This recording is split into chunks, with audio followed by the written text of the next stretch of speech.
Dude, I want you to be as smart as I am. Motherfucker, give me a... Dude, I want you to be as smart as I am. Motherfucker, give me a... Dude, I want you to be as smart as I am. Motherfucker, give me a...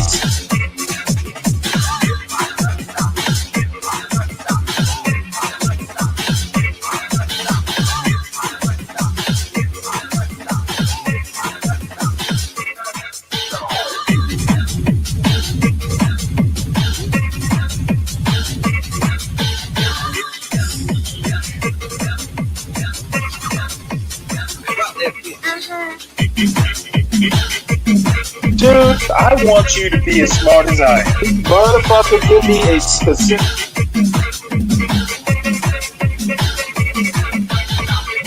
Dude, I want you to be as smart as I am. Motherfucker...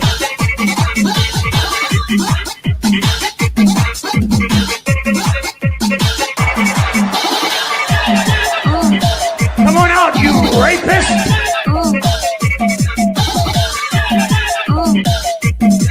Dude, I want you to be as smart as I am.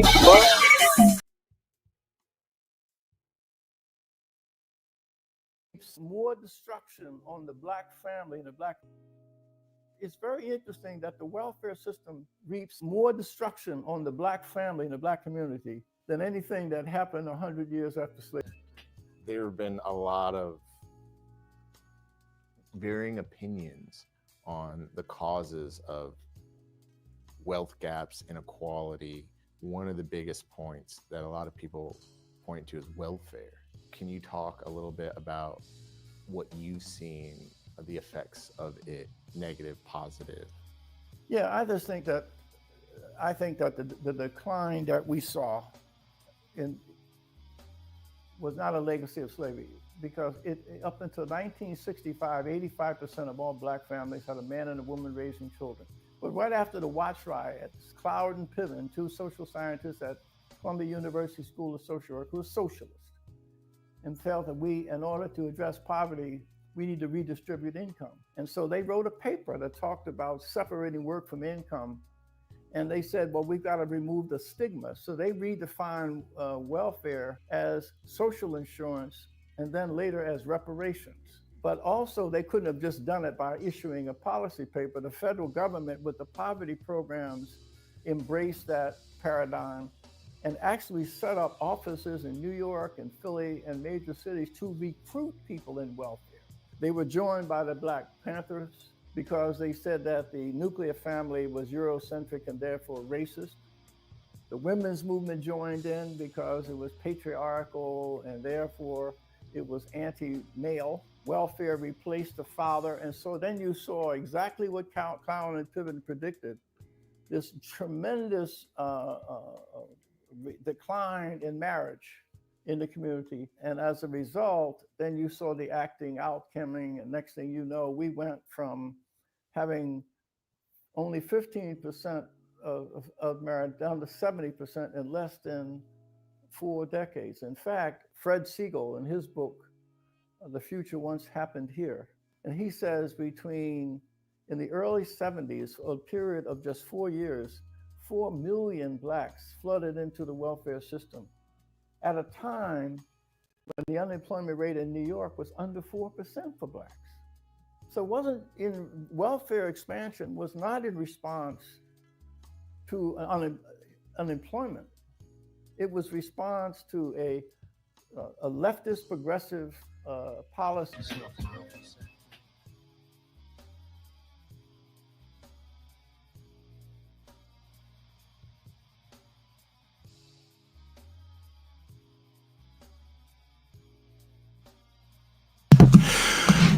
Good morning, everybody. Welcome to Stanley versus the World. Just a few comments on Bob Woodson's video. That was the great Bob Woodson, who I've actually talked to once years ago online on critical African thinkers. He is one of the few Black leaders on the right that I actually have respect for. were like genuine, like I respect him because of his work. Don't agree with a lot of his assessments. He is very right wing. I would almost say he's to the right of someone like a Thomas Sowell, and he is of Thomas Sowell's stature. Believe it or not, former civil rights leader. Believe he worked with Martin Luther King. In any case, his perspective on welfare really annoys me in that he wants to talk about blacks much like a Be Brave or a John Galt. They want to act like black people are separate from, like in a vacuum. Um, as far as American culture goes, he wants to talk about blacks on welfare without talking about whites on welfare. Just as the number of blacks went up, uh, uh, uh, as far as number on welfare, so did other communities. Now, maybe not at the same rate. Blacks tend to have a higher poverty rate than whites. Hispanics tend to be fairly similar in numbers. I just don't like it. The people that are trying to assimilate are anti-black. And sometimes I believe it's actually unconsciously. Why concentrate on blacks as a separate problem from welfare in general? Why talk about blacks in general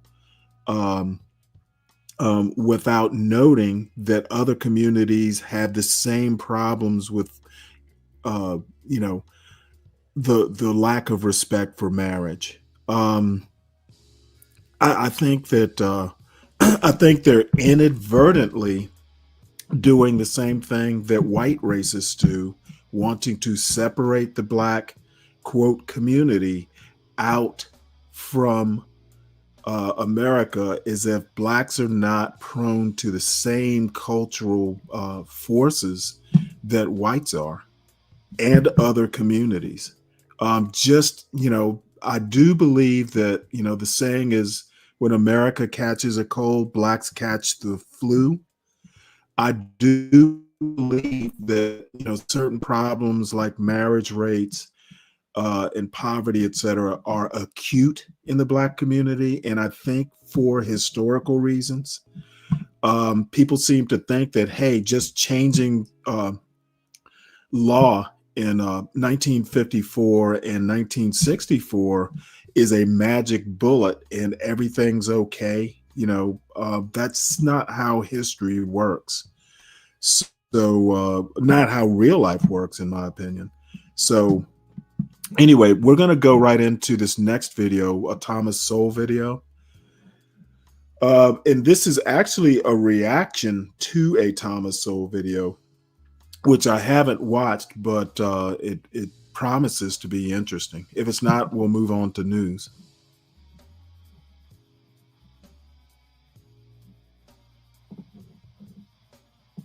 Revolutionized poverty and made it look so fucking cool that people think we like it. We don't like it. We're just making the best of it. Unfortunately, people think that blackness is tied to poverty. They think that the black experience is being poor. That's why when you have others who equate poverty. And by the way, it's not just non-blacks who tie being black to poverty. So do the anti-black blacks. They think they make poverty sound cool. They make living in the hood seem cool. Maybe it is cool, but not all black people know about poverty or the hood. So anyway.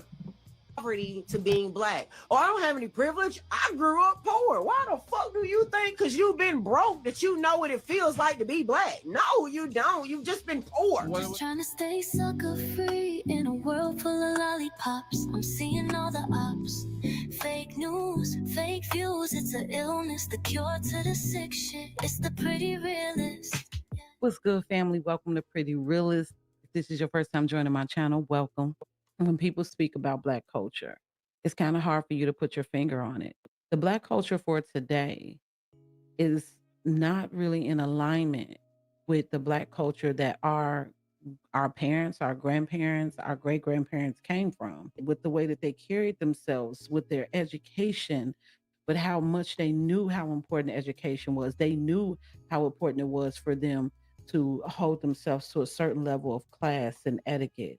There's still Black Americans who stand for that conservative mindset, that conservative life, that still value family, that still value just the ability of living the American dream. No matter how much they say that the American dream, it doesn't exist for Black people.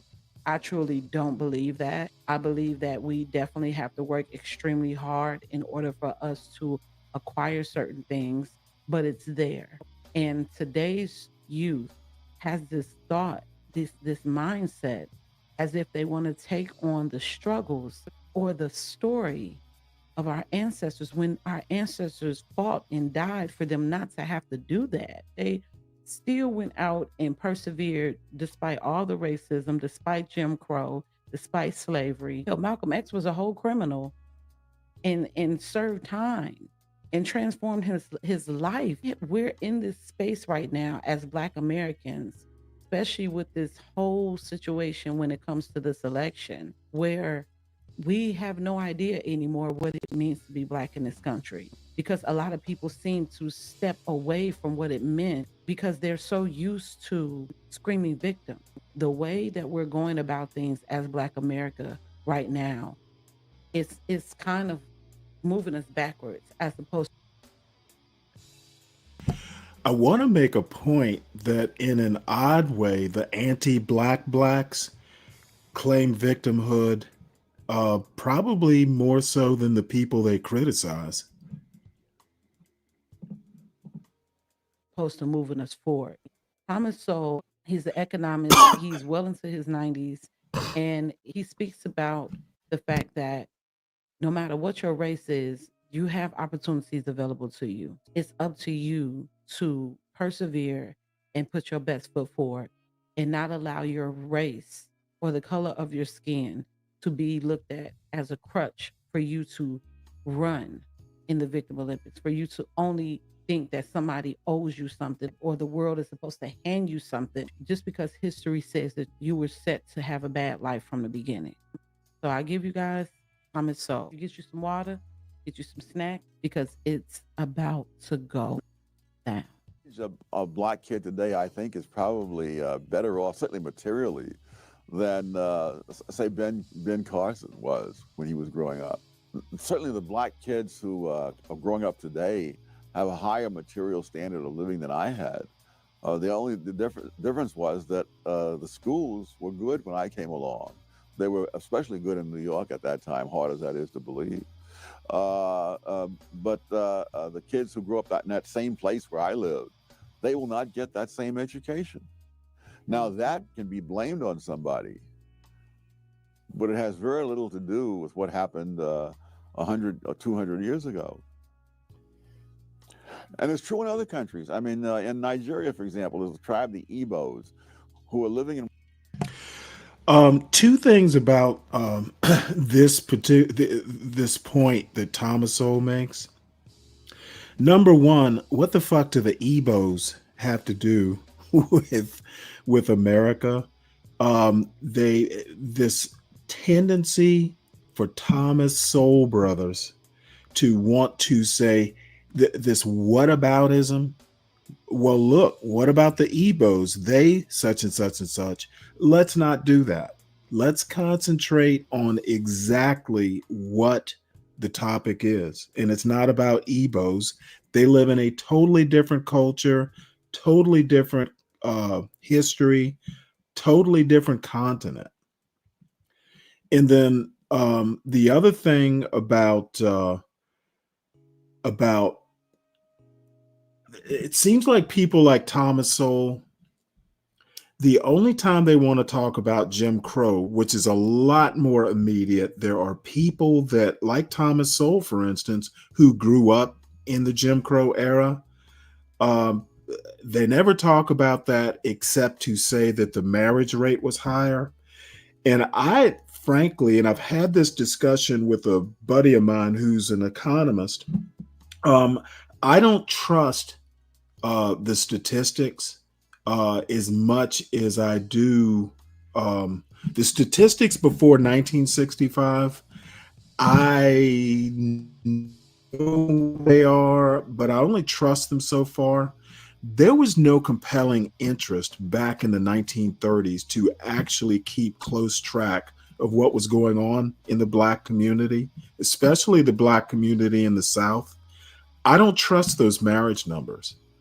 And even if the numbers are correct, there are reasons that the marriage rate was higher, especially back in like the first part of the 20th century. So there are people like Thomas Sowell. Thomas Sowell is not a historian. He is literally like a right-wing polemicist. He has an agenda, and more power to him for that agenda. But a lot of people want to buy what Thomas Sowell says, hook, line, and sinker, without actually applying their brains to what he's saying and having a healthy amount of skepticism.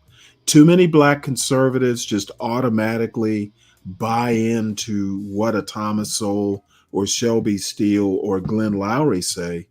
They do the same things that people on the left do, as far as buying, the rhetoric, hook, line, and sinker, without actually thinking about it. So that's my criticism of Thomas Sowell. Great man, no doubt about it. However, he's not all that. In one of the least fertile parts of Nigeria, who were in fact enslaved in centuries past by other tribes and so on. When the British moved in and set up schools, the Igbos went for the schools. By the time Nigeria became independent, the Igbos had climbed above the other groups that had been ahead of them to begin with. So this is so annoying. Who cares about Nigeria? What does it have to do particular culture, the particular geography? Blacks in America? A whole list of them.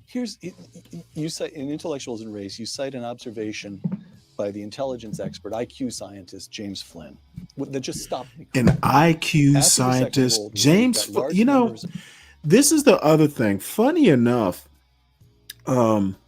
James Flynn, towards the end of his life, had doubts about, the IQ stuff.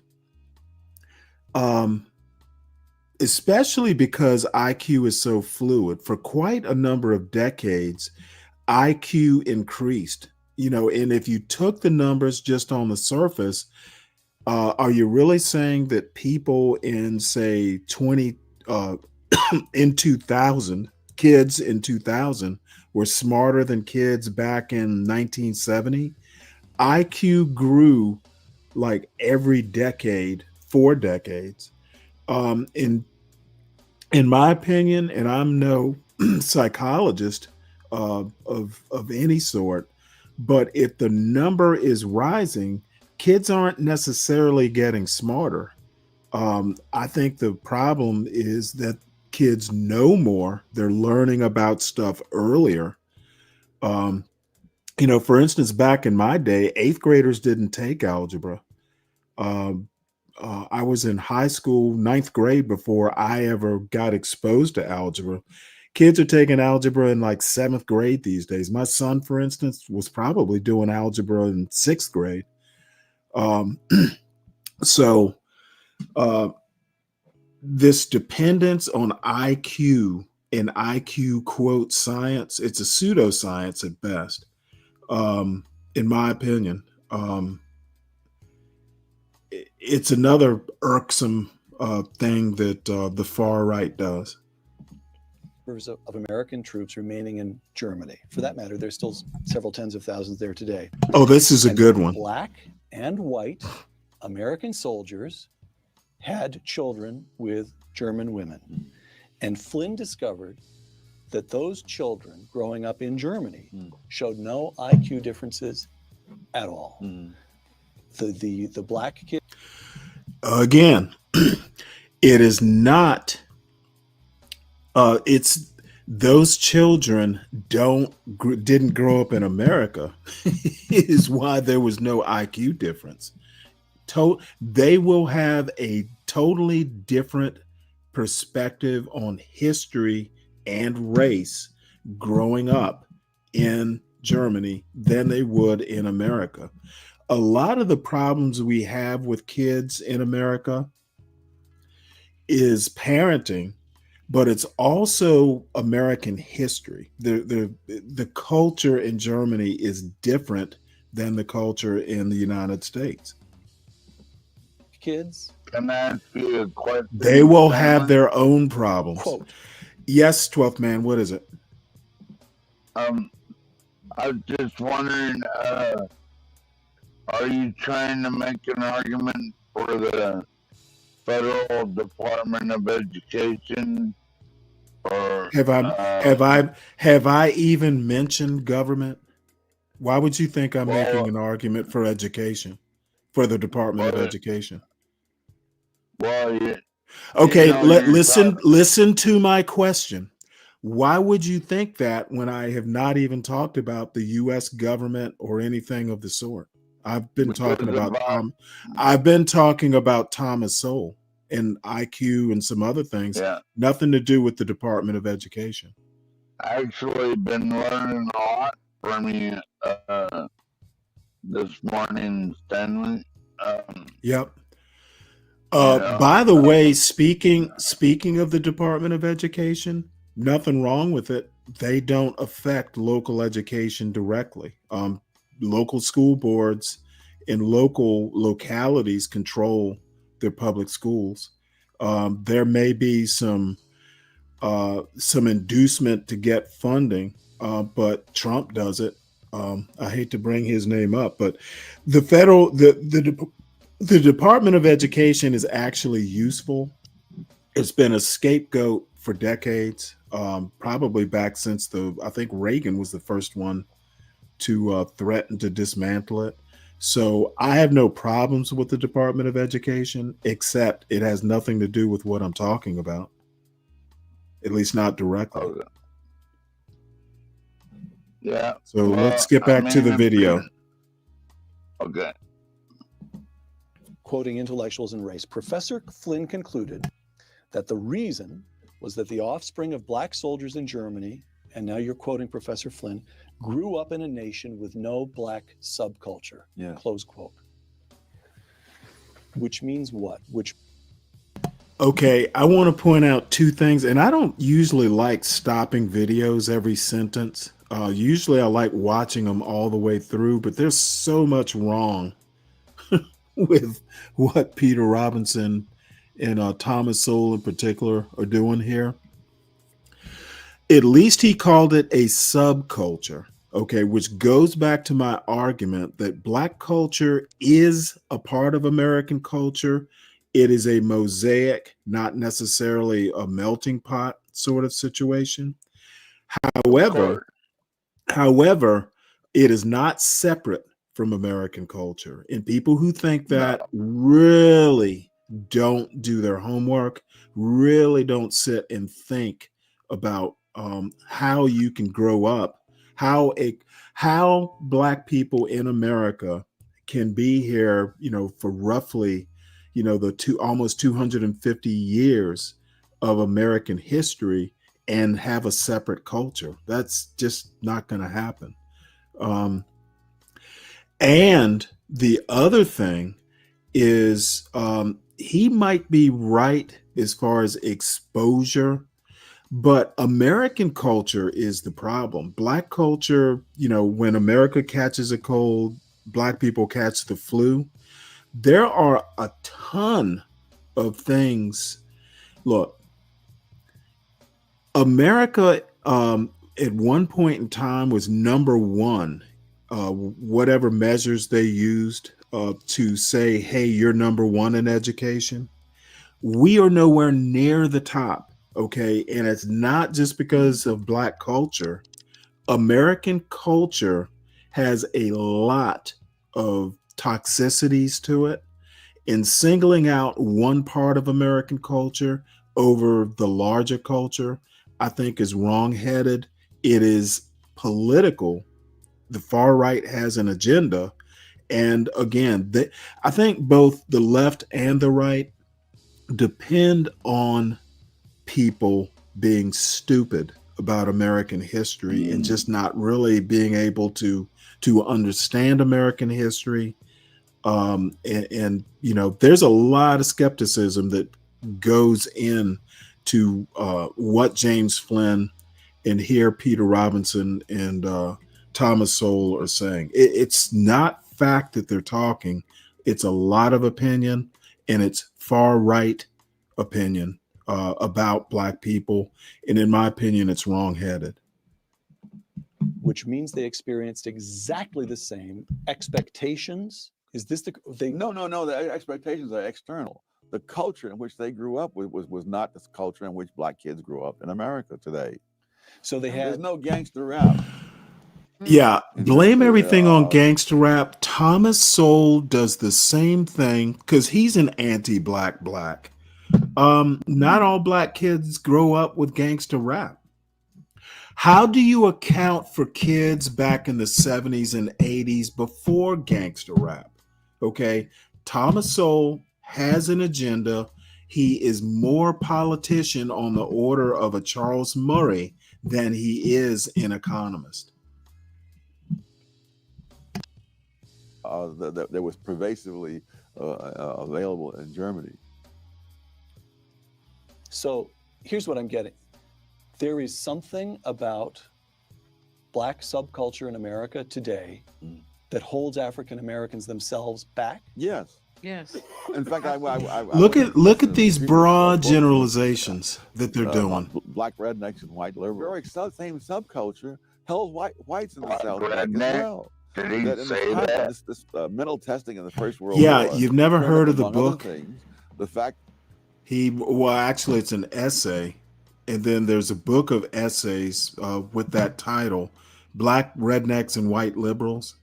There's a book that Charles Murray wrote.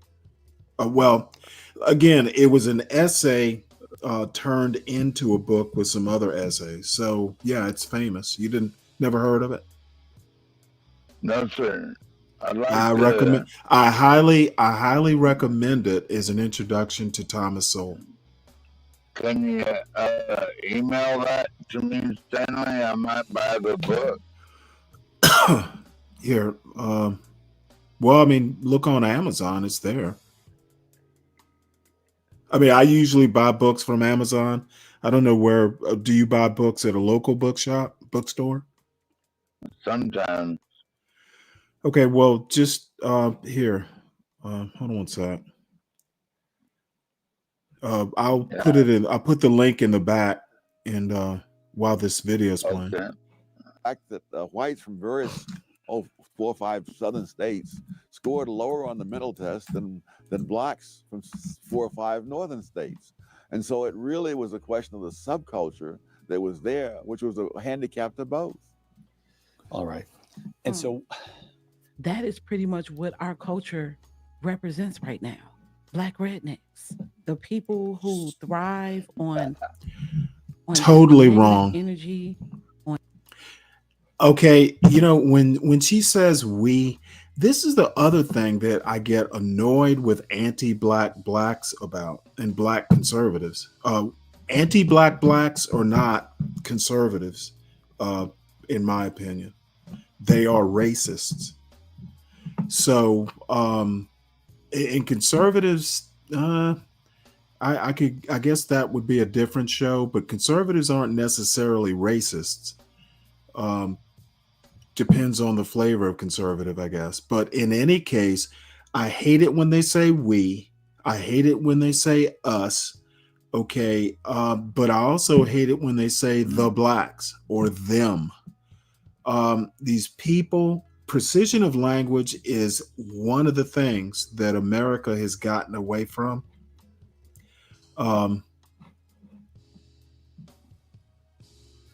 But anyway, I guess I should stop being annoyed by it, to be honest, because everybody does it. On hate, on twerking, on top of Yeah, people's kids everybody in the who are black sick, community's that twerking are their way to okay work. with having multiple babies with multiple baby daddies. Y'all think I'm a little bit pretty and I have kids? Y'all think y'all the only one that's ever approached me and wanted to like be with me? No. I have 7 kids for a This reason. this girl Multiple baby mamas, that she men, I'm not showed excluding is you the either, who exception, not the rule. don't value one's choice to vote for who they want to vote for, so much so that they dehumanize them verbally. During the Great Migration, when both blacks and whites were traveling north, do you know that their own people, their own kind, did not want them to come because they were. By the way, speaking of the Great Migration, roughly from World War to World War, though there are people who say it literally, like, officially ended in 1970. One of the reasons for the breakup of the black family was the Great Migration. You know, single people would be going, from the south to the north. Families would be broken up. Going from south to north. This bullshit about the black intact family during Jim Crow. A lot of problems with that. A lot of things they don't want you. Well, they assume you don't know. If you start talking about the Great Migration, then you start talking about the breakup of the black family. But no one ever brings that up. They were going to bring that subculture there with them. That's what ghetto, hood, ratchet. That's what ratchet pretty much is. No. A ratchet person. Again, I don't agree with Thomas Sowell bringing that Southern culture, that redneck culture up to the north. They brought Southern culture. So I think that there's a grain of truth to it. I would actually say that, look, when you get a bunch of single people, especially males, there's a reason that a lot of countries don't want young young male refugees or migrants, or they don't favor them. Young unattached men with nothing to do are are going to be problematic. You get a bunch of young black males from the South. You get them up to the lonely, cold city with no women, to kind of temper them. You're going to get ghetto culture. Ghetto culture did not start on some, cornfield in Mississippi. Ghetto culture started in the ghetto. And the other thing that I heard a couple days ago, or maybe it was even yesterday, that black people created the ghetto, that's bullshit too. Is a black redneck or a redneck in general. It had nothing to do with their race. I know plenty of rednecks, because some of them are in my wife's family, that are not that rambunctious. I'm a redneck, and I'm your buddy, Stanley. What the hell, man? Well, I don't really consider you don't really consider you a redneck. Are you? Well, I've actually known real rednecks and real hillbillies. My brother-in-law is one of them, and you know what? He's perfectly genteel. They know when to act and when not to act. This black redneck theory, it is fun to talk about. It is fun to conceptualize, and there's probably a grain of truth in it. But I don't know if it holds water. And I'll tell you how I know it doesn't. It isn't talked about a lot outside of Thomas Sowell videos. I've literally never heard anyone talk about that theory of his in serious academic circles. Not that I'm, privy to them, but I read enough books. I never hear that essay cited outside of maybe Clarence Thomas in a Supreme Court opinion. I think he might have mentioned it in that. Hold on one sec. I think he might have mentioned it in the Students for Fair, whatever it was, that Asian lawsuit against Harvard and UNC. I think he might have quoted it in his concurring opinion. But serious people don't talk about Thomas Sowell much. Serious anti-black blacks do, and some just plain old anti-blacks. What are you gonna say? I was just wondering, is Thomas Sowell your favorite conservative? No. Or conservative? Nope. I like my conservatives articulate and knowledgeable. You don't think Thomas Sowell is articulate and knowledgeable? I'm sure he knows about economics. I've never been that enamored of his work in sociology. Economists make the worst cultural critics. I can't, even economic historians, they tend to view life as very transactional. They view life as basically, winners and losers a lot of times, or it's very cost benefit analysis. And I've read a bunch of them. There's a guy named what's his name? Brad DeLong. He wrote a book, and I can't think of the name of it, but it's about the Industrial Revolution and the long excuse me, the long 19th century. Really good book. He talks about Asian tigers, etc. Brad DeLong, he's a Berkeley economist.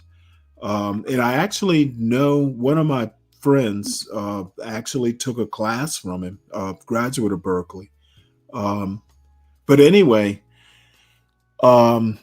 economists don't make good cultural critics. Glenn Lowry, trash on cultural critique and his sociology. And Glenn Lowry is a disciple of Thomas Sowell, by the way. Clarence Thomas's views on culture, sociology, trash. They are my elders, and I give them due respect, but I sure as shit agree with very little of how they view America. So there's your answer. With how they were raised and what they were raised around. And that goes for anybody. What is to be done? Take a look at President Lyndon Johnson speaking at Howard University in 1965. But freedom is not enough. You do not wipe away the scars of centuries.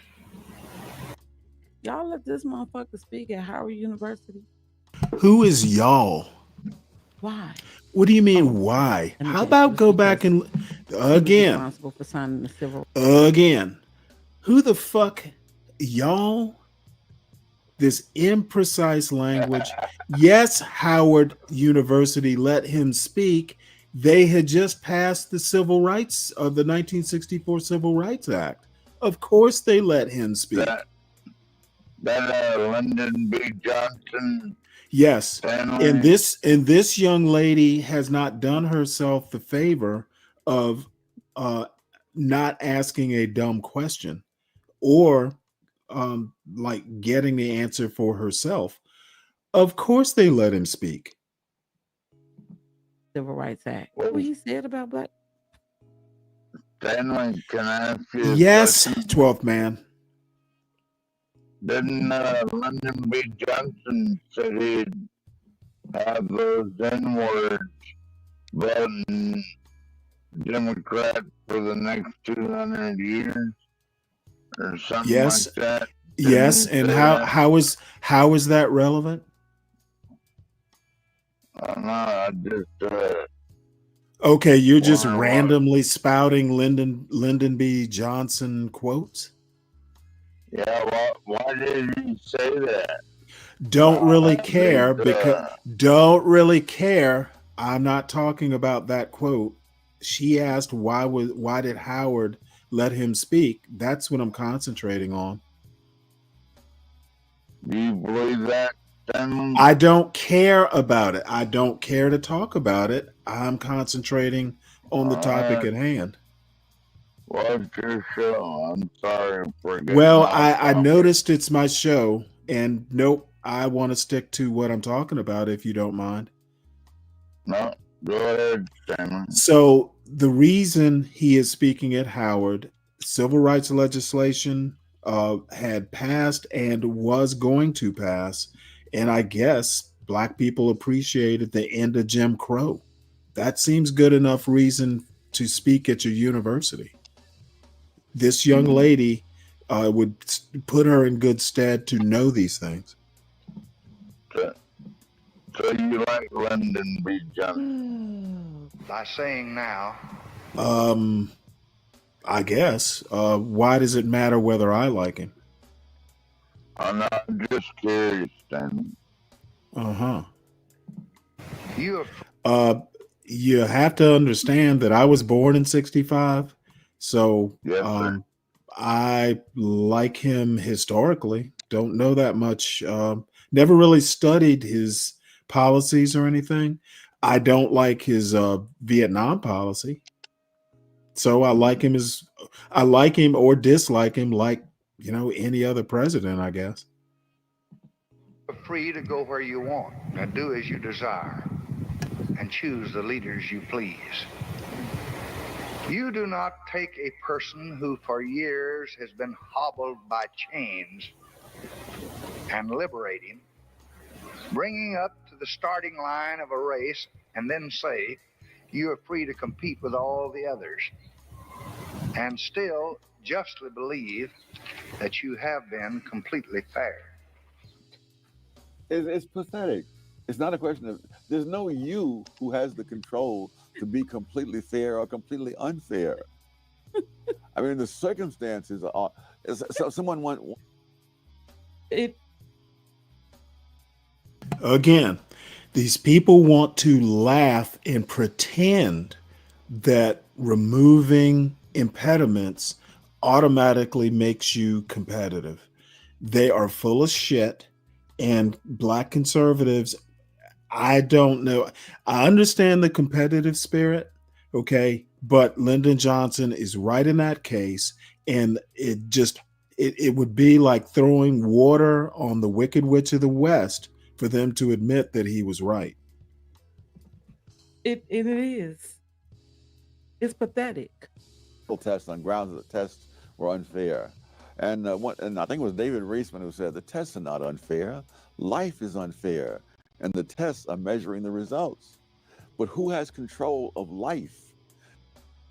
Again, in a inane argument. Okay, who has control of life? But if you can look, if you have the power to fix a historical problem and you don't do it, you just say, hey, life is unfair, you need to figure it out. That, in my opinion, is egregious. So these are the types of people who don't think reparations are needed. Essentially taking off the chains and passing legislation saying you are equal is reparations. Okay, not being a slave is reparations. Not being in the middle of Africa is reparations. This is how the anti-black blacks and many other types of Black conservatives think. Okay, hey, yeah. Your ancestors were slaves. Jim Crow, in some ways, was worse than slavery, but hey, that's life.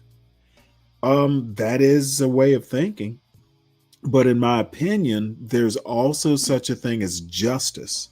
Okay. And a lot of these anti-Black blacks like Soul don't think don't think about justice. Okay. It's not jungle justice. It's not law of the jungle. There is such a thing as justice, but they never talk about that. Yeah, that looks like a really interesting book. Who has control of the culture that people have in the present, which they've inherited from the past? It's a book of essays. So Lyndon Johnson, he felt that too. He's been, in fact, although good liberal that he was, at least in regard, Lyndon Johnson had a complicated career and changed positions on issues many times.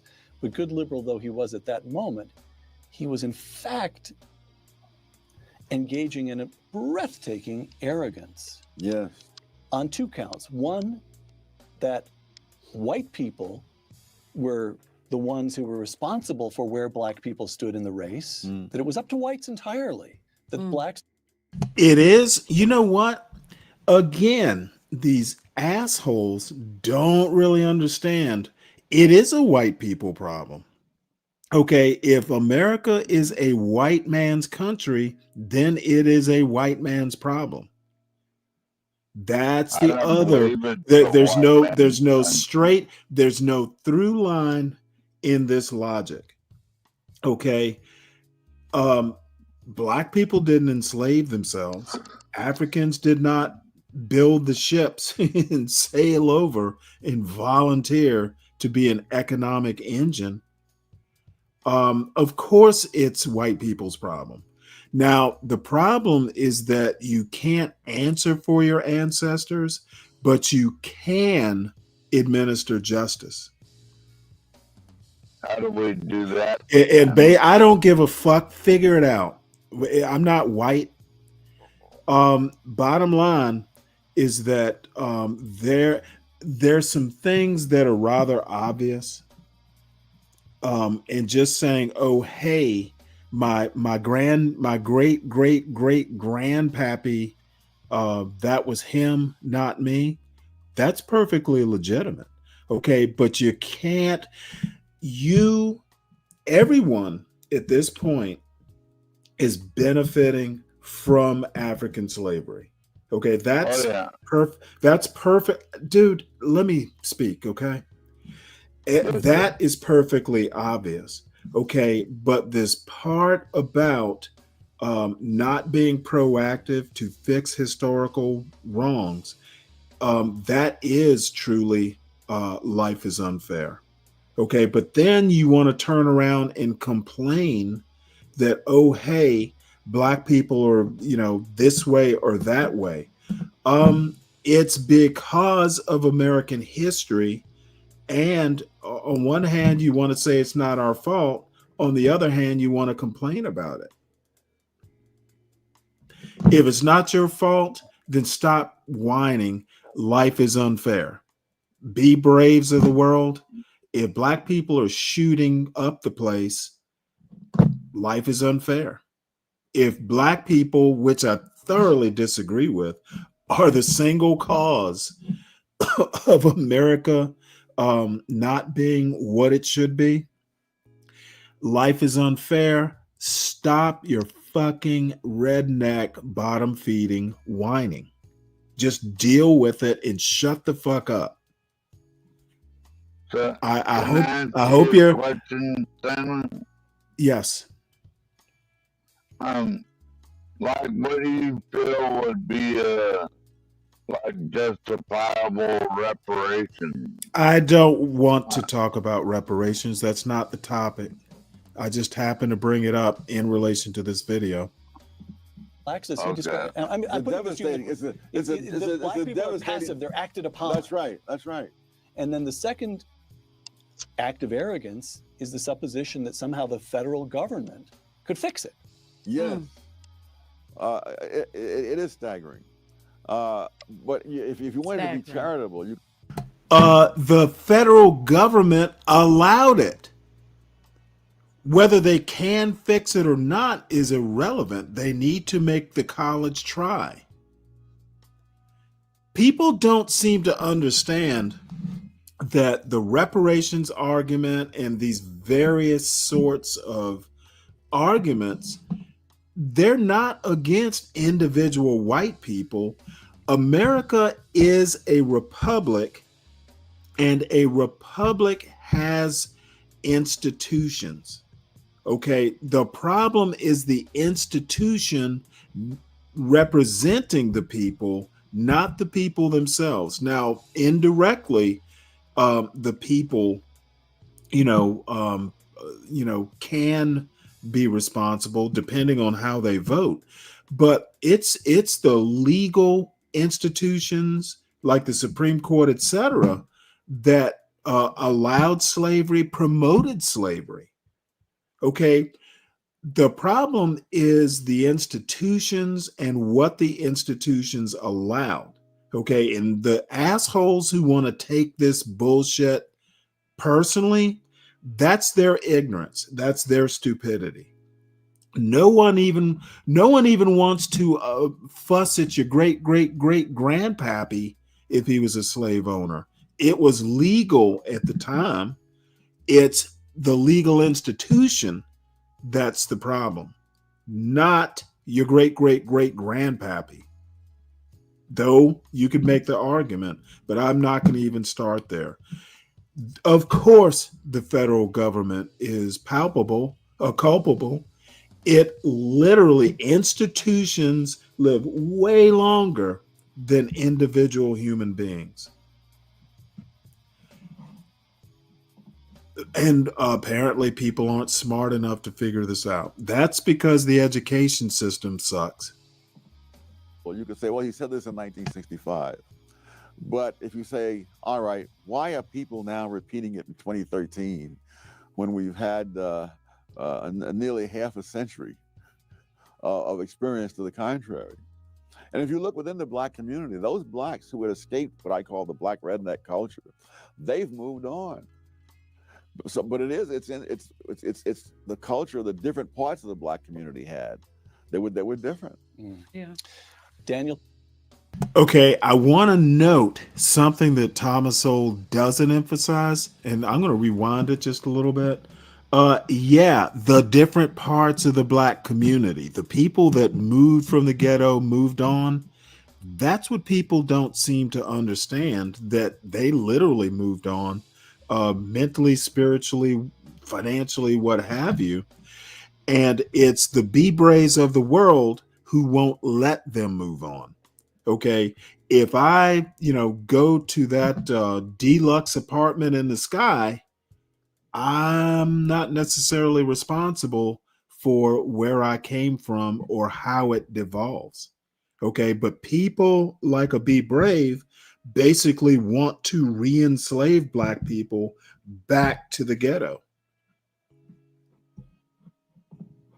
Daniel Patrick Moynihan in his famous and to make a hot button issue or a hot take on this, it's the Be Braves that are the new plantation owners. They want to enslave 70% to that 3% and pretend that the 70% are responsible for that 3%.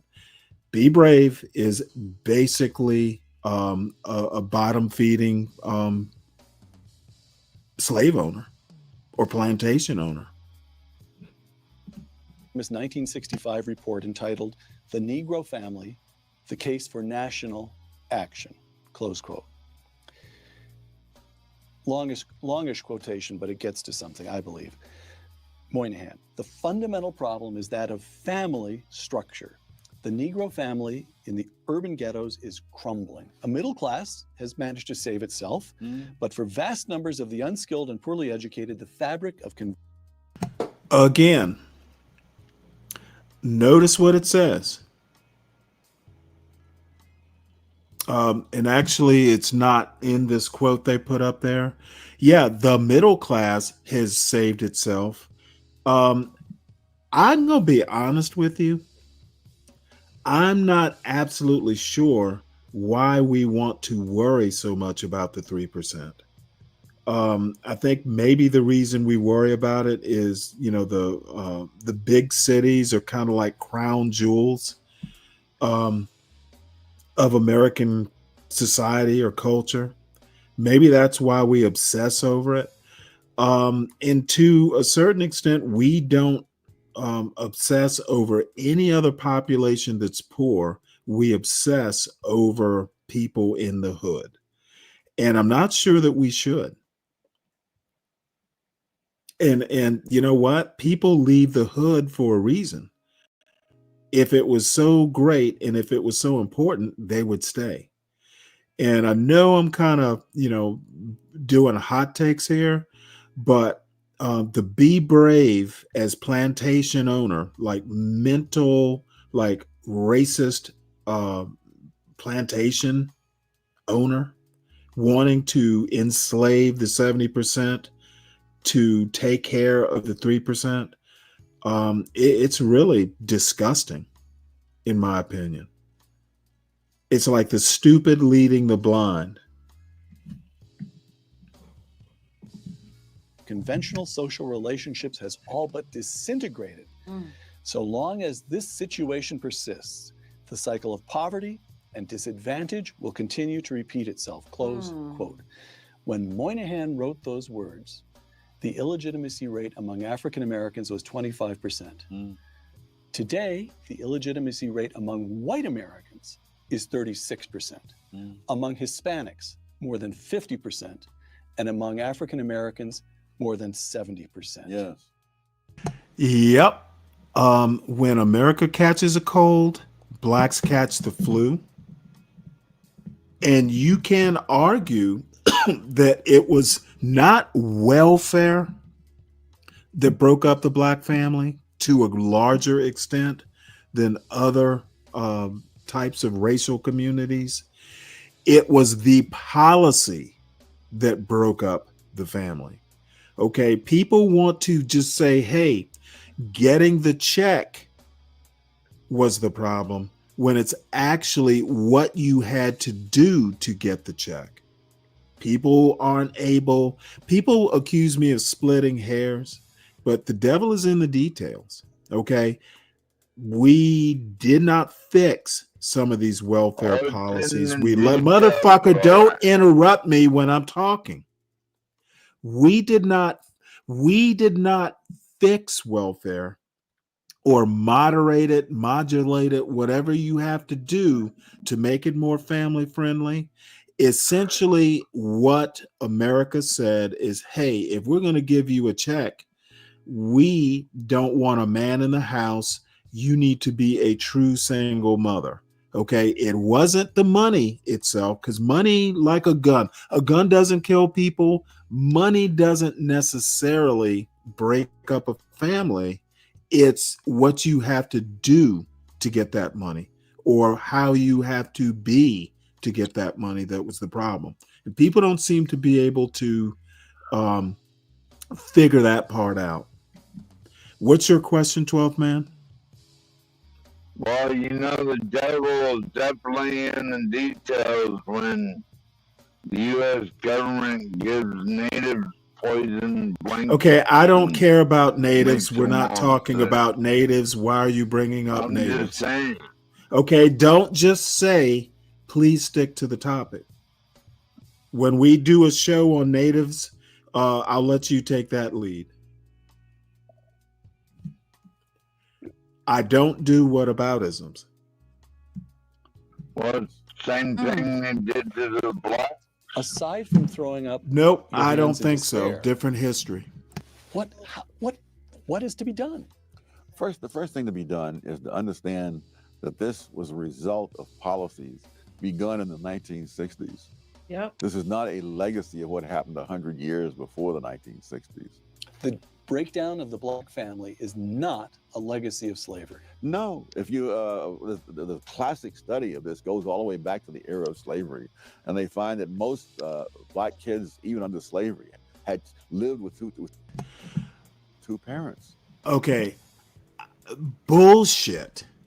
See, this is where Thomas Sowell will lead you down some weird rabbit hole of ahistorical bullshit.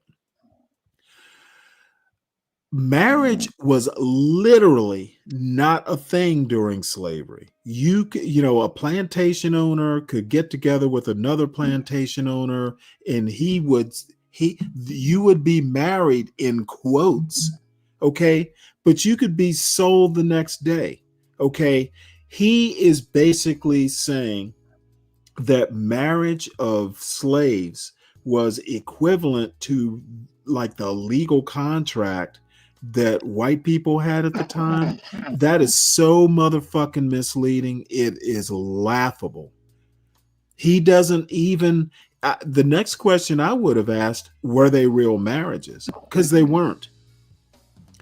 If you just read Uncle Tom's Cabin, if you've ever read Uncle Tom's Cabin, you know what the quality of marriage was. It could be broken up literally the term sold down the river. I think it comes from Uncle Tom's Cabin. And Uncle Tom was married to his wife, and he fucking never saw her again after he was sold down the river. Thomas Sowell is just horrible with this rhetoric, and he just depends on little pink dress here, not knowing enough to be able to parse through some of Thomas Sowell's nonsense. Marriage Stanley, rates, two-parent homes during slavery is laughable. Your kids could be sold down the river. Your husband could be sold down the river. What the fuck is Thomas Sowell talking about? That marriage was great. Marriage, God damn it! Why are you over talking me? I'm just saying. Literally, you could just wait till I'm done. You could just wait till I'm done. Okay, dude, let me finish what I'm saying and then interject. Yes, sir. Bottom line is Thomas Sowell leaves out a whole bunch of history. And I don't know how you can even make this point in good faith about two-parent households during slavery. And nobody questions you on that. There are whole novels written about breakups of the black family during slavery. This is just ridiculous.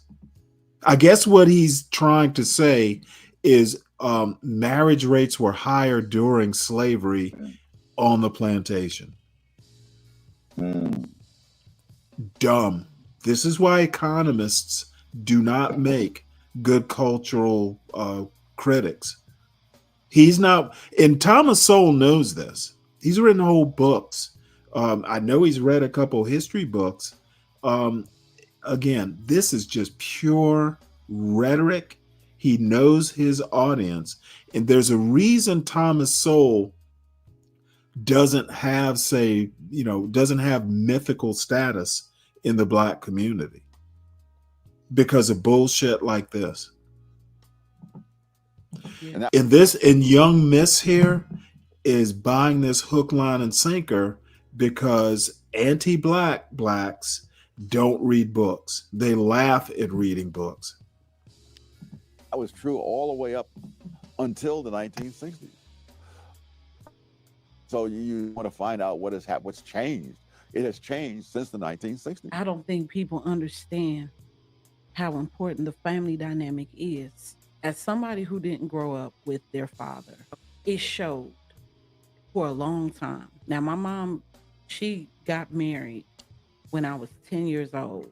My stepdad, he is a very big part of my life. I know the difference between how me and my brother were raised compared to my sister, and we see it in the way that we have went through life. Me and my brother we didn't grow up with our dads. We had two different dads.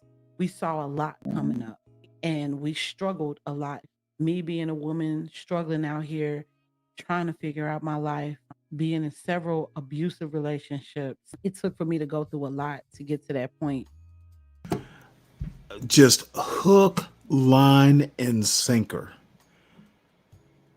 Okay, quite frankly, you know what? If you really want to think about what Thomas Sowell is proposing right now, that bad childhood that you had, let's compare it to blacks' history of African, heritage people in America. Consider slavery your bad parenting. Well, Thomas Sowell expects you not to let your family and your childhood hold you back. Now that you are a grown adult and you are free, kind of like blacks after, the 1960s, he expects you to compete. He does not expect you to whine. This woman is not smart enough to see that parallel. Thomas Sowell doesn't give a fuck about your childhood. You're not a child anymore. He expects you to be a millionaire. F your background, F your history. He expects you to pick yourself up by your sandal straps. To where I could heal from that. The father is the first person in a girl's life to show her how a man is supposed to love her in any culture. And they still do it in other cultures, but they don't really do it in black cultures, where you couldn't even date. Again, black culture is hermetically sealed off from American culture. This only happens in the black community, folks. A man until the dad met him first. The dad was responsible. I don't know about that, Stanley. Okay, well, I don't know about any of the bullshit she's suddenly spouting. Soul was more entertaining. Bottom line is, number one, I was gonna make a joke. I was gonna make a joke about black people calling their dads dad. So but I won't do that. Who his daughter was. Didn't you call your dad dad? Mentally strong. Nope. Physically strong. What do you call him? Strong. Like He had Papa? to be financially stable, and the dad. Let's just needed listen know to that the he would sleep video. good at night, and knowing that his daughter was being properly taken care of. Because once the dad is removed out of the picture, the husband steps in. Yeah, And the that's mother show is title also worthy. responsible for pouring into the son. Be with a woman who is not trying to out masculine you, who is a nurturer. The only reason why people got married at one point, it wasn't for love. It was to bring in resources. So the father, the family dynamic, the mother and the father's role, they are both different, but extremely important. And I really hope that our culture can get back to that. And we won't have a bunch of women out here. Our who just want culture to is her culture the same as having mine? these struggle babies. See, And once the fact again, that whites now anti-black have a blacks higher rate think of we're all illegitimacy than blacks black have, and bots. Moynihan wrote, suggests that this We're is all something that programmed spreads the out. same. But if you look at something else, if you Stanley, look do at you those think black, she's an and look at black anti-black husband, white black? families. That woman? Sorry, what? Do you think that woman is an anti-black black? Yes. The poverty rate among such families has been in single digits every year since 1994. And so if you look at the external causes, why the husband and wife families and the welfare single mom families all are facing the same society and objective things, but the results are radically different because the cultures and values are different. So you would roll back welfare I guess that's the principal policy. Okay, so what would Tom Sowell do? One, you'd eliminate welfare, you'd reform welfare. What would you do? Roll it back. All right. And what about affirmative action? Eliminate it. Just gone. Yeah. Colorblind policy completely. What prospect for that do you see? None. No black leader of any standing. I'm talking about a political leader as opposed to an intellectual such as yourself. You've got, there's you, there's Walter Williams. Do you get the sense that there's a growing generation, a rising generation of African-American intellectuals who say, enough of this, I'm with Tom Sowell? Well, I don't know if they'll go that far. There's no point. That would be asking a lot. We definitely need term limits. Should nobody be on welfare for 10 years? Unless you're like disabled or you're a senior citizen, should no able-bodied person be on welfare for I over agree a with decade? that. It looks like a lot of people are using welfare right now because they make poor decisions. It's one thing to use welfare as a stepping stone. There's reasons why welfare was put in place. It wasn't put in place to be a crutch. It wasn't put in place for you to be on it for 30, 40, 50 years. Or you're on it, you haven't made any type of change, meaning you haven't decided to, hey, you know what? I got this one child. I'm on welfare. Let me get my ass in school and get me a degree so I could provide a better life for my child.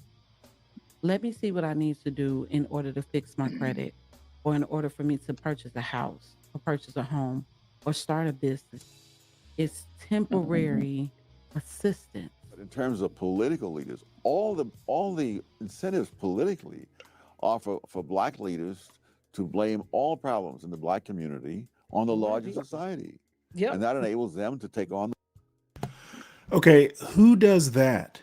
I literally can't think of anybody in 2025 blaming stuff on the larger society, except the larger society isn't that great either. If you're going to live by statistics, go and look at where America stands as far as medical, infant mortality, mother, I forget what the term is, birth mortality, new mother fatality, education, etc. You can blame the larger society because black people are part of the larger society. Again, these people don't think, and I think people like Thomas Sowell know better. They just want to say what will satisfy their audience. And their audience isn't black people, by the way. On the role of being the defender of the black community against enemies, which in turn creates the situation in which many blacks don't feel it. Infant mortality rate. There's also one for the mothers. As a group. And I can't think of the name of it. Please click the bell. I would greatly appreciate it. Make sure you subscribe to the channel.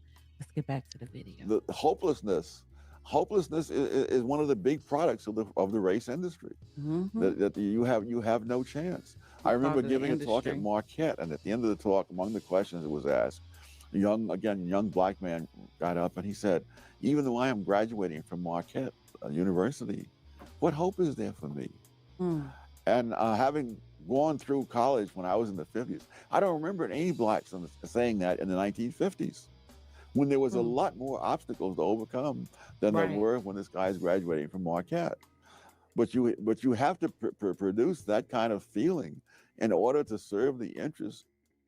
Well, I know that was some years ago, but like everybody's hopeless coming out of college now.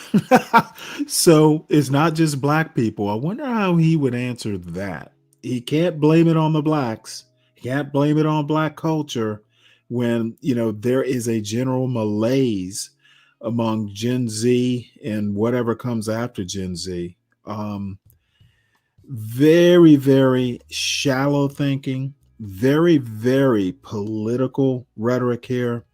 And, when someone like me can split apart someone like Thomas Sowell's arguments, Peter Robinson, they're both at the Hoover Institute, so this is a friendly interview. And I've never known Thomas Sowell to give an interview where he was actually asked hard questions, literally. And I've been watching Thomas Sowell since I was in maybe 8th grade, definitely by high school. Thomas Sowell does not do adversarial interviews. They're all this type of interview where, the white guy is, the white conservative is fawning all over him because see, a black man is saying this about black people. Very, Thomas Sowell has been problematic, at least throughout my life, and will continue to be. Only non-thinkers who like pretty words and rhetoric that fits their own thinking, the ones who want to be challenged look beyond Thomas Sowell. Of those in the race, Hey, Stanley, somewhere watching this interview, there's a young Thomas Sowell. There's an African American. Okay, I'm sorry. What? Who is your favorite black Democrat? What the fuck does that have to do with anything I just said? I'm just kidding. Are you at the point to where you're just kind of like a stream of consciousness? You're just asking random questions. You're just asking random questions, that have nothing to do with what I'm talking about. Well, you're going on about Thomas Sowell. Is Thomas Sowell a Democrat? Is Thomas Sowell a Democrat or a Republican? Okay, dude. 12th man, you might be at that stage where you want to just back out and listen from the chat. Or maybe take a nap. I'm going to insist that we talk about what I'm talking about and not some random stream of consciousness question, even if they're related. I'm not John Galt. I'm not Portia. You know who I am. I'm not HB. Okay, no. I didn't say, I'm telling you, I didn't say you said any of this. I will not entertain just random questions for, general amusement. I have a show to run and I plan on running it the way I want to run it. When we talk about Democrats, maybe it'll be more salient of a point. Now we're going to move on, 12th man. We're going to move on. Do something with his life. It seems to me we've already got one piece of advice you'd offer to him is stay away from the racist industry. Stay away from the what advice, race hustlers. What advice would you give a young Thomas Sowell? How do you make something of yourself as an African American in America today? The way anybody else would. You equip yourself with skills that people are willing to pay for. That's game right there. If you want to make it, that's game right you there. have to be willing to be of service in some way. Whoa! Of service. Oh my goodness! This young lady needs to watch more Thomas Sowell.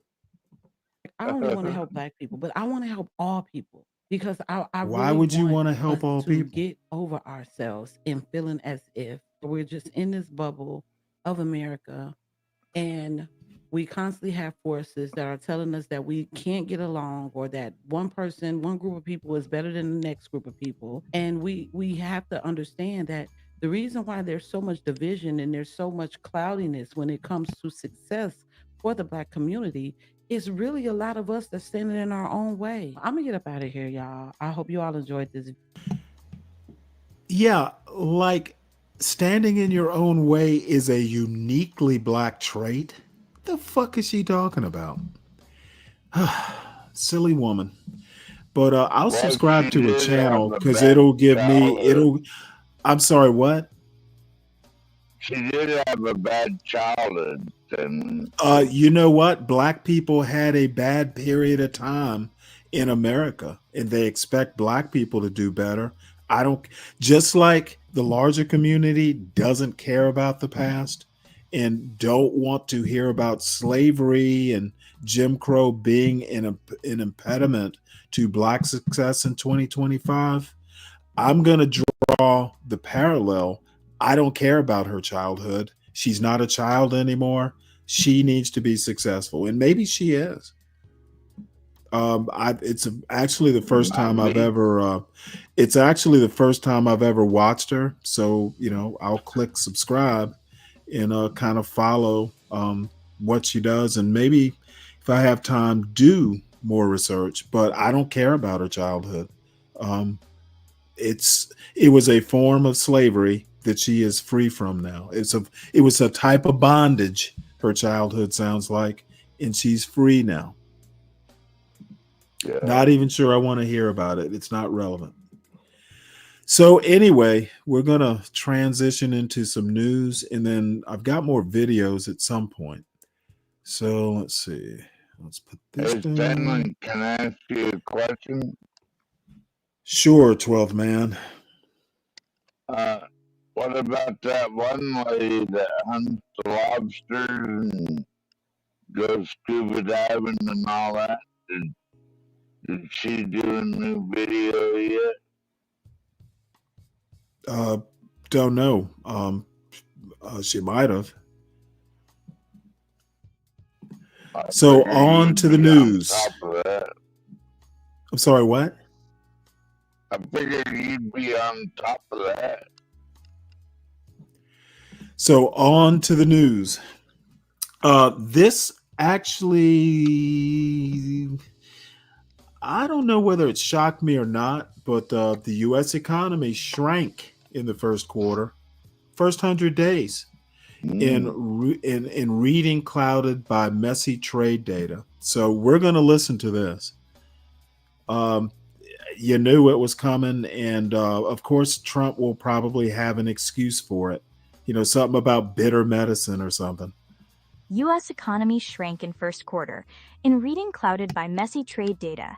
This article is by Ben Castleman and read by an automated voice. The chaotic start to President Trump's second term roiled the economy at the beginning of the year, as consumers and businesses scrambled to react to a constant stream of tariff announcements and policy shifts. The policies and the uncertainty they created were enough to push economic growth into reverse in the first quarter. U.S. gross domestic product, adjusted for inflation, declined at a 0.3% annual rate in the first 3 months of the year, the Commerce Department said Wednesday, a stunning reversal from the strong growth at the end of last year. The first quarter decline was largely a result of quirks in the way economic activity is measured. More reliable data on consumer spending and business investment suggested that growth slowed in the first quarter but didn't contract. But while the negative number was misleading, it reflected something real about the way Mr. Trump has upended the economy in his first months in office. Consumers raced to buy cars and other goods before tariffs took effect. Businesses did the same with equipment, parts, and raw materials, laying in stores for the trade war to come. Moreover, the first quarter figures were a glimpse at the past, before Mr. Trump announced even more sweeping tariffs in early April. That announcement, and the series of escalations and reversals that followed, caused chaos in financial markets and set off a full-blown trade war with China. Stocks fell on Wednesday morning, as Wall Street remained fixated on the effects of Mr. Trump's trade policies. The S&P 500 fell about 2% in early trading. Mr. Trump, in a social media post on Wednesday, asked supporters to, quote, be patient, and blamed his predecessor for handing him a bad economy, despite data showing that growth was strong when he took office. Peter Navarro, an advisor to Mr. Trump and an architect of the administration's trade policy, told reporters that the GDP figures really should be very positive news for America. Few economists agree. While the first quarter figures showed basically solid growth beneath the tariff-induced noise, forecasters widely expect spending and investment to slow in the months ahead, as tariffs drive up prices and uncertainty keeps businesses on hold. All of this is going to change, said Kathy Bostjancic, chief economist for Nationwide, the insurer. Once everything kicks in, we'll have a slower economy, the labor market slowing, hiring has already stalled, and we expect the unemployment rate to start to rise. Wednesday's data did bring some good news on inflation, which cooled in March. The Personal Consumption Expenditures Price Index, the Federal Reserve's preferred inflation gauge, was up 2.3% from a year earlier, an improvement from the 2.5% growth in February and closer to the Fed's 2% target. On a monthly basis, prices were flat. The March data was from before the bulk of Mr. Trump's tariffs took effect. Still, the slower increase in prices will be welcomed by policymakers, who are dealing with competing concerns of slower growth and higher prices. But it is unclear how long that too will last.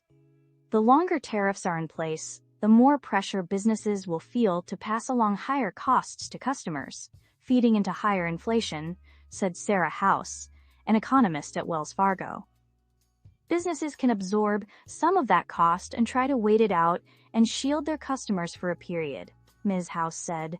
But if tariffs stay on at elevated rates, then at some point you have to think about your margins and your overall profitability.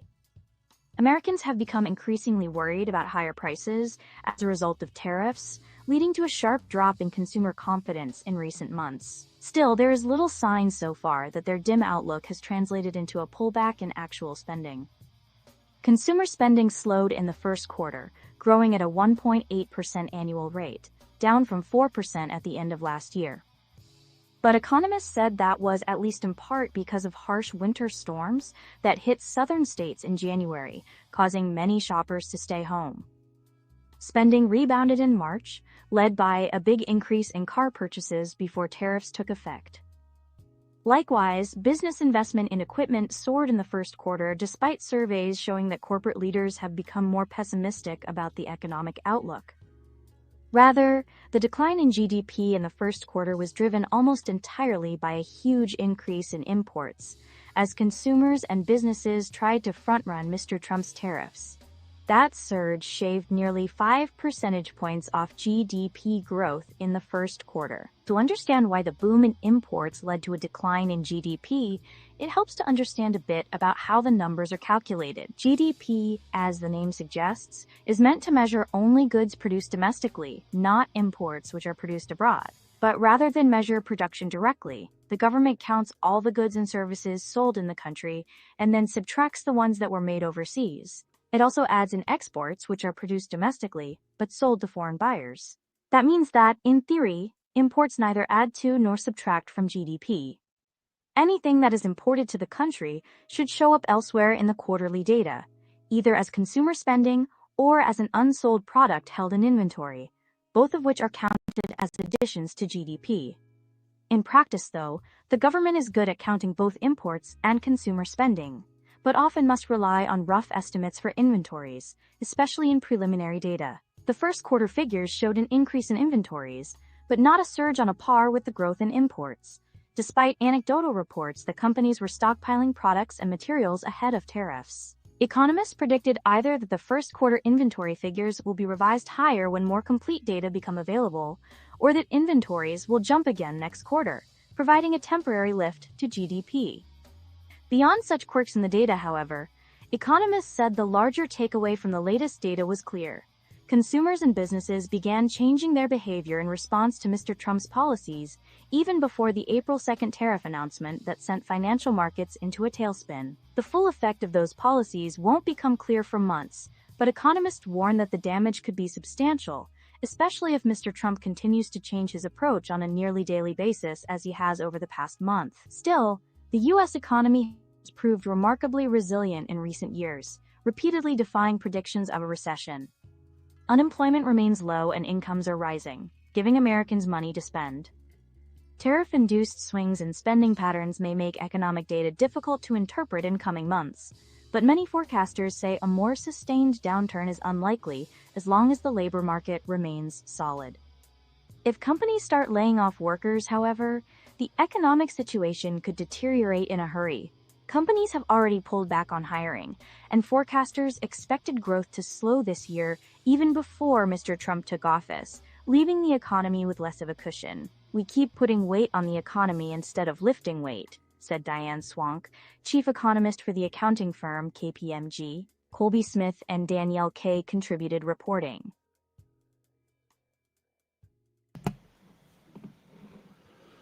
I don't know. After listening to this, it's kind of mixed, but the thing is that 2 quarters of shrinkage like this is going to give, well, I think 2 quarters of negative GDP growth is actually officially a recession. Now, I think, let's say a 2.6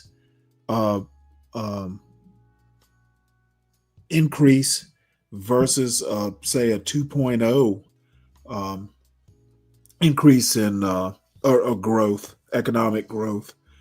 You're basically growing but not as fast. That's not the end of the world. However, even if you had problems with the economy because of inflation's more or less under control. It's done its damage, but like Ryan said, I guess it was yesterday or the day before, businesses like stability, they like predictability, and they are not going to trickle down their magic golden shower type economy if they don't know what's going on. You make businesses more conservative when things are this unpredictable.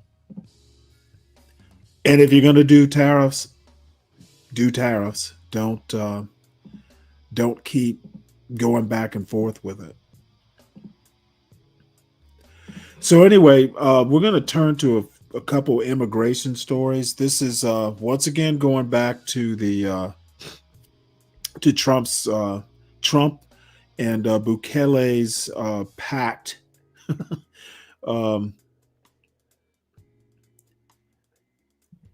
Goes in, and this is what happens when you start doing what Trump does, basically kind of flying by the seat of your pants instead of actually thinking out policies. Again, I don't have a problem necessarily with Trump's goals. It's how he's achieving them in the slapdash way he's doing it that's just going to come back to bite him and America in general. So the title of this article is Behind Trump's Deal to Deport Venezuelans to El Salvador's Most Feared Prison.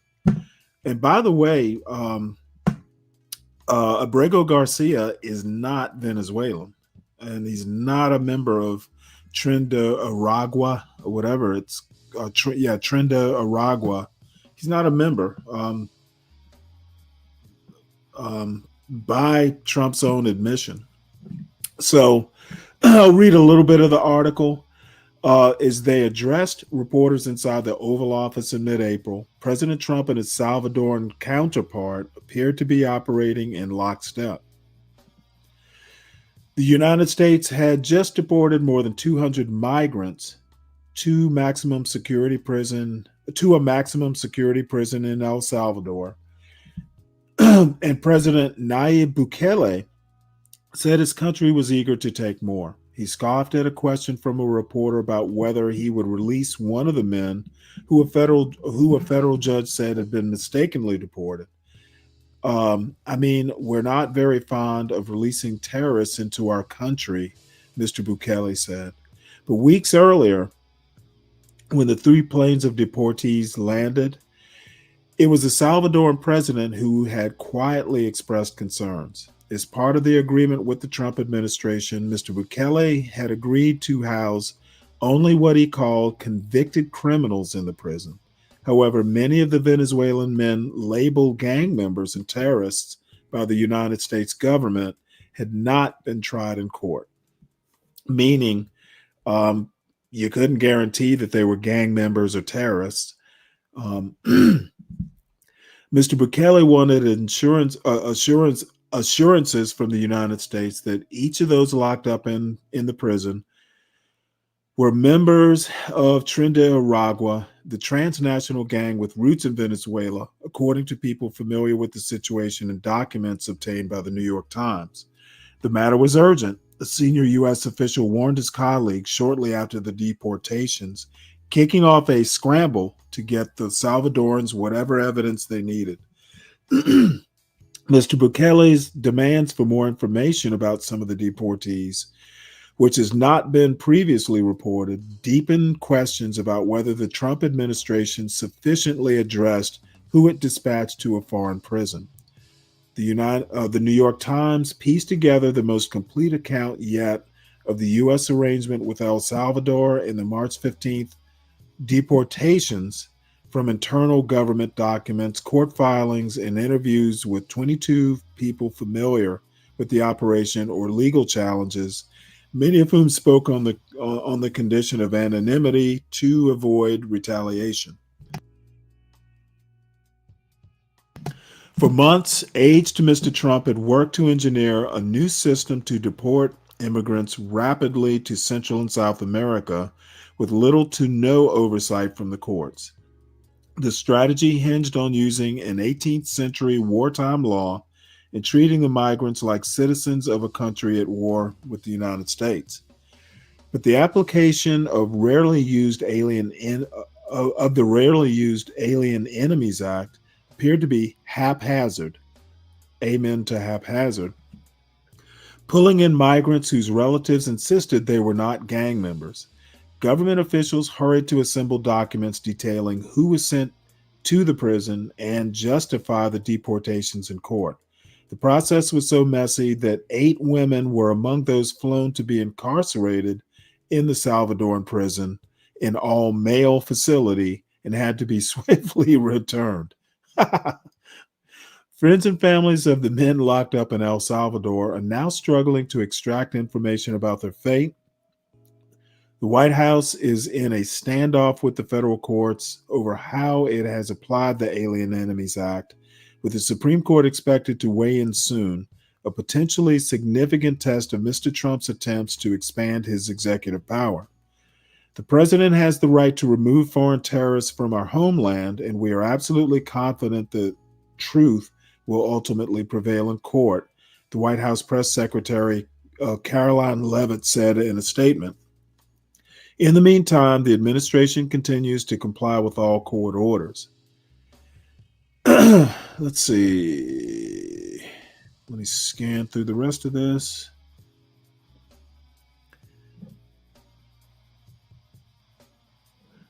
Let's see. In Mr. Bukele, the White House had a willing ally, albeit one with specific demands, including a list of high-ranking MS-13 gang leaders he wanted sent back to El Salvador as part of the deal. That stoked alarm among some U.S. law enforcement officials. The Justice Department has spent years building cases against MS-13 leaders for criminal activities in the United States, alleging that the gang has been protected by the Salvadoran government. A spokeswoman for Mr. Bukele, who has denied those claims, did not respond to requests for comment. Secretary of State Marco Rubio, who said he worked directly with the government of El Salvador to deport as many dangerous gang members illegally in America as possible, is now looking for other foreign partners as well. I intend to continue to try and identify other countries willing to accept and jail as many gang members as we can send them, Mr. Rubio said in a statement. Stephen Miller, the main architect of Mr. Trump's domestic agenda, had a message for other advisors inside the presidential transition offices in West Palm Beach, Florida. Be bold. Do not worry about potential litigation, especially when drafting Mr. Trump's immigration actions. It was roughly a month before the inauguration, and Mr. Miller knew he needed to move fast to make good on Mr. Trump's campaign pledge of mass deportations. Mr. Miller had long been interested in the Alien Enemies Act, a law passed in 1798 that allows the U.S. government to swiftly deport citizens of an invading nation. The authority has been invoked just 3 times in the past, all during times of war. He saw it as a powerful weapon to apply to immigration enforcement. The law allows you to instantaneously remove any non-citizen foreigner from an invading country aged 14 or older, Mr. Miller told the right-wing podcaster Charlie Kirk in a September 2023 interview, adding, that allows you to suspend the due process that normally applies to a removal proceeding. Venezuelans had arrived in the United States in record numbers over the previous several years, following the collapse of their economy under the government of President Nicolas Maduro. Venezuelan migrants crossed the border more than 760,000 times during the Biden administration, according to the nonpartisan Migration Policy Institute. Many had pending asylum cases. Oh, this is long. Let's see. Let's scan through here.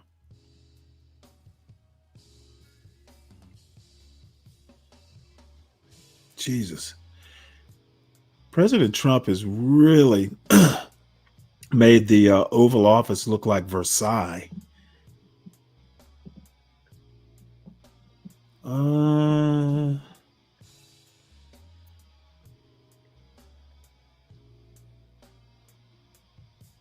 Interesting.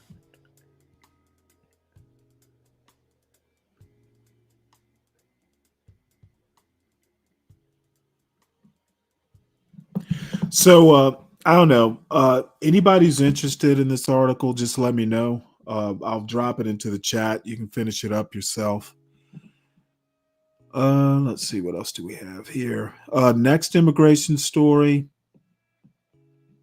is federal judge pauses transfer of detained Tufts student until further review by judicial panel. Once again, Trump, wants to just do what he wants to do, and courts aren't having it. So let's listen to this. If it'll play. Now, Tufts PhD student Rumesa Ozturk will remain held by ICE in Louisiana for at least another week. An appeals court has granted an emergency stay on her transfer to Vermont, with a 3-judge panel set to weigh in next Tuesday. A federal judge ruled last week that Ozturk has to be moved to Vermont despite the Trump administration's objections. Ozturk was taken into custody on the streets of Somerville last month. Her lawyer says it's because she authored a pro-Palestinian op-ed last week. Federal officials claim she supports Hamas.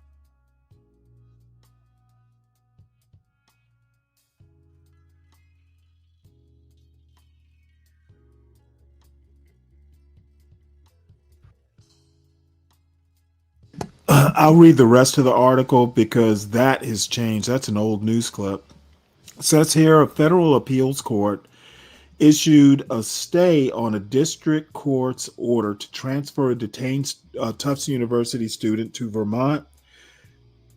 The court ordered that the transfer of the Tufts graduate student, Rumesa Ozturk, be paused until May 6th, a May 6th motions panel. Let's see. ICE custody. Okay, so apparently that stay means she's going to be free until that court hearing.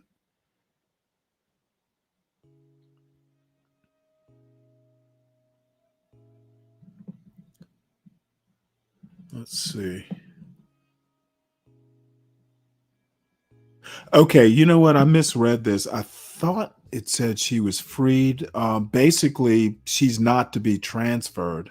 So apparently she's going to remain in custody in Vermont. I would have sworn somewhere I saw that she was going to be released. Or maybe I'm confusing her with someone else. Next article. This is interesting. Supreme Court's conservatives lean towards allowing country's first religious public charter school. And it says here the Supreme Court heard arguments on whether to allow Oklahoma's first taxpayer funded religious online charter school, St. Isidore of Seville. What's an online charter school? The case arises from the Oklahoma Supreme Court ruling that the school's public funding violates the First Amendment by entangling church and state, which I agree with. St. Isidore planned to enroll 200 K-12 students and aims to evangelize Catholic faith, supported by conservative justices and state leaders, with one justice undecided. Justice Brett Kavanaugh said they seek only equal treatment, not special favor, while lawyer Greg Garr warned that the ruling will dramatically affect charter schools nationwide. If Chief Justice Roberts sides with the conservatives, the schools will open nationwide implications. A tie would uphold the state ruling and leave the issue unresolved nationally. This is a can of worms that's being opened. And one of the things Supreme Courts don't like to do over the years is open a can of worms. And, approving this is just gonna, it's almost going to be to the level of Roe versus Wade, where, the wall separating church and state, Thomas Jefferson's wall is going to be challenged. And actually, I meant to go to see if that. Let me go back and let's have a look at this. Because I wanted to see if any of the hearing was available to listen to. Because I'm kind of interested.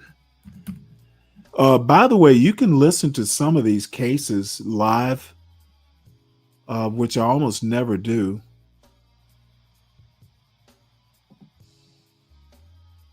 Oops.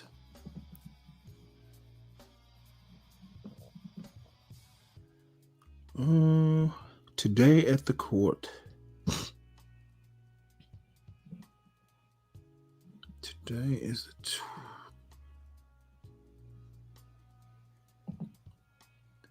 oh well.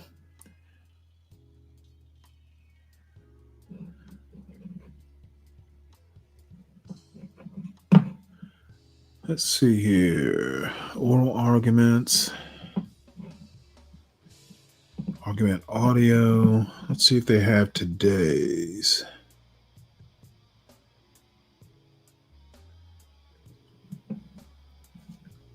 Here it is. We'll hear argument this morning in case 24-394. I actually want to hear some of this. Let's get rid of that. This is I want to hear some of this argument because I'd like to hear like how they're going to argue that public funds should go to a religious charter school. And won't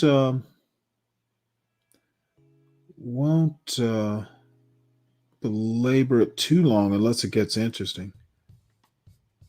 The MasterCard.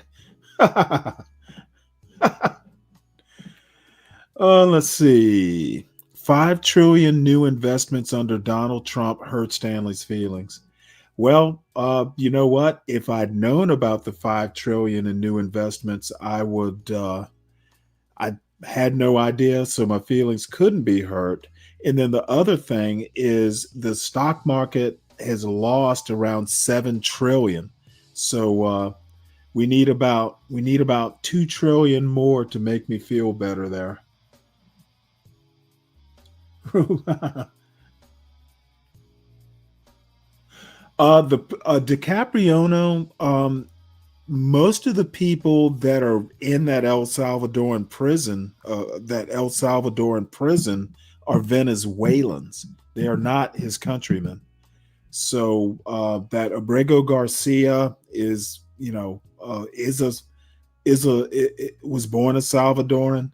So most of them aren't citizens or former citizens or whatever. And I'm guessing most of them won't ever make it back to Venezuela for that matter. So let's hear some of the opening. And this session went on for 2 hours, so they argued the hell out of this. Oklahoma statewide charter school board versus Drummond and the consolidated case. Mr. Campbell. Thank you, Mr. Chief Justice, and may it please the court. Oklahoma's charter school program relies on private organizations to create more educational options, and it empowers those groups to innovate by giving them broad autonomy over their mission, curriculum, and operations. Fueled by private ingenuity, those schools are thriving as they specialize in diverse subjects like Native American culture and environmental stewardship. But state law categorically bars religious groups and programs, deeming religion to be the wrong kind of diversity. That religious exclusion violates the Free Exercise Clause. This court has held 3 times in the last 8 years that when a state creates a public program and invites private actors, it can't exclude people or groups because they're religious. The Oklahoma statewide charter school board is committed to this principle of religious neutrality. That's why it approves St. Isidore's application based on. Okay, what he hasn't gotten to yet, he's talking private.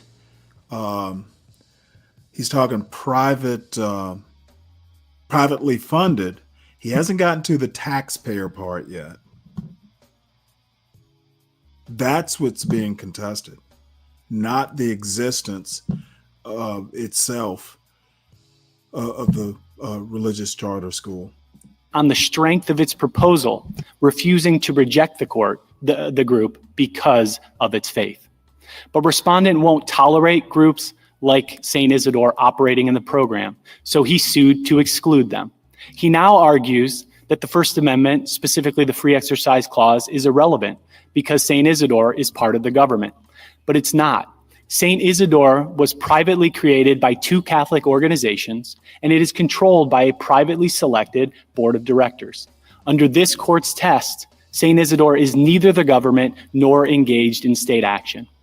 There are already hundreds of families that have signed up for St. Isidore. They're part of Oklahoma's community too. They should not be treated as second class. I welcome the court's questions. Well, the argument is that either you are engaging in some sort of state action, which is, I'd like you to at least discuss that because this isn't the normal context in which we see that, and that you are a state entity, you're a public school, public Catholic charter school. And I think you should address that because those seem to be at the crux of the differing opinions and the argument. Yes, Justice Thomas. So to start with governmental entity, there are 2 requirements that this court has established. The first is state creation and the second is state control. There's no state creation here because St. Isidore was established by 2 private Catholic organizations and they applied to participate in a program. They built their own charter school program. They came up with their own startup funding and they asked to be a part. That looks nothing like what this court has found to be state creation in cases like LeBron, Biden, and Arkansas. In all of those cases, the entity was created by name through special legislation. Nor is there government control here because St. Isidore is operated by a privately selected board. Again, in all 3 of the cases that my friend on the other side cites, there was a state selected or a government selected board. And that's different from this case because, as he admits, we don't have that here. Now, why does that matter? It's critical because a state-selected board has government control within the organization. All we have here is government oversight outside of the organization. And this court has been clear in its state action cases that government regulation from the outside is not sufficient to constitute state control is not sufficient to constitute state action, let alone control for purposes of governmental entity analysis. Now, moving to the state action test, which my friend... Before you move, can I just ask you a question about that? Because I understood that charter schools actually had to be, their curriculum was reviewed by the board, and it has to be evaluated and accepted. Is that not so? So at the application stage, there's just a curriculum overview that's provided. The court can find it in the joint appendix on pages 19 through 20, and you can see it's very high level. But yes, the board reviews it as part of the application to ensure that this school is going to provide a quality education to the students. So how does the board do that if the curriculum includes religious components? I mean, what input or oversight or ability to actually review that does the board have?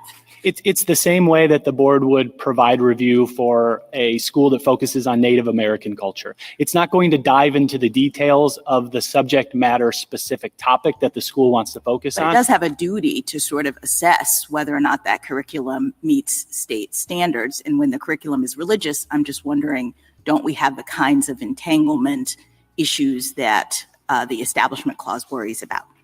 Not at all, because the state board does not get into the details of the curriculum, particularly any kind of subject matter curriculum. What the state board is looking for is whether the state standards are satisfied. The state standards require things like math and reading and language arts. That's what the state board is concerned with. It doesn't second guess those specific subject matter details. How about if a religious school wanted to change its curriculum to teach only creatism and not evolution? You'd have to make a judgment, right? As to whether that was a quote unquote quality education, because that's your legal charge, isn't it? To evaluate the curriculum. It is the legal charge to evaluate the curriculum. And they have to teach enough to pass the national state test. That's one of the requirements of a charter school. It is one of the requirements. So as much as you want to say that you are not looking at the substance, you're charged by law to do that, because you have to determine whether it's a quality education, to evaluate charter school performance, to approve or reject any proposed change to the curriculum, to consider whether to renew or terminate one, and to oversee and supervise the charter schools. That's your responsibility, correct? Those are a number of the responsibilities. So what would you do with a charter school that doesn't want to teach evolution, or doesn't want to teach history, including the history of slavery, or doesn't want to include having children of another faith in them, as this one does? This one does not say it won't exclude children of other faiths, but it said if you want to attend Interesting the school, point, DiCaprio. you have to attend Mass, you have to accept the teachings of the church with respect to certain principles. So is that something you look at? It's federal. No, it isn't. And I want to start at the back end of your question, which talks about St. Isidore. So St. Isidore allows exceptions for anyone that doesn't want to attend Mass. That's on page 27 of the student handbook. But in addition, it does not require students to affirm its religious beliefs. I would point the court specifically to Respondent's Appendix, page 322, where it says point blank that there is no requirement that a student affirm the beliefs of the school. What if it didn't? Talking about Mass. If it required a statement of faith in order for admission to the school? Yeah, if it required a statement of faith, if it said has nothing to do we with only the want to educate children of our own faith, would that be the same?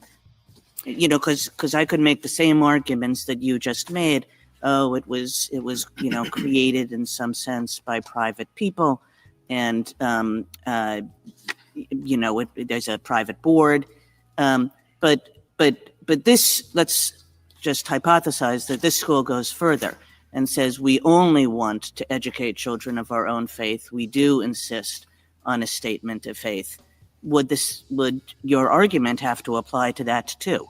I think the argument and the analysis would be different because this case involves a categorical religious exclusion and facial religious discrimination. So under this court's precedent in Carson and the cases that came before it, we have a lack of neutrality on the face of the law. So we go straight to strict scrutiny, and strict scrutiny isn't satisfied here because respondent only has anti-establishment clause interests that have been rejected by this court in cases like Carson. But in that I guess case, I'm just not, maybe I'm just being dense, but I'm not understanding.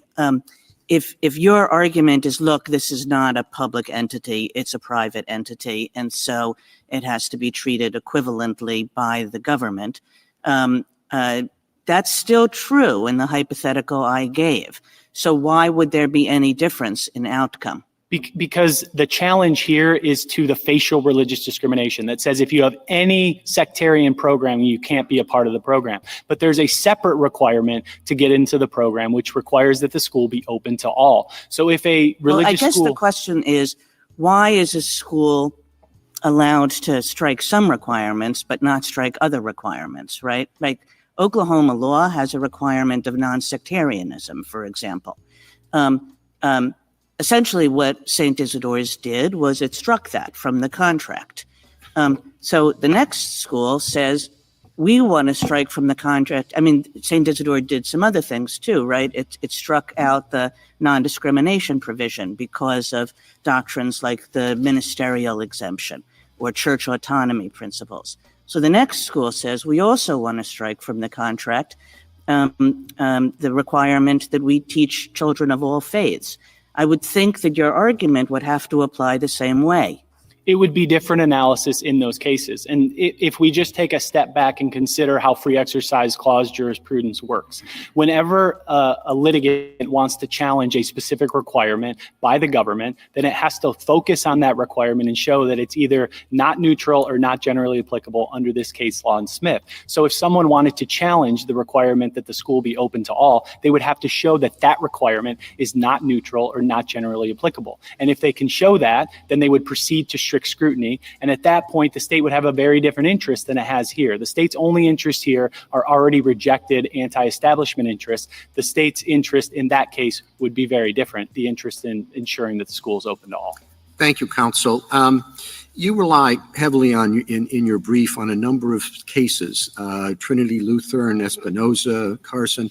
Those involved fairly discrete state involvement. In Trinity Lutheran, they're going to pave the put wood chips on the playground. In Espinoza, it was a tuition credit. In Carson, again, tax credits.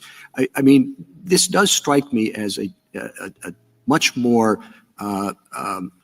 comprehensive involvement, and I wonder what case do you think supports the position with respect to that level of involvement?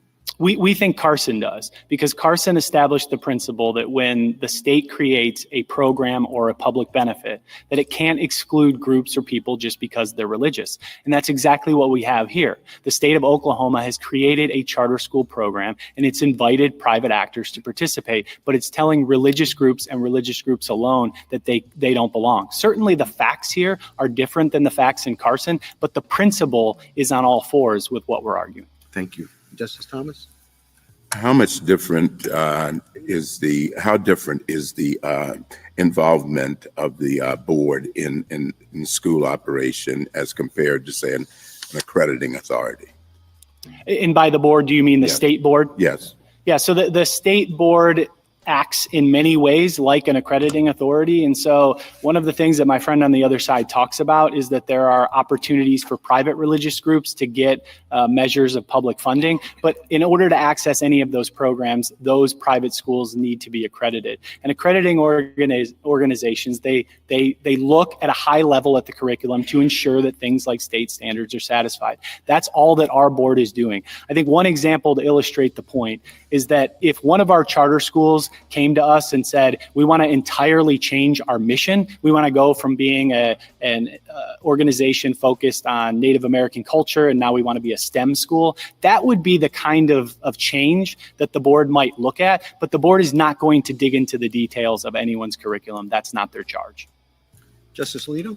The three cases the Chief Justice referred to, Trinity Lutheran, Espinoza, and Carson, involved grants and tax credits. This involves a contract. Is that a relevant constitutional distinction? I don't believe it is.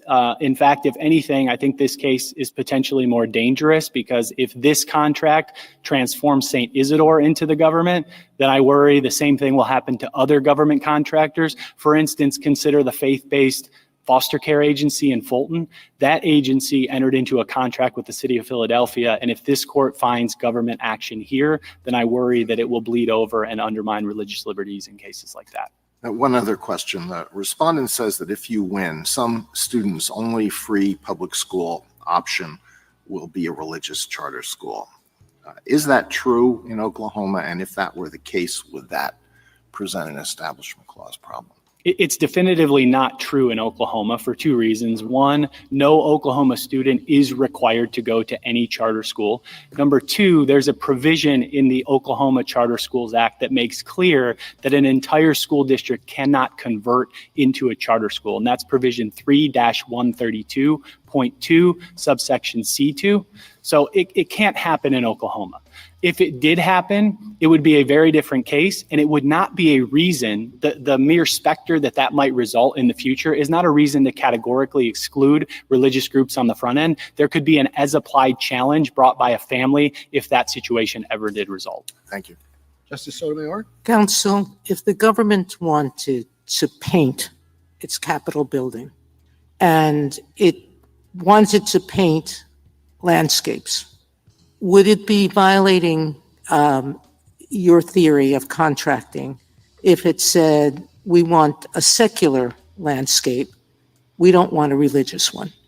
How is that different from this case? Or is it? Are you saying that any time the government contracts for anything, it must include not a religious person, because your charter school doesn't want to just give a secular education. It wants to give a religious education. So what you're saying is that does the government have to accept the religious landscape? I don't believe so, because it Why? sounds like they're hiring someone to paint the government's own message on the side of a building, if I'm understanding Well, your but that's what hypothetical. there's a contract here with the archdiocese, meaning the contract is with a corporation that is run by the Archdiocese of Oklahoma City and the Diocese of Tulsa. They provide all the teachers. Their handbook requires students to attend Catholic Mass. You say there's an exception for that. But they require students to support the school's mission.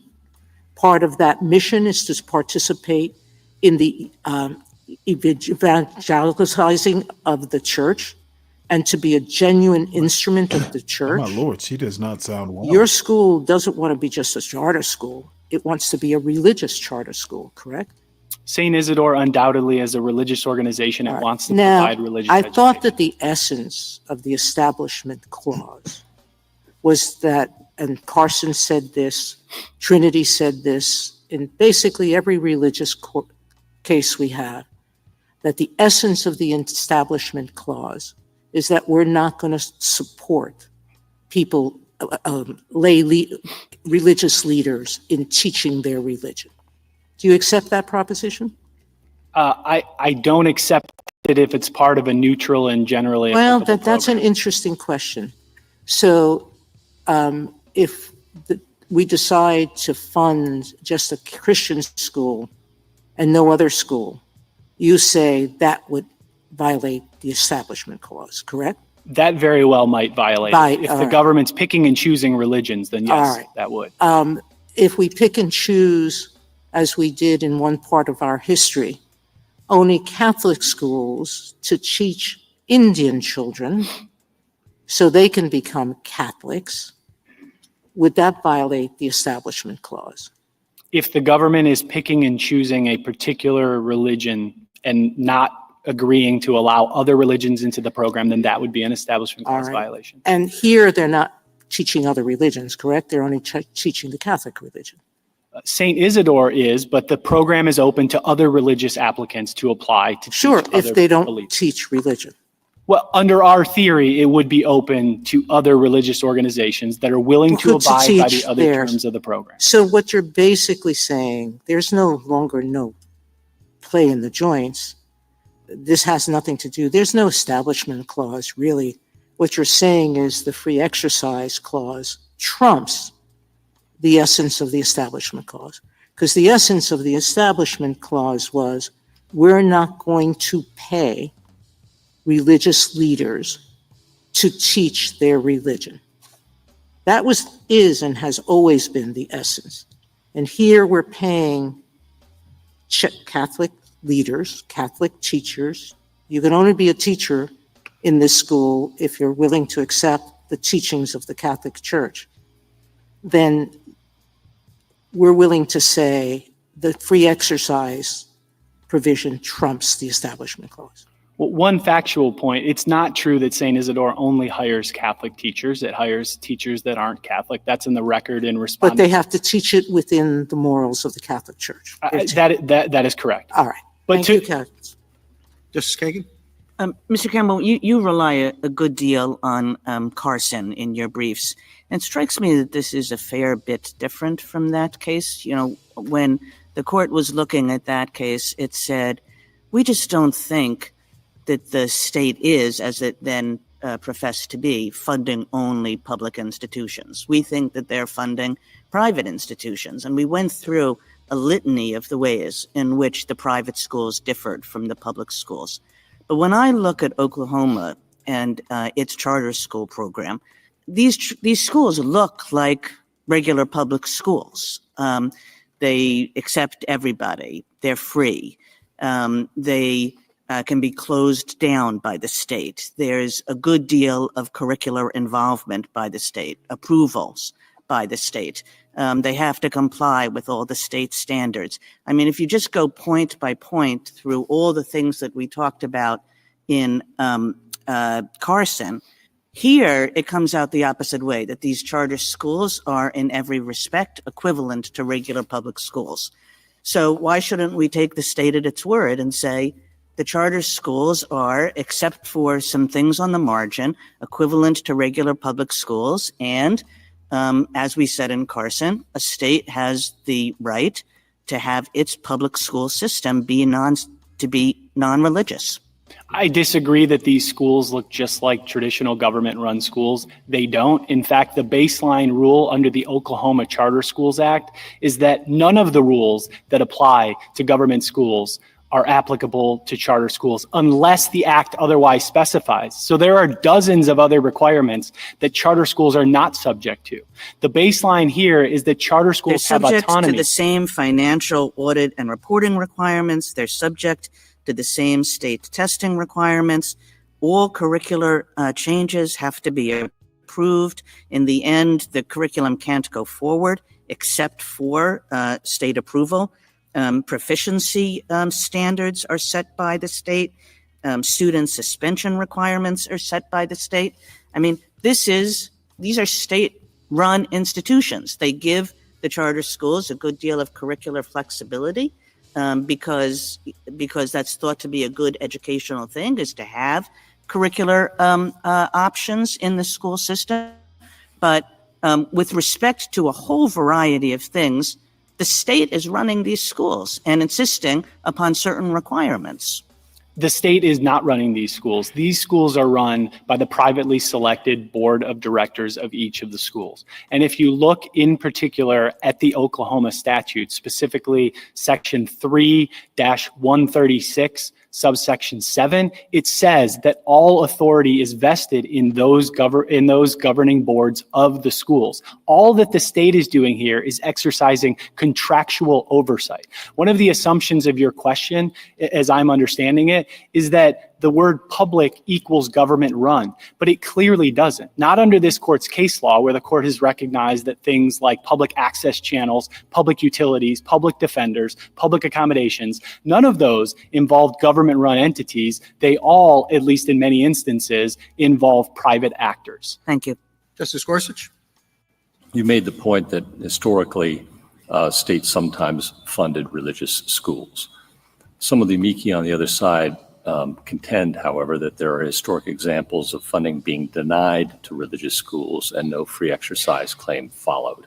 I wanted to get your thoughts and reactions to that. Yeah, one reaction is most of those examples that were provided in those amicus briefs came from the early 1800s, and no one understood the Establishment Clause to be incorporated against the states. Or the free exercise clause.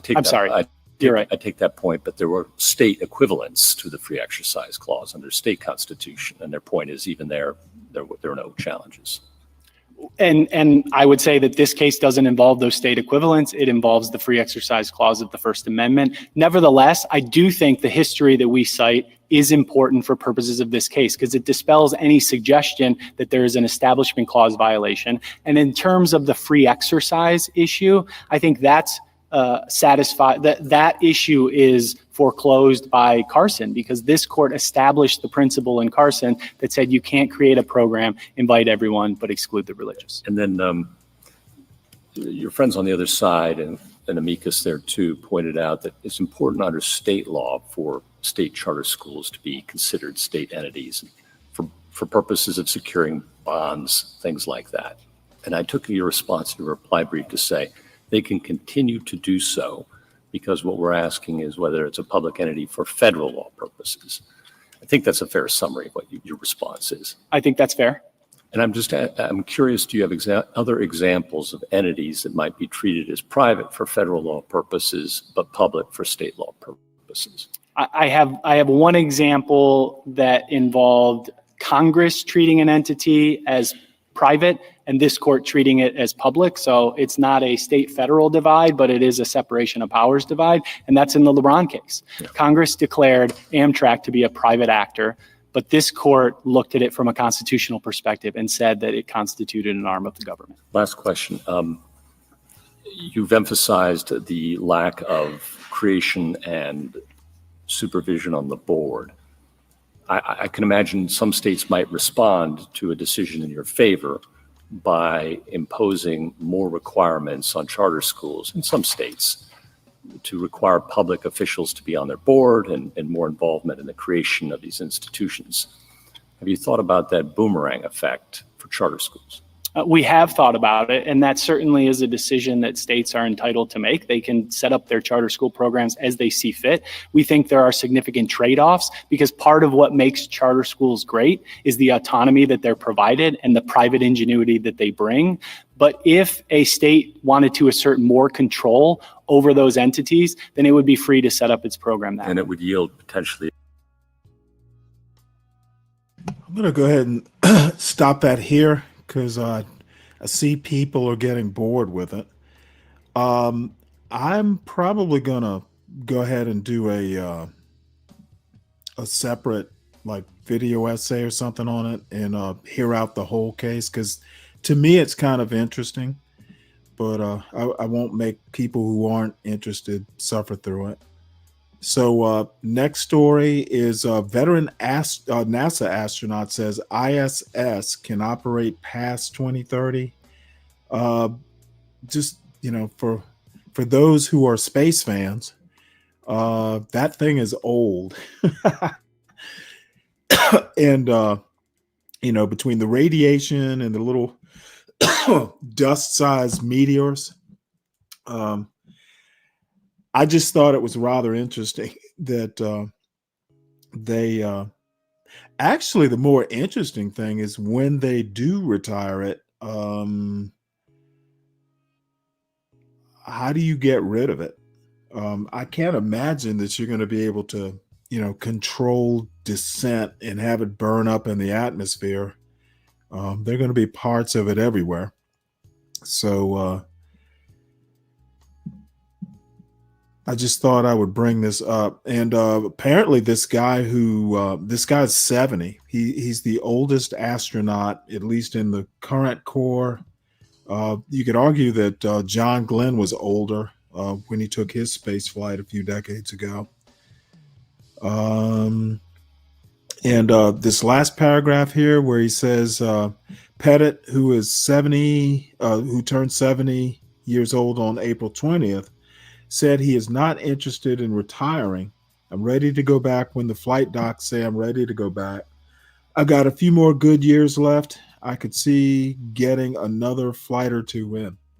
So he is a hero and an inspiration to all us old men that you really can fly at 70. So there we go.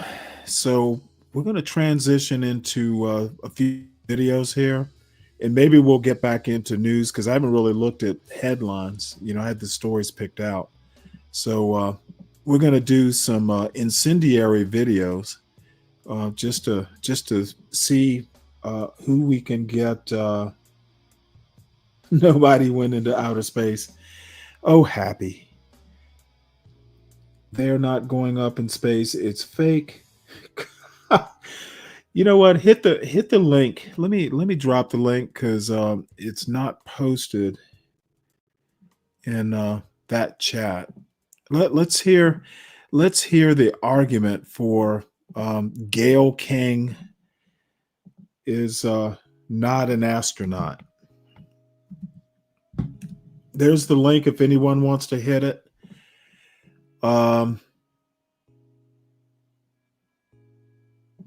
Let's move on to a cult favorite, Lady Boulay.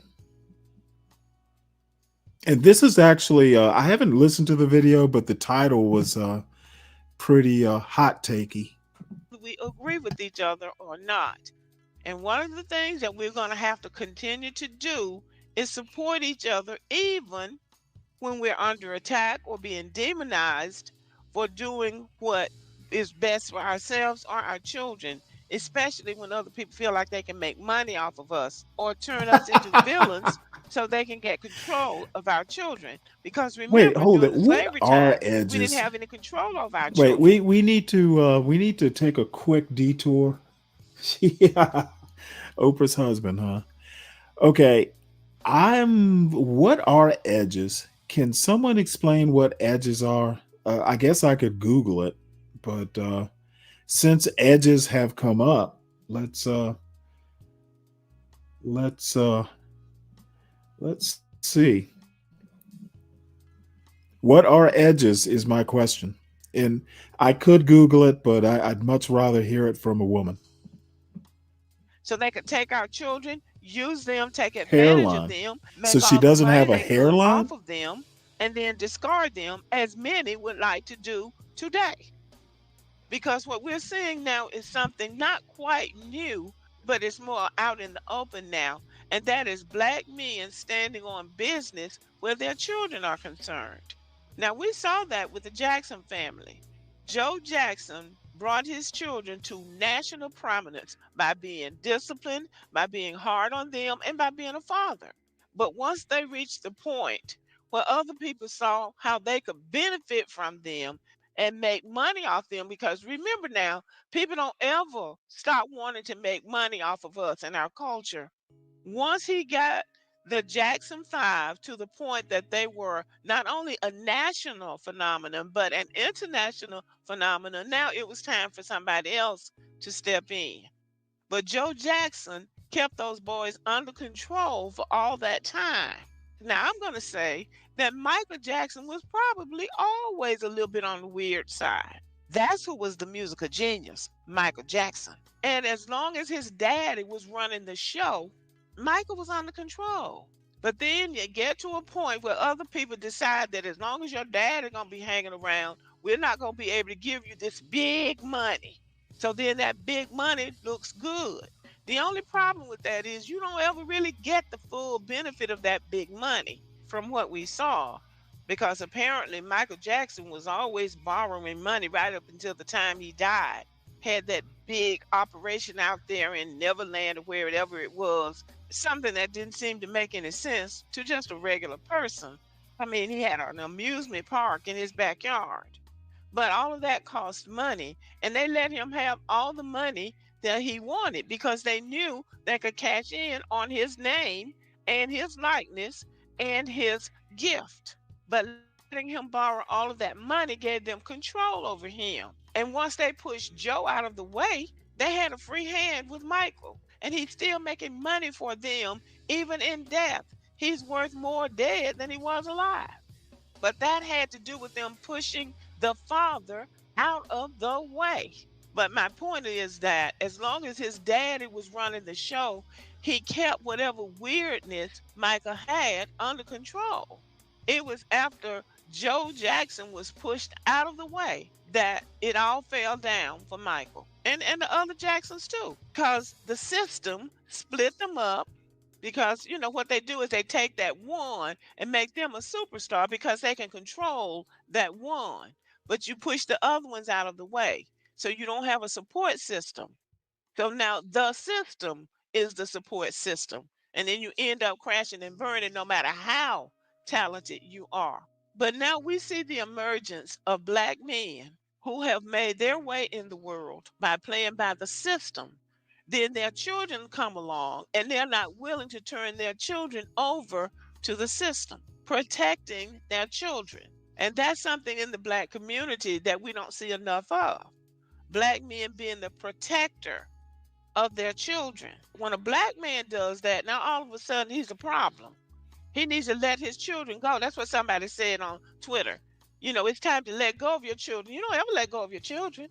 So they are let go of their children so the system can have them and ruin them, get all the money they can out of them. You know, she's making either intentionally or not intentionally, she's making making the quote system sound like slavery, you know, where, you know, parents have to give up their kids to a system. I wonder if that's intentional or accidental, but in a way, she's making a point. Out of them. But that's And kind of then what all ruin them, or parents they end do, up ruining to be honest. themselves. So I think that Black men acting like men is a real threat to the system because remember, from the slavery days, they weren't calling them men, they were calling them boys. Boy, come here, boy. Yeah, Boy. I So noticed there's that, still this need for Black SKC. men to act like How children, many and the scientists turn system their is the kids real into father of Black scientists? people. And so when the Black man And bucks when we back, do, then they get it doesn't labeled a get this problem. kind of Deion fanfare, Sanders though. was not a problem for So there's looking a out for his reason son. she's talking LeBron about James athletes and is not a entertainers. villain They're the for only saying, I ones want my that son to get play in the public NBA. attention. He might not be the top player that his dad is, but he can be a bench warmer like a lot of the white ones on there, especially if they get a white one on there. If he's not from Europe, you know he's not going to be able to play basketball worth a flip. But they'll have them sitting on the bench, making it look like they're on the team. And then when the team is up 50 points, they'll get in and come in and foul out. But at least they got in the game. So I'm glad to see Black men turn the corner on this, coming into the 21st century and becoming the men that they ought to be for the Black American community, for Black American people. And I want to let them speak for themselves. I don't know why everybody's blaming me for that shit. I'm allowed to want what's best for my son, just like Archie Manning wanted for his. When his big-headed ass son didn't want to play for the Chargers, no one said shit about it. So why the hell y'all so upset with us? Yeah, we know why, but nonetheless, both of my boys made it to the NFL, and I'm good with that. With that being said, y'all, because I'm going to keep getting this money, and there ain't shit you can do about that. Ha, ha, ha.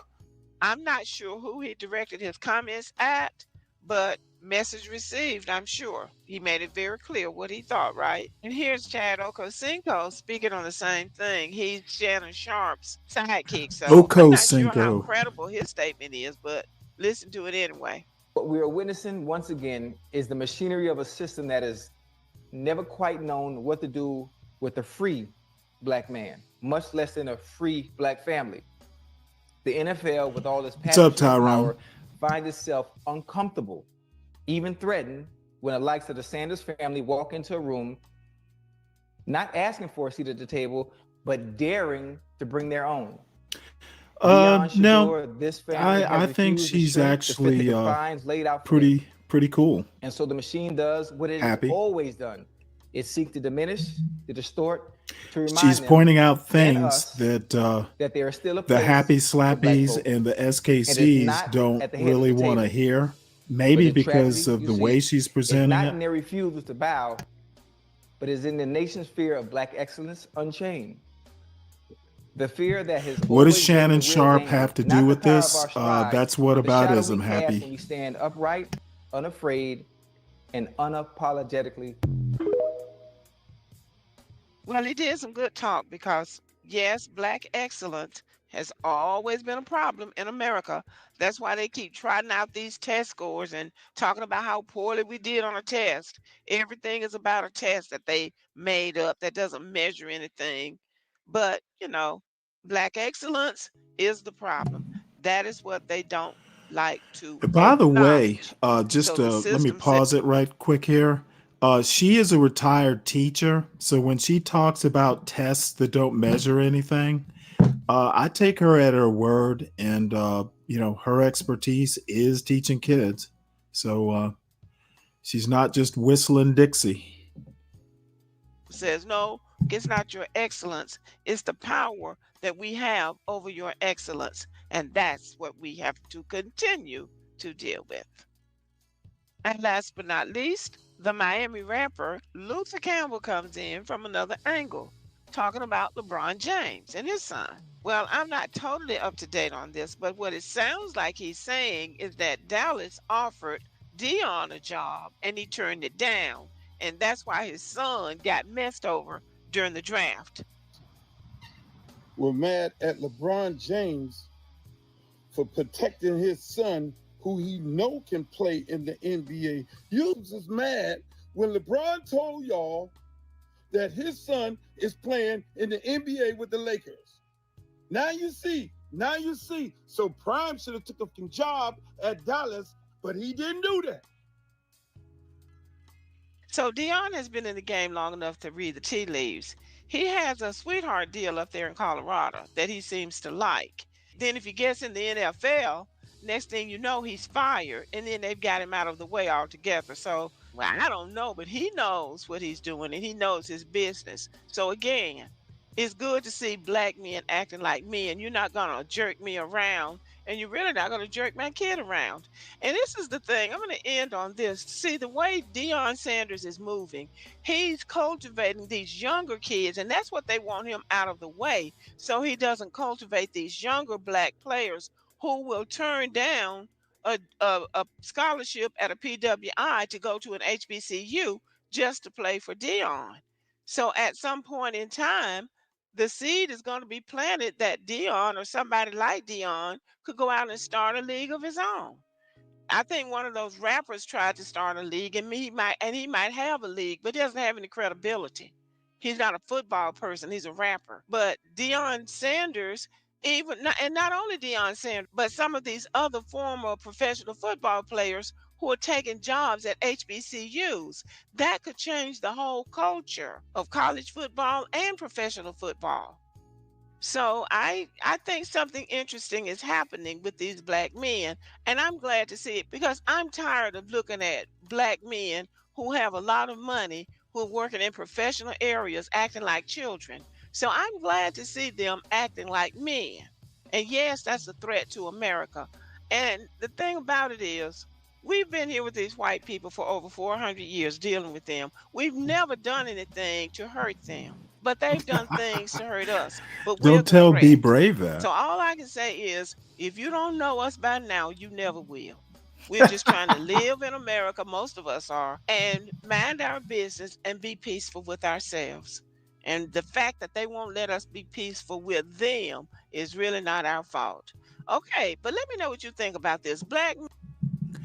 Well, that ought to be good fodder for a certain white racist that likes to listen to the show. SKC, it's not silly if you actually can take off that far right filter and actually listen to what she said and you know history, SKC. So your problem if you can't deal with it, but she's right. And speaking of happy, everyone, make sure you hit the like button, please. Make sure you subscribe to the John Galt Urban Landlord channel if you are new to the channel. Always feel free to share the channel far and wide with all of your friends. we can only go up from here. Please make sure you subscribe to the Stanley Cross channel. It's at Stanley Cross 6000. Much less a popular channel, but it exists nonetheless.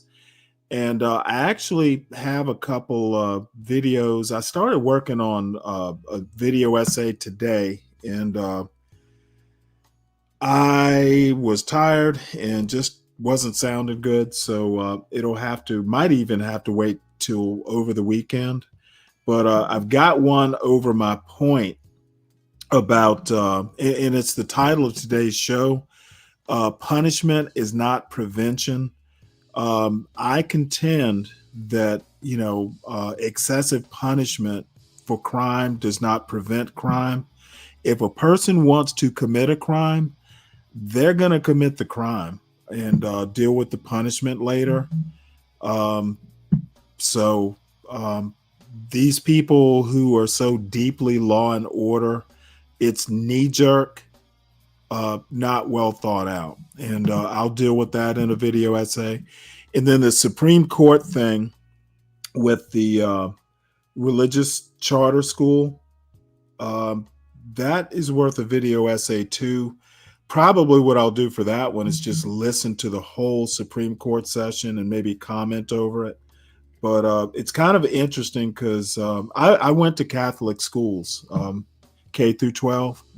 So, it does interest me. And I feel, let's see. So, Stanley, you don't think 100 lashes is not a deterrent? Not if you want to commit the crime. Let me put it to you this way. There are crime statistics. There is high crime, high violent crime in the inner city. The laws are on the books. They know what the punishment is. The linchpin is, if you don't think you're going to get caught, you're going to commit the crime. Okay, that's why I'm saying the punishment isn't necessarily a deterrent. It's really whether you think you'll be caught in the crime. And then sometimes, like a crime of passion that's unplanned, you know what? That happens all the time. The punishment does not deter the passion. It can't. So this is what happens when you get someone who basically doesn't read books, who is uneducated in how to think critically, but yet still holds a high opinion of themselves. This is where they beclown themselves. Okay. Taking something, instead of asking questions about what do you mean, Stanley, they just want to just go off and assume I mean one thing or another. And they wind up looking like the clown, not me. So anyway, let's see. New overnight subscribers are for it.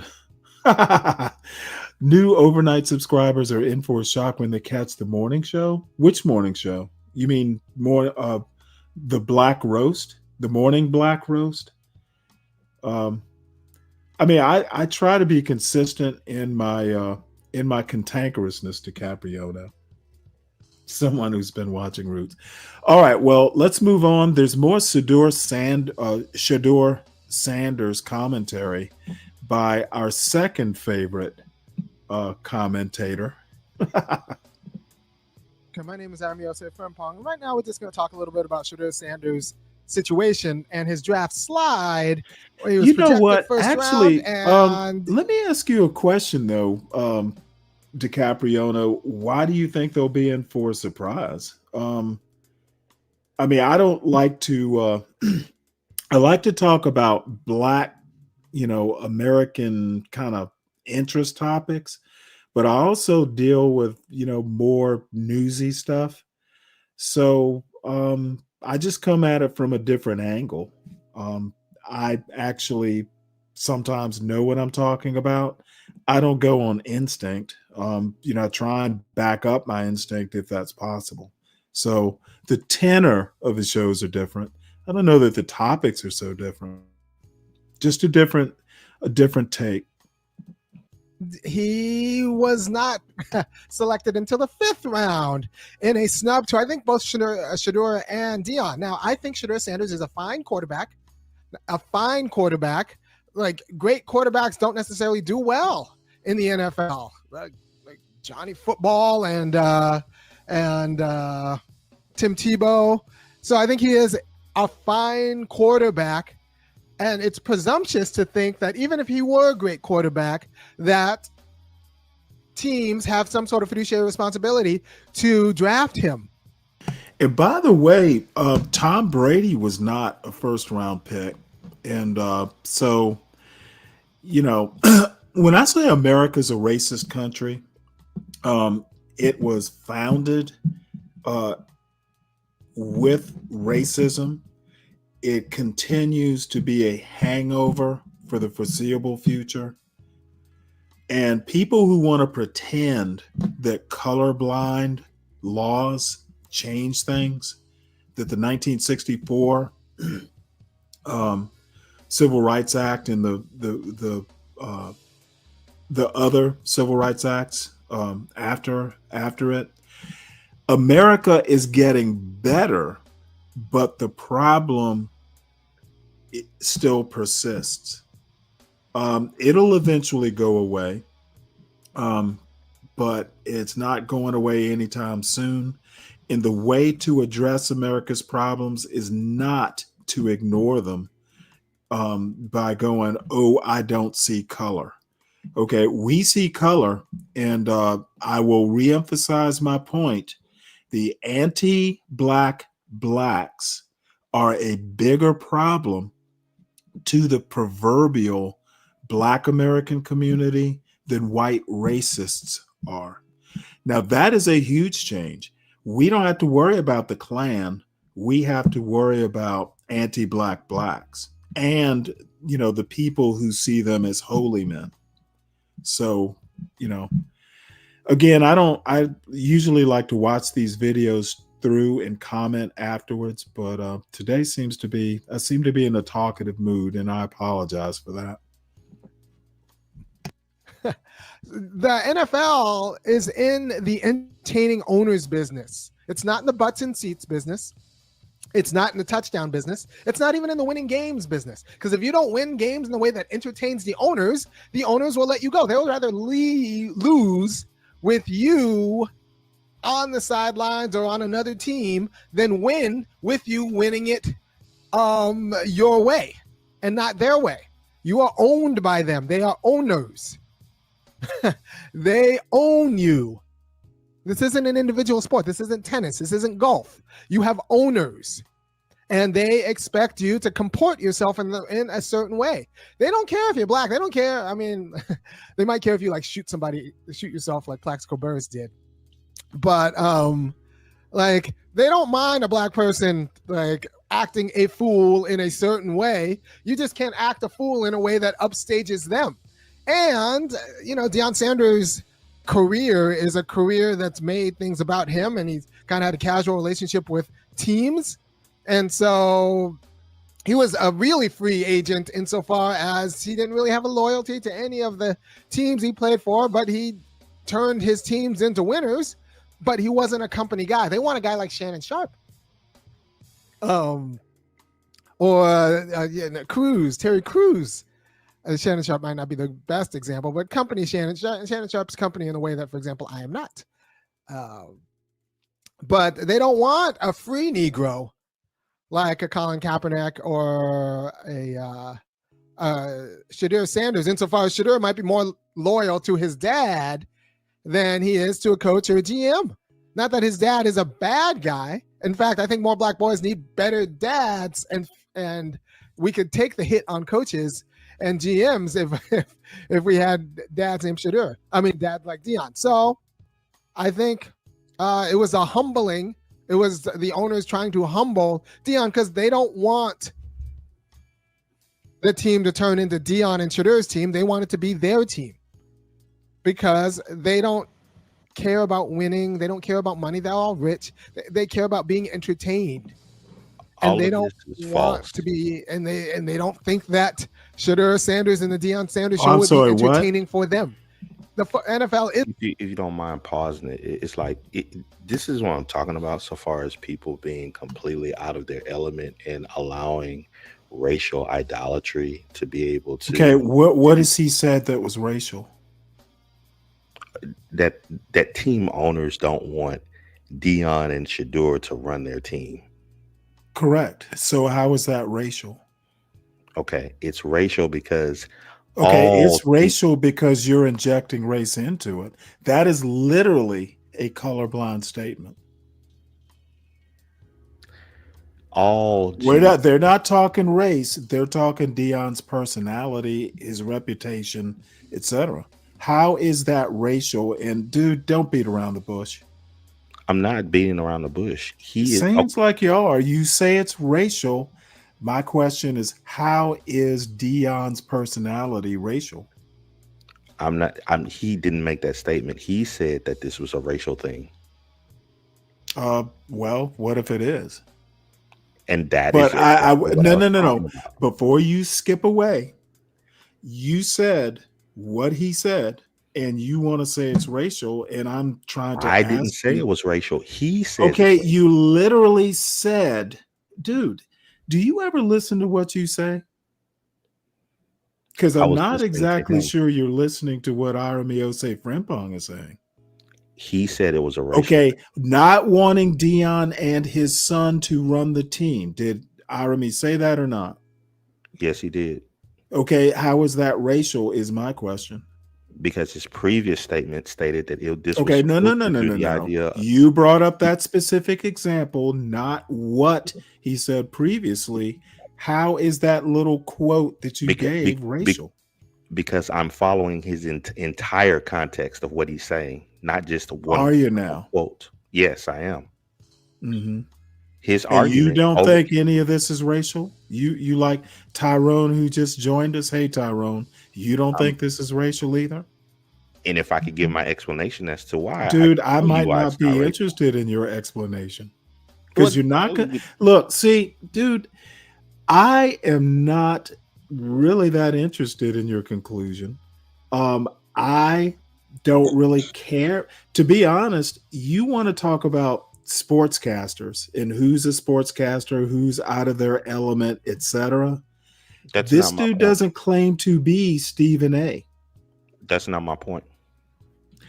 All right. Well, maybe you should get to it. If I could. If you can do it quickly. My point is that when he began with all of this, he said that he believed that start it over. Let's start it over because I think you're absolutely wrong. But you want to start it over. We can do this line by line, and then you can make your point in context as he develops his context. How about that? Sure. Okay, and Tyrone, good to see you. You haven't been up here in a while. How you doing? I'm doing all right, Stanley. How you doing? What's up, SKC? Everybody in the Not chat. too bad. But yeah, if you want to play from the beginning, it's fine. It's a racial argument, though. Okay. Well, you could be right, and Irami does. No, I am right. Irami does act like. Let me ask you a question: does race in America play a part in day-to-day life in America? Not for everyone, not in my life day to day, but sometimes it does. Even if it's getting on a YouTube show and talking about it, does race play a part in American culture in 2025? SKC. Yes, for those who need it to be. Okay, and then you and I disagree on that. It is literally in the weft and warp of the American fabric. Race. This is a country founded with a core of racism. It continues to be. It's better year by year, but pretending that it's only racial for those who need it to be is a little bit of hyperbole, in my opinion. Yeah, well, I mean, there are certain scientists that they follow. I don't care about the scientists. I care about your opinion. Well, my opinion is Are that you a there. scientist? No, I was using an analogy before you interrupted me. Oh, I'm going to keep interrupting. Didn't you hear I that know. Supreme It's Court? fine. Didn't you hear that That's fine. Supreme Court session where everybody was interrupting everybody? It's the way it's my particular Socratic method. Yeah, I don't Make a have any bad problem. point, I'm going to interrupt you in real time. Yeah, I don't have any point with that. But again, sometimes you just have to allow the point to be stated. Not if it's a bad point. Well, like I stated, this guy here, he's looking at this situation through the lens of race, and he has No, I don't agree with that. and his analysis of sports is extremely poor. Okay, he's not a sports analyst. He is literally an Well, academic then, philosopher. don't So use don't he's use. Well, he shouldn't he use does comments make like, a "I point think he's a good about quarterback." Then, individual sports versus team sports, where you have owners. And the analogy for the NFL being some analogous to a plantation sort of system, I think that's always been spot on, and he wouldn't be the first to point that out. well, there's these types of sports with owners all over the world, and people don't say that. And once again, you're doing that Thomas Sowell bullshit. That's No, basically there are that's basically a version of whataboutism. We're not no talking there about the world. We're not no talking there's about the teams, world, there's owners all over SKC. the world. We're There's not owners all over talking the about world. the world, Oh, SKC. We're no, we're talking talking about about the reality. United States of America and the NFL. The Okay, NFL is not worldwide yet. I hate this Thomas Sowellism. By the way, so you missed Thomas Sowell. We watched a reaction to a video of his by so someone would else. it be a difference if the owners were black? No. So it would still be a plantation if the owners were black? Yes. Okay. And as people like you are so fond of pointing out, there were black slave owners. So why would it be different? The problem isn't necessarily the color of the owner's skin. The problem is the system. Okay, No, this is the problem with racism this. is literally a system. Not, and in my opinion, racist behavior is the only thing in America that is colorblind. Anybody can be a racist. You have people that own a system, and then you have people that want to play Well, into that system. do owners really own the system? Yes, they own the team. Their money Okay, bought but no. The NFL is the system. Does one owner of a team that participates in that those system? owners Now own the there is a NFL. group of owners who kind of maintain and add to or detract from the system, but no one owner. Jerry Jones does not own the NFL. The owners own the NFL. Yes, as a group, there is no one owner, was my point. Correct. And that group has the responsibility And of the their individual owners have to operate within that system. The commissioner of the NFL does not Yes, own the NFL. yes, they're the ones that choose the commissioner. Right. And the point is it's a group decision. No Correct. one owner owns the system. They Correct. are maintainers as a group. Correct. If you want to believe in group ownership, I guess that's a point. But no Right. one owner owns the system. They are participants. They benefit greatly from the system. I think it's The system that they analogous. made. I think it's analogous to that 1% in the antebellum South. And it does racist behavior, racism is actually colorblind, oddly enough. It's a really poor analogy that you guys try to put up with this whole plantation thing. Well, it's a poor analogy in your opinion, and your opinion is your opinion. Okay, so tell me the plantation where slaves were. Don't care about. I'm not telling you anything. I just made the analogy. I'm not going to get deep into detail. I'd like to watch the video because it doesn't fit. Okay, you know what? That it fits or doesn't, we could actually do a whole show about that. Again, just like I fussed at 12th Man, I'm really not in the mood to, deal with ephemera. The bottom line is that the NFL is very analogous to the antebellum, plantation system. It is not. Maybe not the best analogy in the world, but it's been made before. I'm not the first. I'm not the first one. Okay, well then I'm show not the one. Just first show one one to line to line make. comparison. I'm not the first one Just one. to make the analogy. It Okay, is so just not make me one line being to line an comparison. original thinker on this. Bottom line is that you find this racial. My response to that is America is literally built on racial. So don't be I am surprised. not making it And racial. why you criticize it, people of your ilk tend to do that and want to pretend. I am not making it racial. You want to pretend that America doesn't have to be racial. And my I'm argument not is that pretending it doesn't anything. matter whether it has to be or not. It is. I'm not pretending anything. I'm just stating that it's beginning. Oh no, I'm putting words in your mouth, of course. Of course. But in the whole thing of when I came up here, you stated that how is the guy stating that it's racial? And I said from the very beginning, if he's making the idea that the NFL is like a plantation, he's starting from a premise of racism. I don't know that he made that analogy. If he did, we'll hear it in a few minutes. My point is that he wouldn't be the first, neither would I, to make that analogy. And whether you think it, whether you agree with it or not, it'll just be something we disagree on. Right. But I think his point about the owner, so he did make that analogy. His point about SKC. His point about ownership is valid, and maybe you just don't want to accept that.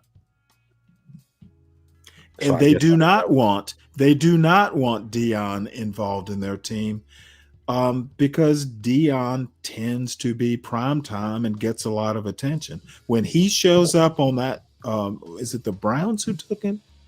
When he shows up on that sideline, somebody's going to interview him. I have a question, Stanley. What does that have to do? I was about to get to you, Tyrone. What's up, man? I've been talking, SKC's been talking, and you have not, and I appreciate that. What you got to say? So what you just said, Dion showing up on this. Dion will not be showing up on the sidelines because Dion has a job in Colorado. Dion will be coaching the Colorado Buffaloes. Dion So will you have nothing think to he'll do be with too busy the to? Cleveland You Browns. think he'll be coaching on a Saturday and won't feel like Yep. flying in on a Sunday? Colorado is not that Well, far. if he flies in, it's just going to be to watch his son play. He won't be on the sideline causing any I trouble. guarantee. How much you want to bet? We can bet whatever. We can bet whatever. This is Okay, and all not bread and not circus. only will he Come on, be Stanley, on the man. Come on, Stanley. sideline, You gotta not let me only talk will too, he Stanley. be on the Come sideline, on, Stanley. he's Stop gonna cutting be me off, he's Stanley. gonna be Stop cutting me off, dressed Stanley. as a Stop cutting me off, Stanley. Stanley, dude. stop cutting me Hold off, on, let Stanley. me make Let me finish my what sentence, is Stanley, it and then with you say you what you folks? gotta say. What is What is it it with with you, you man? What is folks? it with you? What is it with you? What is it with I'm you? gonna say what I'm gonna say, Tyrone. Well, I'm gonna say what I'm gonna Which say. You're not gonna keep cutting me is off, man. not Nobody only cuts you off. not only will Dion be on the sideline, he's gonna fly in on a private jet. Man, this is all entertainment, and people are all caught up in this. This is about money. This has nothing to do with racism. Period. This is all about making money. I don't Period. agree with Thank you, Rating, Tyrone. Thank you, Tyrone. rating, Have rating. you ever Do you know, Stanley? heard, dude, Stanley, do race you know that hustle? this was Wait, the hold most it. watched So there is no such thing as race hustlers? There is no. race I've heard hustlers? people like you and SKC talk about people making money off of a race hustle. So now you want to say there's none? So when the NFL was all It's white, was just that a race about hustle? money. So nobody's Was that going to a be race making hustle? money When the off the race NFL was hustle. all white, was that a race hustle? Was it a This is plantation then, the Stanley? Come on, wonderful man. thing about the anti-black blacks. They're Come on, nothing Stanley. if Tell the not truth now. Answer the question, Stanley. anti-black blacks are nothing if not Anti-black inconsistent. blacks. You forget your own arguments, and the lack of consistency is why I say Lack Anti-black of blacks proficiency. are worse You for the won't let nobody proverbial get that black fucking comment out community. without cutting them off, Stanley. Anti-black blacks are worse for the community than the You are Klan. the most anti-black The motherfucker in the current community.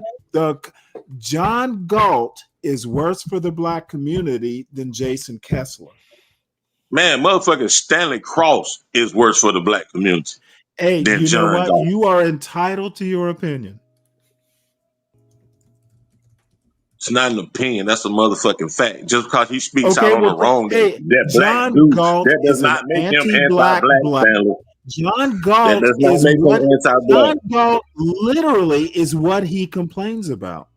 And John Galt is pure entertainment, like all of this shit is, just like the NFL You know is. what? And you know It what? has nothing to do That's with what blacks. racism or fucking That's what plantation. blacks are. Blacks are famous for their entertainment value. People like John Galt don't take himself seriously, and neither does Jason Kessler. So Stanley, we're not you're talking right. about You're John or right Jason. about. You're right We're talking about the about Shadur and Hey, the you were NFL, spot not John on. and Jason. Hey, bruh. Hey, bruh. You're Hey, spot bruh. on about Hey, bruh. blacks being. Hey, Blacks bruh. are good at entertainment.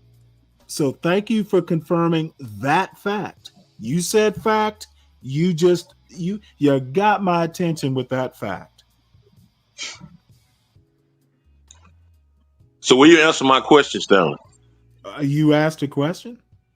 What? Is it a Yes, good yes. one? You was talking Is it so a good fucking one? much. You was talking Is it so a damn good much you one, or didn't is hear it it. going to be one of them black entertainment questions? It's gonna be whatever the fucking question is. Are you gonna answer the motherfucker? Oh, I will. You gonna force me to? Nah, I'm not gonna force you to do a damn thing. I'm just gonna ask you the fucking question. Ask the question instead of acting like an anti-black So black. was the NFL a plantation when it was only white players, Stanley? Yes. Well, hold on. It wasn't a plantation. It was like a plantation. If you remember, way back in the day, people, like in the 70s, and basketball was kind of the same way. All these players had to work like regular jobs and play football. So hell yeah, these people they were actually probably more like a plantation. They weren't even getting paid millions of dollars. We're talking about the white guys now, right? Because no black Motherfucker, guys were playing. I heard your question. So And Tyrone, basically, the white slaves were treated worse than I the black slaves. affirmed, I said yes, it was like a plantation back then, maybe more so. So the white Those slaves were people, treated worse those than the black people were slaves, Tyrone. not, those people were not making millions of dollars. Those white guys were not making millions of dollars. Yes, it was like a plantation. And if you want to be more historical, it was like indentured servitude. And Tyrone, this is why academics should not be in sports. He's just doing a commentary.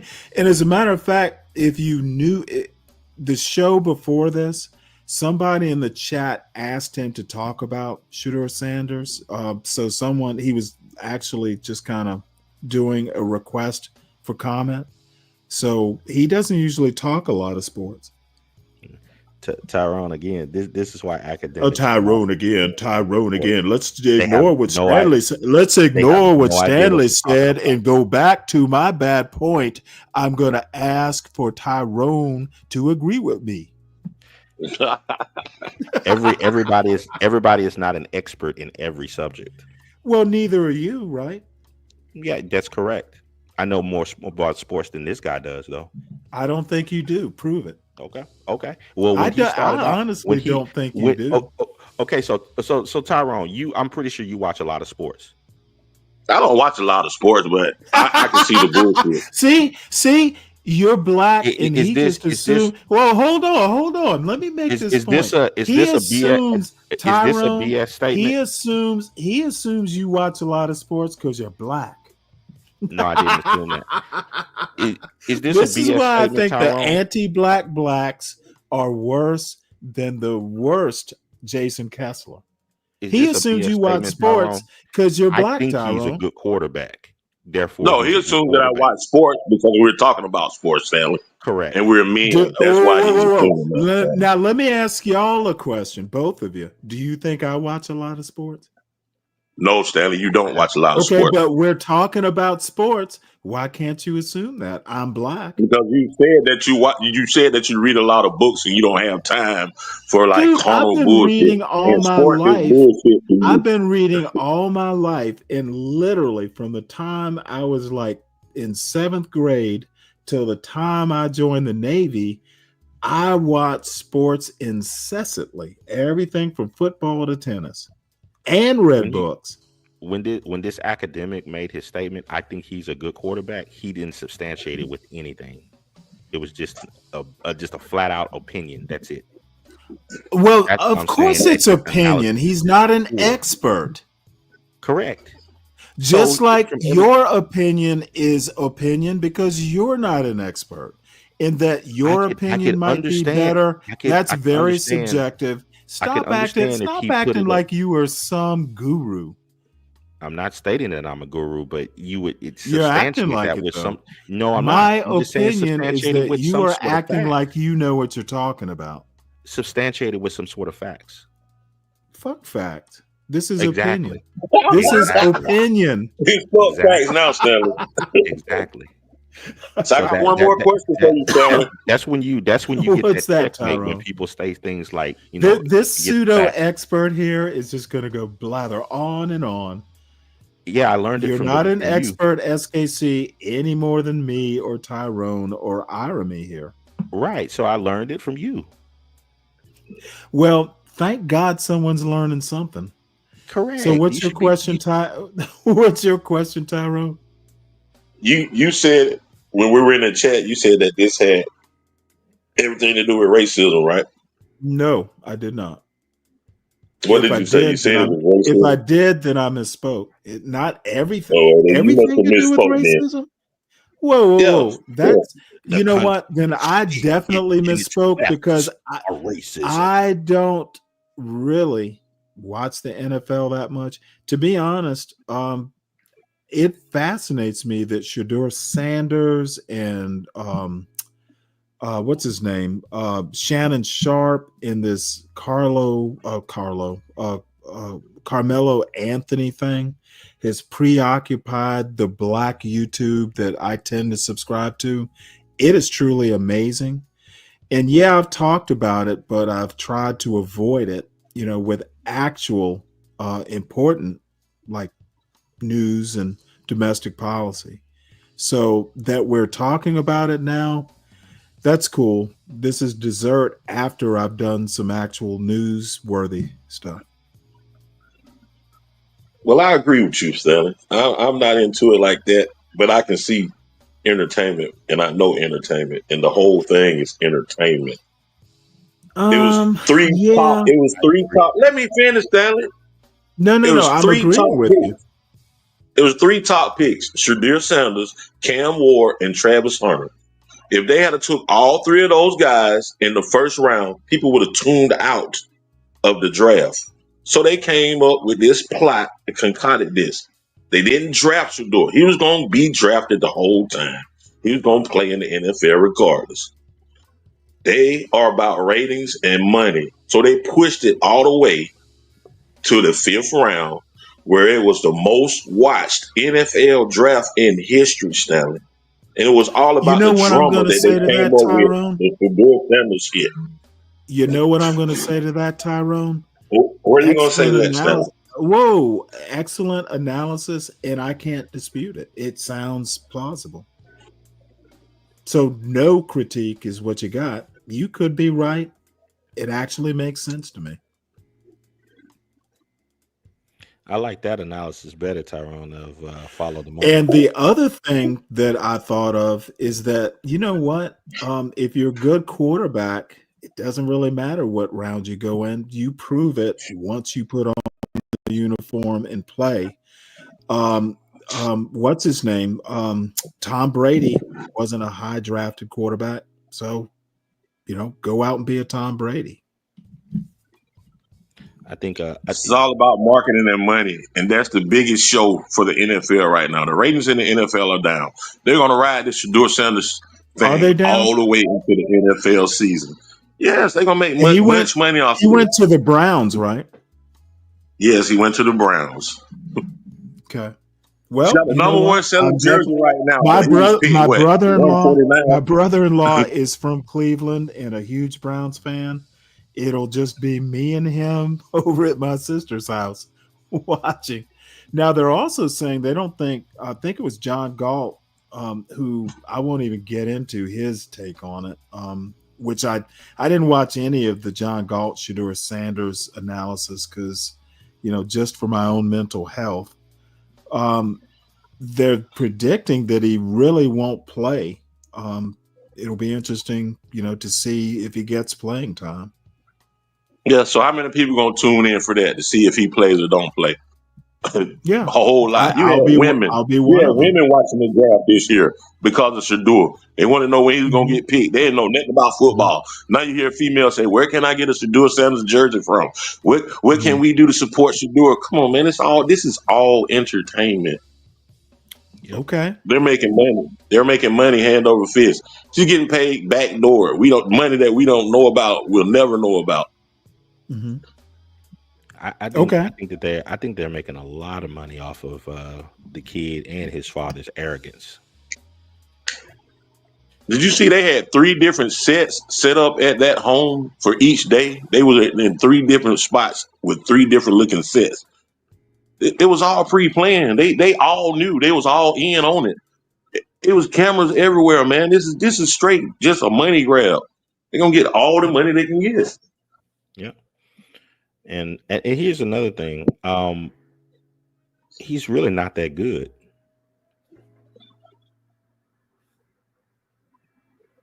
What makes him not that good? Because he went to an HBCU or his dad coached him his whole life? I mean, what do you get that he's not that good at? In the pocket, dropping back, he makes rash decisions, especially under pressure.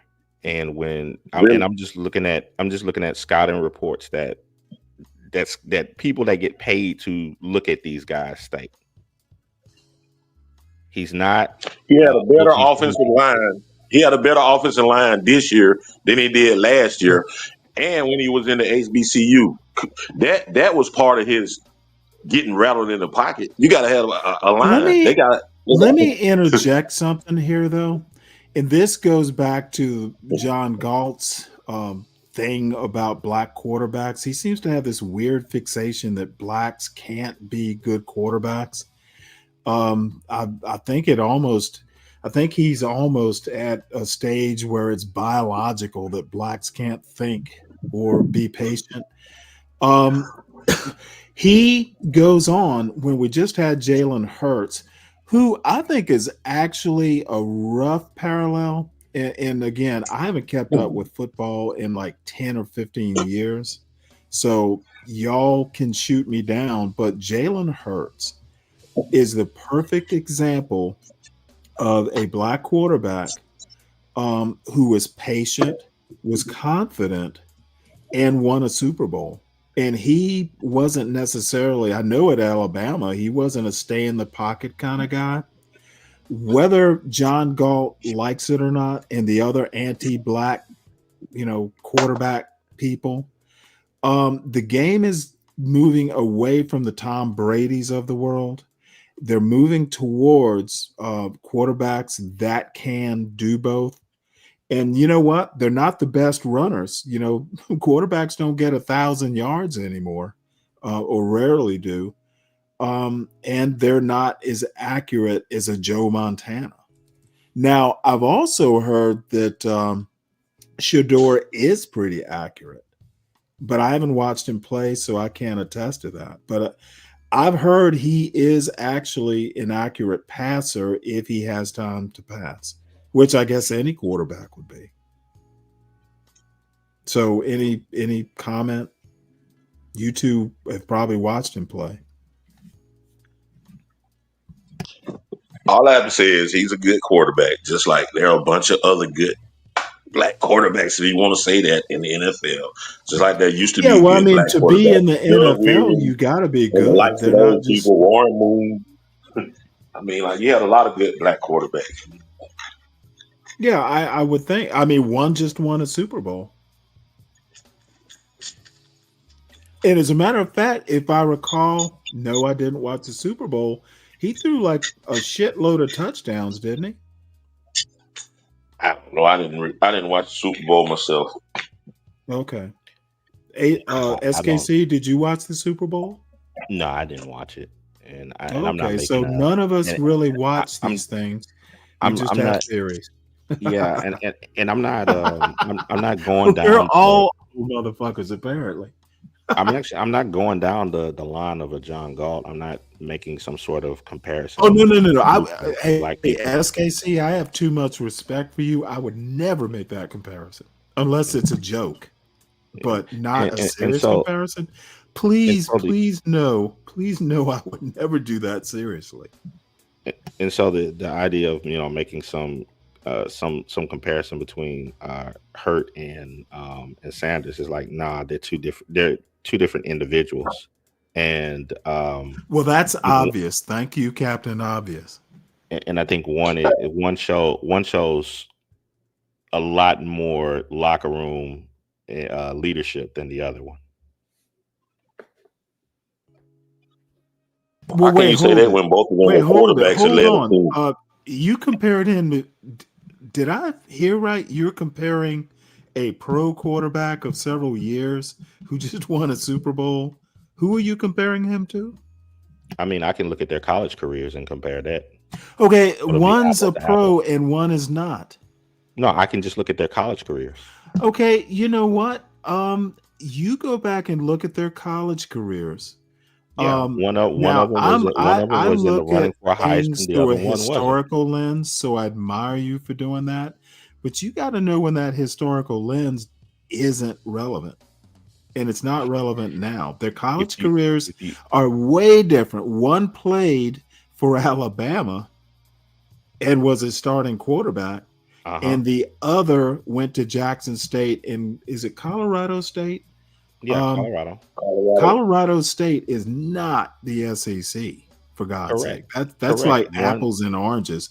Don't Correct. compare their college careers because one didn't play in the SEC, which is didn't play the boys league. best. The SEC is like Correct. a One different did animal. not play in the big boys league. Right. So that's how you're going to compare But the they're college both in the careers. NFL. Yes, that's exactly how Okay, I'm it makes sense now.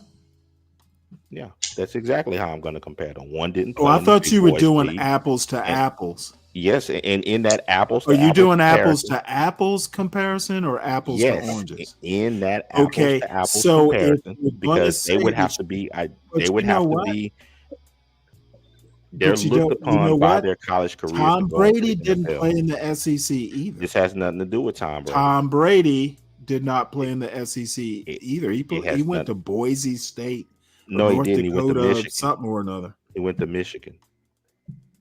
Tom Brady did. Yes. Okay, Yeah, you know he what? sat behind. I thought he went to like University of No, North Dakota or something. no, Michigan.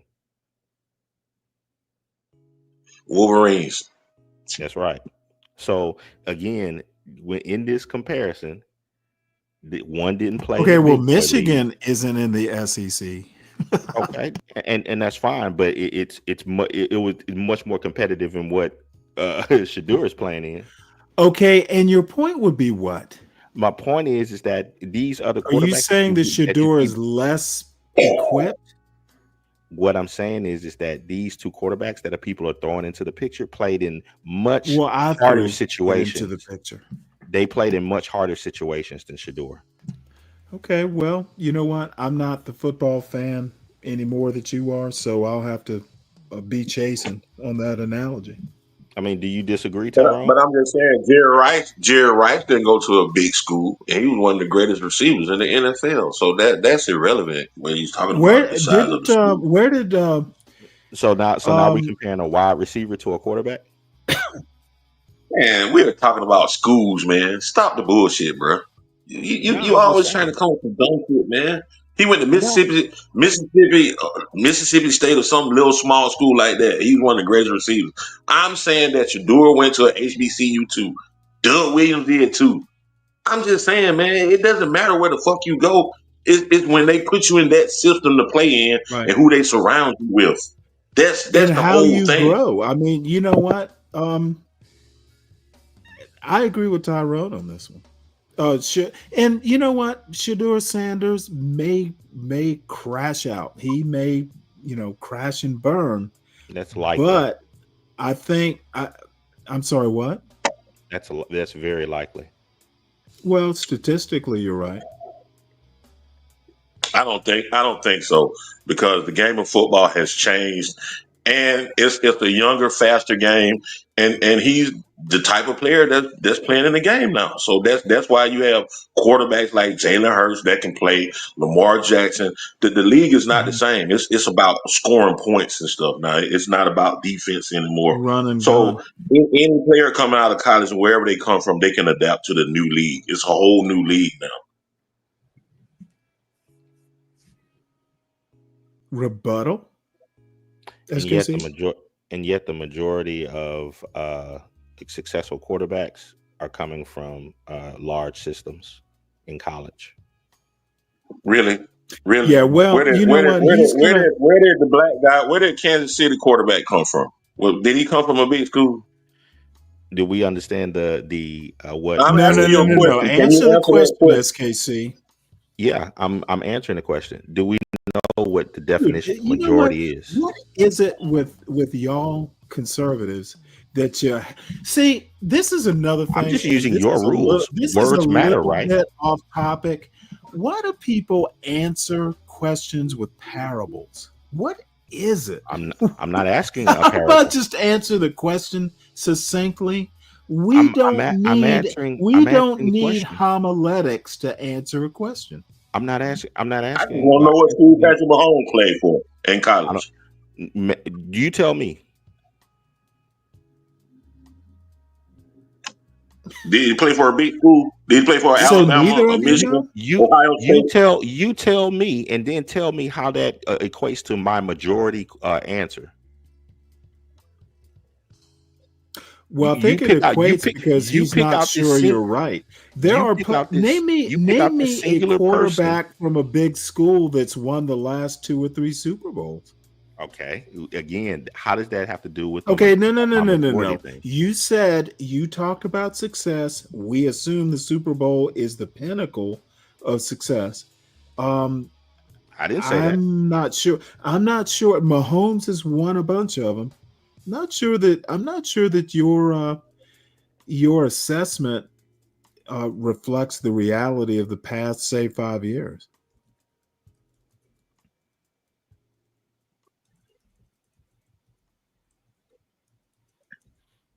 And I couldn't name the teams that won in the last 5 years. I generally only remember the last Super Bowl winner. Now, Jalen Hurts is Alabama, and that is a major school. But then, we're talking about style. So are you saying, SKC, that, that scrambling sort of, I can run it if I want to, or I can, throw it, but not always accurate? If that type of quarterback comes from a big school, they will be successful? Well, the most successful quarterbacks in the NFL come from big programs. I didn't say anything about style or any of that stuff. Heck, Lamar Jackson came from Louisville. That's still a big program. Is it?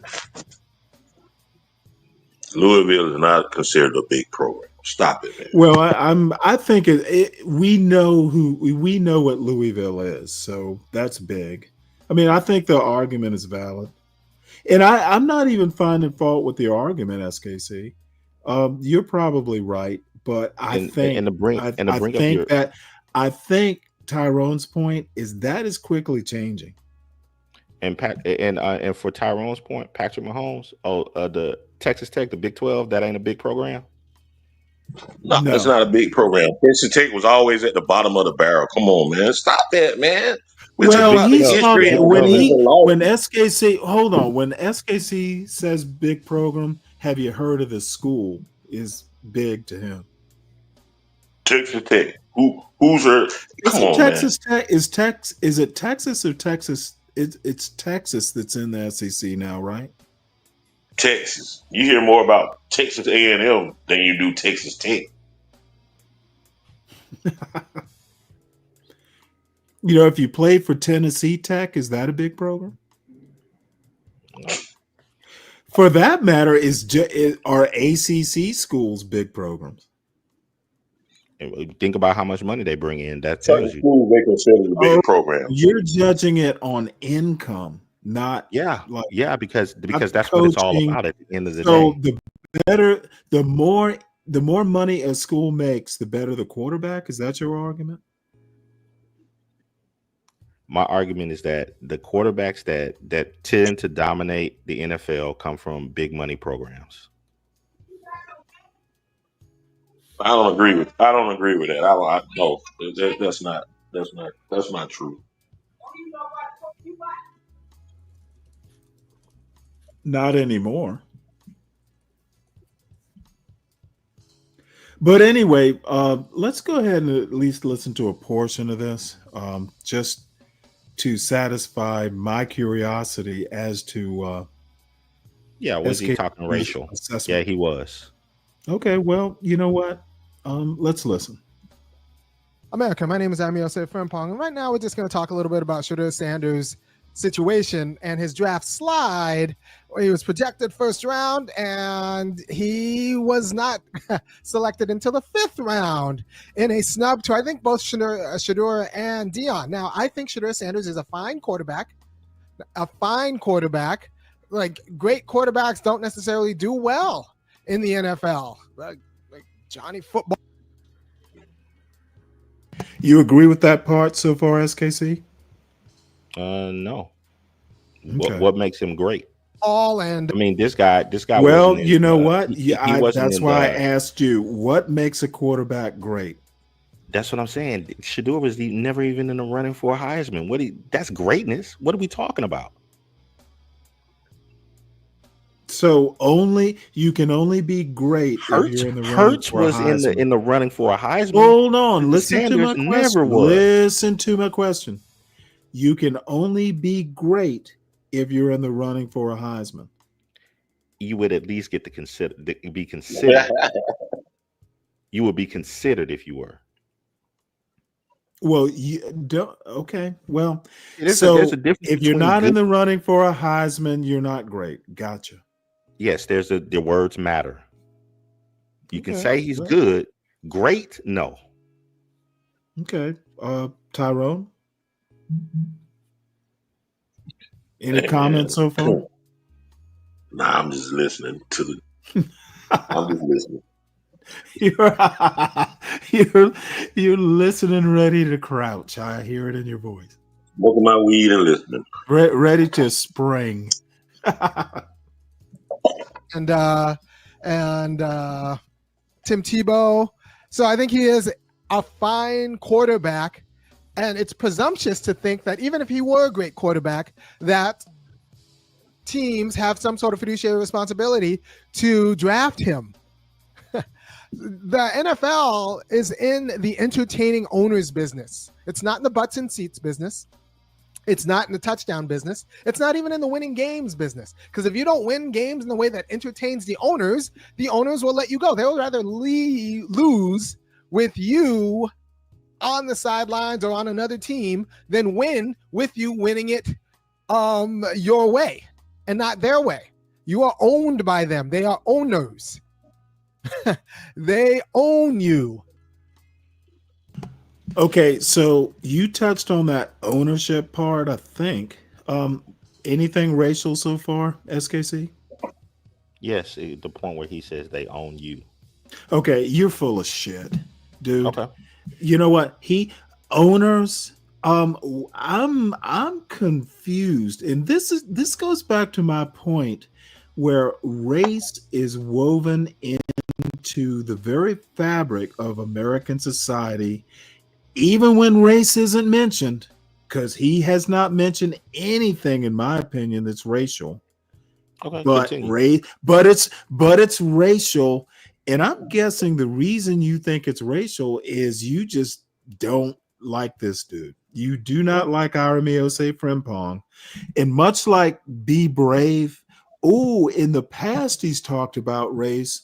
In the past, so you're judging a man on his past, but not the first minute and 18 of nothing racial. Dude, you are weird.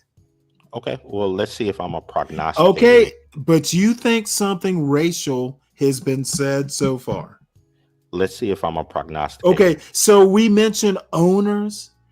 Okay, all I'm saying, and I didn't ask you let another minute go. Going to say. I didn't ask you what he was going to say. I asked you up until now, has he said anything racial? Do I need to restate the question? Oh, I'm sorry. My abilities of forethought are, Okay, you know what? Your abilities of forethought are rarely challenged. I'm asking you about the last minute and 18. Has he said anything racial? Now, I know your forethought, your predicting the future sometimes overrides your sense of the present and the past. Yes, I think he went 78 seconds without saying something racial. I agree with you, Stanley. I think he went 78 seconds. Thank God you have shifted gears from your Minority Report predictability pre-crime mode back into the present. I think he went 78 seconds without being able to do that. Go ahead. Hey, that's better than nothing. This isn't an individual sport. This isn't tennis. This isn't golf. You have owners, and they expect you to comport yourself in a certain way. They don't care if you're black. They don't care. I mean, they might care if you shoot yourself like Plaxico Burress did. But they don't mind a black person acting a fool in a certain way. You just can't act a fool in a way that upstages them. And Deion Sanders' career is a career that's made things about him, and he's kind of had a casual relationship with teams. And so he was a really free agent insofar as he didn't really have a loyalty to any of the teams he played for, but he turned his teams into winners, but he wasn't a company guy. They want a guy like Shannon Sharp. Terry Crews. Okay, so we gone 2 minutes and 13 seconds. Anything racial yet, SKC? Not yet. I didn't think there was, but thank you for confirming the obvious. Shannon Sharp might not be the best example, but company Shannon Sharp's company in the way that, for example, I am not. But they don't want a free Negro like a Colin Kaepernick. Oh, he said Negro, so it's going racial. Shadir Sanders, insofar as Shadir might be more loyal to his dad than he is to a coach or a GM.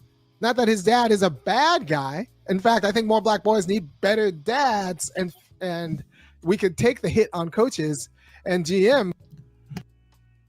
Wait, he went racial. Black boys need better dads. Oh God, that's horribly racial, isn't it? Yeah, free Negro, huh? But that's not racial. Continue. Yeah, free Negro, which is actually a good point. It's a dog whistle. No. Now we can talk about these 2 points for the next 20 minutes. I agree with him. We need to stop thinking we are a community and be free Negroes. Do you disagree with that point? He never mentioned community. Okay, motherfucker, you need to address my question. He didn't say what I just said. Please address my question. Oh, I believe he meant, in my opinion, he meant free Negro, as in we need to stop caring about what the community thinks. And what community? Okay, you use the word community. Come on now. You don't use that. Yeah, it's towards a particular set of people. How does that equate to the I NFL? think when you say community, you mean the whole community. When John Galt says the black community, because he thinks there's a black community. And the funny, and I don't want to bring John into it yet without him here I don't to. think there's a black community. Okay, well then you and I actually do agree on this. So when you say community, I hope you mean a very limited. I wouldn't even say most black people think it's a community. Now I could be wrong on that. That is very controversial, and now that I think about it, I probably am wrong. We need to get out of that. However, there are people, and not you, SKC, and I've never heard Tyrone say this either, who think we need to be like Asians. Well, Asians aren't like Asians. I know a lot of Asians, and they are not, they are very family oriented. There aren't, and I won't go down that road. I think that we are literally people like, these anti-black blacks who keep asking, why can't we be more like Asians or Jews? Which, in my opinion, is not being a free Negro. Instead of being yourself and working it out, you want to be like a Jew or you want to be like an Asian. Very not free Negro. Black people thinking that there is a community made more sense in 1912, more so than in 2025. And we need to stop this. And his point about black boys need good fathers, while racial, seems a very valid point. Do you agree with that racial point? Oh yeah, I agree, but that's not the racial However, point. I will also say that fatherhood across when America catches a cold, the black community catches the flu. I think that's absolutely a valid point. White boys need fathers too. You have Frederick, what's his name, talking about the crisis of boys in general. This isn't just a black problem with this fatherhood, this parenting problem. And people, the anti-black blacks who want to pretend it is particular to the black community are wrong. It is not particular to the black community. Right. It's more acute pronounced in the black community. Yeah. So, you and I agree on a lot of stuff, SKC. We just don't want to admit it, or I don't. I think the only part that possibly where we disagree is that the acuteness, I believe, needs to be called out more than, You don't think it's called out enough? No, not at all. I mean, you got a whole Thomas Sowell and a Glenn Lowry, talks, and even John McWhorter to a certain extent, but definitely Glenn Lowry. Thomas Sowell is getting older, but you got Byron Donalds. There are all kinds of people, and this leftist right here talking about it. So I think it, and this is going to be a hot take. I think young black males, the YNs, are just ignoring the shit. As they should. As they should. Why? Ignoring you should be a good father if you father children? Why would they ignore that? Because it's part of the programming of the community. They're doing what they're okay. And again, this is where we're going to disagree. Who's doing the programming? Does it matter? Yes, it matters. It matters who is doing the programming. It's on autopilot right now. Okay, we thoroughly disagree with that, and you're basically saying you've got a whole community without a brain. We're just basically automatons following programming. That is so anti-black as to make that point makes be brave and think seem like a thinking man. I'll even go even further than that to make it worse. Well, no, don't go farther because you've gone far enough. Be brave and think at least gives black people enough credit for having a choice to excuse the 3%. You just think we're all on automatic Well, pilot. yeah, See, and this is exactly what I mean about the worst white racist yeah.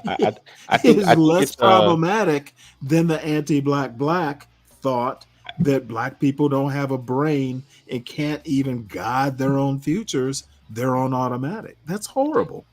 yeah. I'm not saying that they don't have a brain. I'm saying that Well, no, they when you say the whole thing is on automatic, you yes. don't have to say it. You're implying it, or at least that's what I'm inferring. Well, let me use a word that's better than automatic Well, you should have used that word in the first place. or phrase. Basis, more base instincts, animalistic. So now we're animalistic, lizard brained. That's even worse. How do you go from bad to worse? I told you I was going to go further. I didn't think you were going to go further down. Yes, I told you that. I thought you were at least going to go sideways or elevate a bit. No, I told you. You know what? explicitly I Silly was Stanley. Yes, What's animalistic up, is a Lou? better term. What up, man? I wasn't even gonna come up here, but a truck done smash into a Beamer, so 10 minutes turned into 30. Well, So hopefully not I'm your chilling. Beamer or your truck. No, absolutely not. Yeah. Absolutely. All right. Well, what are your I thoughts didn't on expect this to see travesty of anti-blackness that is being foisted upon us by SKC? Well, I don't know where he's going. He doesn't. When I put in the chat, that's as much as the I've heard. community is on automatic, so SKC does not necessarily know where this is going to lead to. I watched the And animals. Samuel Guru. Oh, let me address Mr. Guru here, who says he doesn't. He gets bored by this race talk. Everything that is anti-black, everyone who is anti-black, I thought you were arguing about sports. We were, but indirectly. Conversation, not directly, arguing. but about race in sports, essentially. But I Gotcha. need to address this. Samuel, yes, anti-black blacks are anti-black all the time. Did you not watch John Galt Street interviews yesterday? If you haven't, then maybe you'll get my point. I suggest you do. You'll get my point. So sorry for that diversion. No, you're Samuel good. Guru, you kind of muddy the point by calling everything you disagree. I disagree with anti-black blacks. So yes, I'm not muddying a point. And funny you should say muddy. Are you talking about skin tone or are you talking about thinking? Animal instinct overrides logic. You know what? There are many animal behavior type psychologists who would disagree with. Sometimes animal instincts are pure logic. If you're hungry, eat something. How is that not logical? Yeah, if you're SKC, you were like Thomas Sowell. You speak on things that you really don't know about just for the pithy comment. Just like this guy on the screen. I could make an argument that animal instinct is pure logic. You take care of your needs. When is that not logical? Yeah, if you do better, SKC. If you're in heat. Okay, no. Don't do the if. Don't do the whataboutism. I commented on what you thought was a good one-liner. I've corrected your orientation, and I didn't do it automatically. I thought about that comment and very quickly came up with a purgative. I won't even call it a corrective. We need to vomit that dumb statement from our brains because it makes no sense. Animal instinct is almost pure logic. So you believe that animals act logically? I believe that animals satisfying their needs like hunger is literally logical. How, if you're hungry, you get food. How is that Okay. not logical, Mr. Laughing SKC? Okay. Tell me that's not logical, SKC. It's not. So when you're hungry, getting food, and you have to go out and kill for food. Now, we're assuming these are wild animals, not human Yeah. beings. And that's We're what I'm assuming equating it to. you're assuming that if a lion gets hungry, going out and killing something and eating it is illogical. Well, maybe it's illogical when you Okay, equate it to dude, the you know phenotype, what? You lost. which You is what I'm lost with doing. that. Once you said maybe, you're injecting human thought into it. You're Exactly. injecting some sort of weird form of moral argument.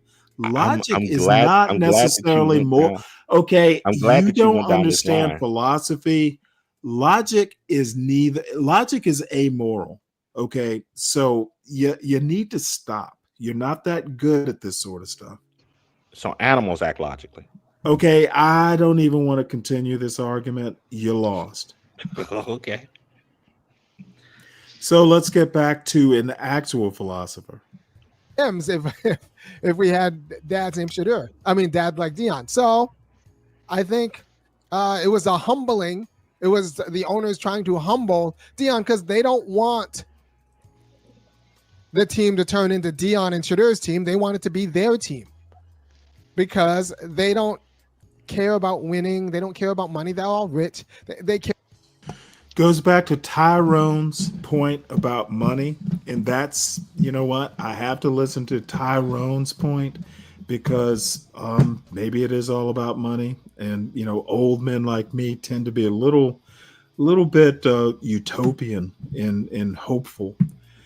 Nothing about race so far other than the black boy comment, which you can't dispute. That is a valid point. And forget what the one before that was. Something about free Negroes, which was a valid point. Anti-black blacks hate free Negroes. They care about being entertained, and they Is don't this an old want video? to be. And they don't think that Shadur No, it Sanders was and the Deion Sanders less show than would be 24 entertaining hours. for them.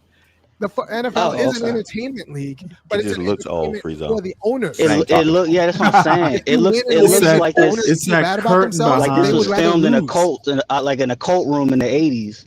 Yep. Well, the thing is it's in his Same basement or mindset. somewhere, and that curtain behind him. Don't know why he likes it, but why does it matter? Shadur No, Sanders is a very relevant point. I won't call your question a dumb one, just out of pure respect. Oh, I didn't even know he was talking about Shador. I thought he was talking about like general concepts and stuff. That's why I thought it was an old video. Like, so go ahead. No. You let it play. Well, the free Negro part and the we don't want, the teams don't want a to be led by Dion and Shador. Yeah, you can't be confused by that point and mistake that curtain as something from the 1960s. I didn't hear that part, but yeah, I got you. And his when I came in, he was just talking about concepts and stuff. You know what I'm saying? He didn't So you actually don't say want the quarterback Shador. really He didn't say what you're Shador saying. any of that stuff. He was talking about concepts. Yeah, he did. When I came, he literally just said Dion and Shador. I missed that part. Oh, come on. He literally just said it seconds ago. Yeah, I missed that part. Oh, well. Now, the dude is quirky. We need to get over that part, maybe. And Sam, how you doing? I haven't seen you in these chat streets in a while. Is this the pro-black, anti-white guy married to a white woman? Sam, you know what? You sound silly. Get up to speed. I'm not pro-black. If not being anti-black is pro-black, then I'm pro-black. I'm not anti-white guy or anti any race. I'm anti-stupid. If you're Nah, I think stupid, I'm anti. And I was married to a white woman about 12 years ago. My wife died. So fuck you, you moron. yeah, Stanley. I think he was talking about the guy that you have on the screen. I think he is married to a Oh, white woman. okay. Well, he's not pro-black. Well, anyone Stanley who's was a black. hit He's not. dog. He's Yeah, hit not. dog He's holler. not anti-black. Anti-white guy. You know what? I've never heard him say much about other than whites are fucked up, and they are. And yeah, he's married to a white woman. Who are you married to, Stanley, you Sam? sound like a damn hit dog, Stanley. A what? You sounded like a hit dog there. Oh yeah. Well, you know what? I'm similar. So yeah, I was a hit dog. I thought I was a hit dog, but you know what? The car beeped and said I didn't hit you, dog. He hit you and because drove you fucking responded. and drove off. He hit you because you fucking Well, wait, responded. hold And it. yeah, Well, see, HB says he's not talking about you, Stanley. Okay, well, you know what, HB? My bad. I apologize. he was talking about Stanley. Hold on. Stanley was the Let me hit dog. apologize. Let me apologize to Sam, please. Sam, I apologize. I thought you were talking No, about Stanley, me. he meant you, Stanley. He meant you. They're being I sarcastic. No, they're not yeah, being whatever. sarcastic. I That guy apologize, is married Sam. to a He Please white meant you, accept woman. my Stanley. apology. He was talking about you, Tyrone, Stanley. You're right. Get Tyrone, his ass, Stanley. Tyrone, He was talking about you, Stanley. Tyrone, Tyrone, He Tyrone. was talking All I about have you, to say, Stanley. Get his ass, all I Stanley. have to say is get your jollies in now while you can. Get his He'll ass, be Stanley. talk, He was talking about you. he'll be talking about you next. I don't give a fuck though. And that tells you something. That's like indicative Well, you of know America, what? both I'm the not right you. and the I give a and the fuck. left, the Democrats and the Republicans. They would rather lose than win in a way that makes them feel bad about their irrational, Oh, now he's or at talking least, about Democrats. unjustifiable prejudices. The Dems would rather lose than do the right thing to defeat, the MAGA red, right? And the Dallas Cowboys would rather. SKC, any race so far other than those two specific points? Anything that you disagree with? No, not at all. Okay, just like I checking. said, I was I leaning have into my to skills of- check. I don't want you to be offended by the race man here. No. I'll just rather lean into lose my powers of than be prognostication. upstaged with a Shooter Sanders and the Deion Sanders, like unbridled, right? Because it's not obvious that Shador can be controlled. Like he's going to do things. He has other interests. He is not a good field Negro, right? Oh. I'm not saying Deion and Shador are house Negroes. Yeah. I'm just saying that they're free Negroes. Huh. And they're paying a tax for being free Negroes. And I talked about this in a previous Good video, grief. that there's a black double day. One is your job. Should I You have to change do my your name job, to Nostradamus? and you also have to make white. You know what? If you no. Get him, Stanley. Get him. Get him, Stanley. You know what? See, now it is also racial when good racial points are made. SKC does not want free Negroes. He just doesn't want Negroes. He wants a colorblind world where no one talks about actual issues. He wants what Sheila Mason would call a raceless society where we pretend that we were not a racial country and have been for almost 250 years. SKC wants SKC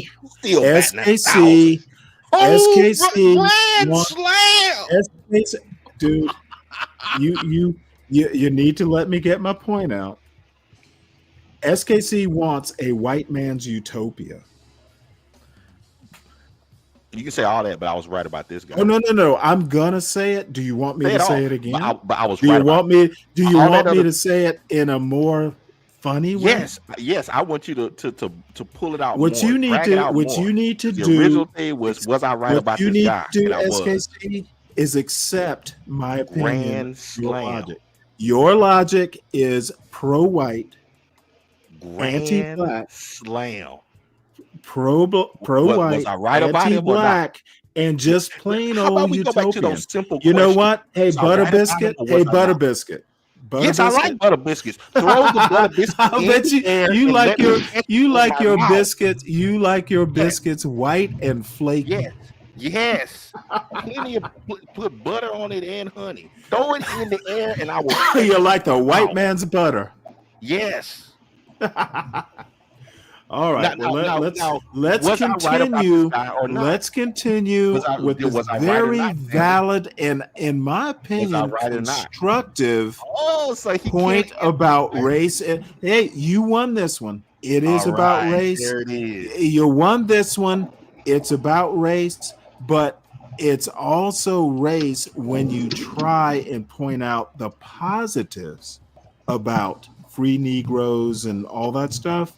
That's what anti-black blacks like you cannot stand. 30 to If you 30. try and put Hey, out, if you try, dude, I will put you in the back, SKC, just for the fun of it. I will get my message out and then you can respond. You have a problem. The anti-black blacks have a huge problem with a positive message about blacks in America.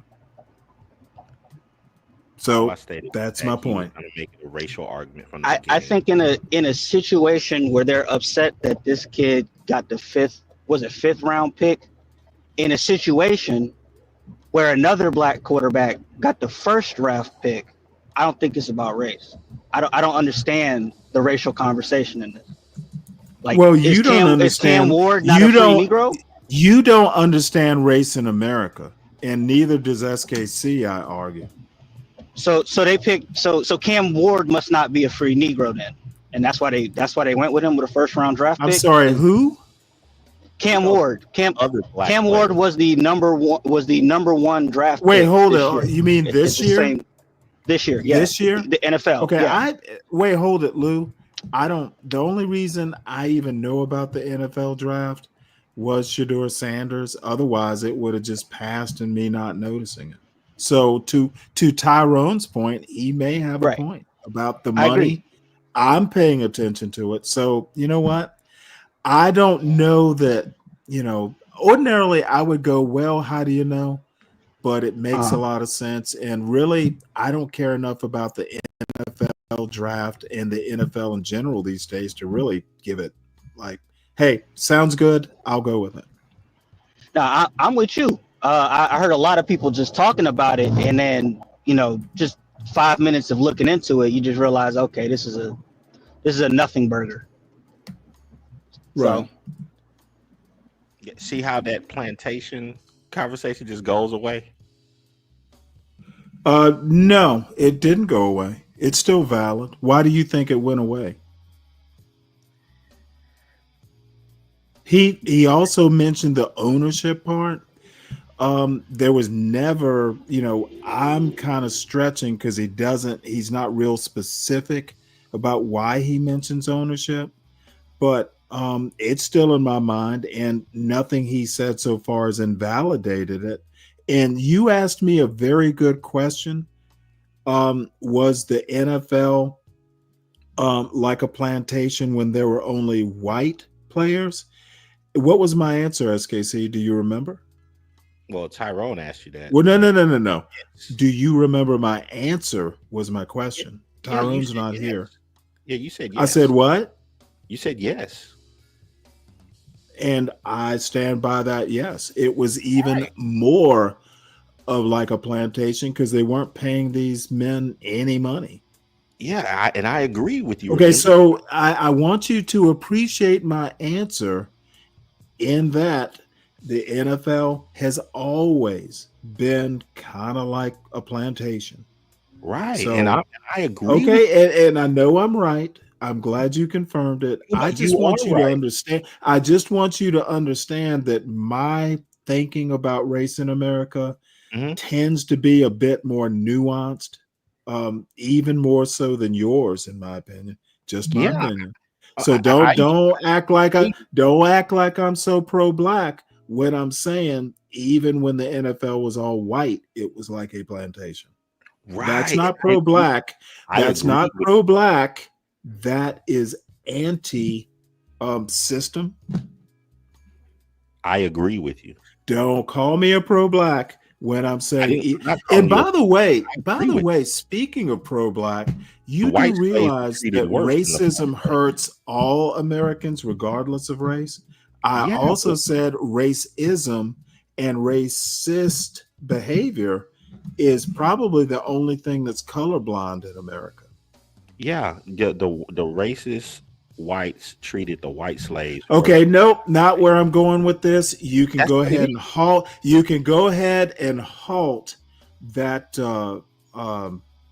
What would you call it? Retrograde. SKC, you need to move out of the 1970s and into the 21st century. I say racism hurts all people, not just white people, not just black people, not just Hispanics. I agree. It hurts all Americans. I'm accepting racism is probably the only colorblind system we have in America. I'm accepting that. And the only thing I'm now saying, you don't need to say more. I want to play this video. Do you mind if I play the video? You can hold that thought. Yeah. You got some quotables today, Stanley. People comfortable. For be brave. That's the job. That's the job. You do your job and you make white people comfortable. If you're not willing to do both aspects of those jobs, then you are not qualified for a job in America. Now, when liberals are in power, that means making white feminists comfortable. And when conservatives are in power, that means feeding different varieties of anxieties. But make no mistake, black people have a double job in these United States. The first job is to do the job. And that's not even the first. They're co-equal. But the second job is to make white people feel comfortable, feel a certain sort of way as you do it. I agree with that point. So other people might have one job. Yeah, that's called basic business. But black people have two jobs. Well, and it's the second job is a job we don't talk about. Now, when you talk about this in feminist theory, it's called the double day. Like women have two jobs. They first have to, if they go to work, they got to go and earn money. When they come home, they got to do all of the they do all of the housework and raise all the kids, and they call that the double day. But there's a black double day. Insofar as black people have two jobs in any one job they have. The only person who doesn't unless you work like I do, not only do I am I not beholden to too many white checks. I am beholden to white checks. Too many. Check. That's my wife, but not too many white checks. The white man's check is colder. What are we doing here? So I'm allowed to only work one job. I can actually say what I think. I can actually say I can do the thing. I can read books and then give you my theory about the books or analyze pop culture. Here's an interesting thing that you two racists want to make everything racial. The white man's check, a check is a check, I would think. He said white check. He said white checks. What you talking about? His point, which you two cannot seem to understand, is that he's talking about being free. Okay, and that might mean being a Deion Sanders, who I argue is not free. He's working for a football team. Yeah, his point is being free to think and say as you please, just like you two anti-black blacks are free to be anti-black black. There are those who disagree with you, and they are free to be me in this instance. At some jobs they pay you to shut up. And you know what? You're free not to take that job. Yeah. You just get outside of it and then complain. If you work for that job and shut up, that is literally now. If you're hit, and to be honest, Irony would go here with that wage slavery argument, which I've never really agreed with. I don't think there's such a thing as a wage slave. And if there is, you are making yourself a slave by not either going to get a job or doing what you need to do to qualify for a better job. So that wage slave thing is never actually hit home. However, I think anti-black blacks don't like blacks stepping outside of their own of their own self-made plantations. Anti-black blacks, and you might be the exception, SKC, and probably you too, Lou, thinking that there is some sort of coast-to-coast black community, in my opinion, is imprisonment. But it's self-imprisonment. No white man is telling you, well, there are some white racists like Be Brave who assume there's a coast-to-coast black community. But most people, I would imagine, don't care. Yeah, most people in the real world don't care. It reflects very differently on the internet. They try to do the coastal coast you have thing. no clue. HB, you have no clue what a good argument is. I've never heard one from you. It's all race-based bullshit, both you and John Galt. The arguments that you present to me tend to be what about, and I'm tired of dealing with that style of argumentation. I'm over it. Deal with the point or don't, but Dion has never been free. He doesn't have an argument, Stanley. Obviously, you don't understand his argument, HB2N. It just sounds like rhetoric, Stanley. Like free to do what? By the way, he is like an expert in what freedom is. It's like his PhD thesis thing that he's been working on for 10 years. So when he talks about freedom, he's actually studying it and thinking about it. I think most people on this panel, and well, you know what? I'm going to say almost everyone in the John Galt space doesn't understand what freedom is. He needs to free himself from that curtain. Well, you know what? It's his home. It's his problem. HB2N, I think you're more clueless than Irami is. I've heard you present arguments. He does a better job of it. Of course, you know, your profession is not philosophy. So, you know, that's understandable. Oh, I see Wicked's in here. What is Wicked Racist have to say? Yes, you do. You hear it in person about the black community. No idea what the fuck that means. On TV and news segments, I don't watch TV. I literally don't have cable. Pretty much all the video I see is on YouTube or from news clips. So you watch TV, you need to tell me about what you think TV is. Good for you, Wicked. The politicians. Stanley, who is Wicked? Politicians. Oh, Wicked. You don't know Wicked? No. You know him if you heard him. Stop pretending. Oh, wait, hold it. Stop pretending like the black community isn't a hot fucking mess already, Stan. I don't think there is the black community the way you racists and anti-blacks, who are racist too, by the way, y'all think there's a black community. I don't. And so I can't pretend to find fault with Santa Claus when I don't believe there's a Santa Claus. Doesn't understand freedom. What an asinine statement. Nick, Wicked, you don't, you think there's a black community. I don't even know what to make of that. He doesn't understand Wait, hold it. Let me read this again. Doesn't understand freedom. What an asinine statement. Oh, Wicked. And finally, is it anti-black to marry a white woman? No, it is pro-black to marry the woman of your choice, especially if you love her. It is anti-black to feel obligated to marry a skin color. If you're marrying a woman because she's black, that is anti-black. Thank you, Sam I Am. who Is that an argument, Stanley? I'm just curious because we were is talking what about an this the other argument. day, that if you marry someone else, then you're not really black. It's an argument that goes on, and people like John Galt and HB actually think if you marry a white woman, you are anti-black, or you're not. You know how people will question, well, are you for black people?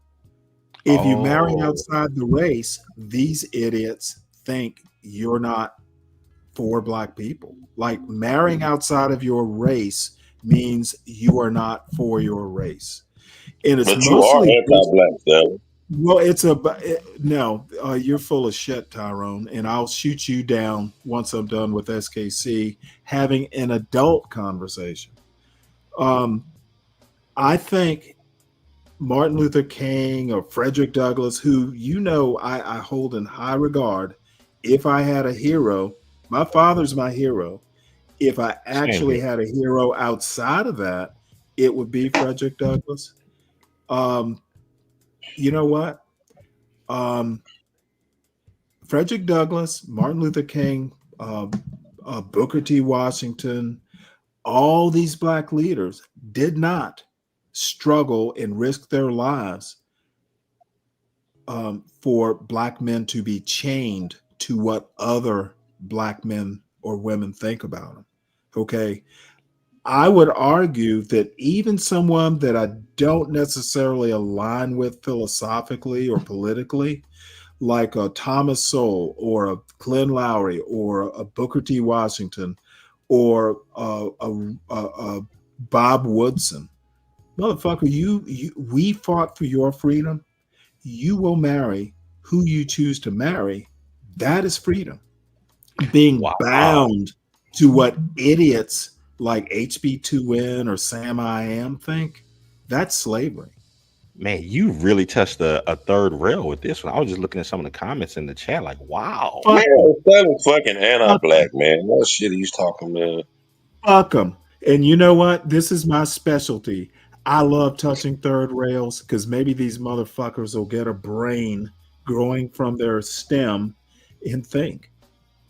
Wow. I mean, they are really on this white woman thing, Stanley. I mean, wow. That's Hey, not why I'm you know saying what? Stanley's anti-black. The reason I say Stanley's anti-black is because Stanley said himself on several occasions that it's not his obligation to reach back and help his people. No, it is not. It is not my So that's why I obligation. say Stanley's anti-black. I've never lived in the hood. Why would I But reach back and help? Martin Luther King is more pro-black, if you want to call it that. But Stanley, you're anti-black. Oh, no. You know what? And you think I'm going to dispute that? You're right. Gold star for Stanley. Stanley, I think that is amazing that you hold that stance. I hold that stance. Wait, I've always held this stance. Now I have, and there's a buddy of mine who kind of laughs because I used to insist. SKC, you remember Fred, right? From Charles's Fred? Discord? Yeah. Well, he and I and Ogie used to go back and forth over whether there was or was a black community. And you know what convinced me that there's no black community the way we think of it? There are a bunch of black communities. Like, where I live, there are black people who live here. If we ever got together and, had a cookout, which we've never done in the almost 10 years I've lived here, then we'd be a community. But you know what? There is no coast to coast black community. Okay. We are not living in like the 1930s where, more black people were kind of under the same pressures.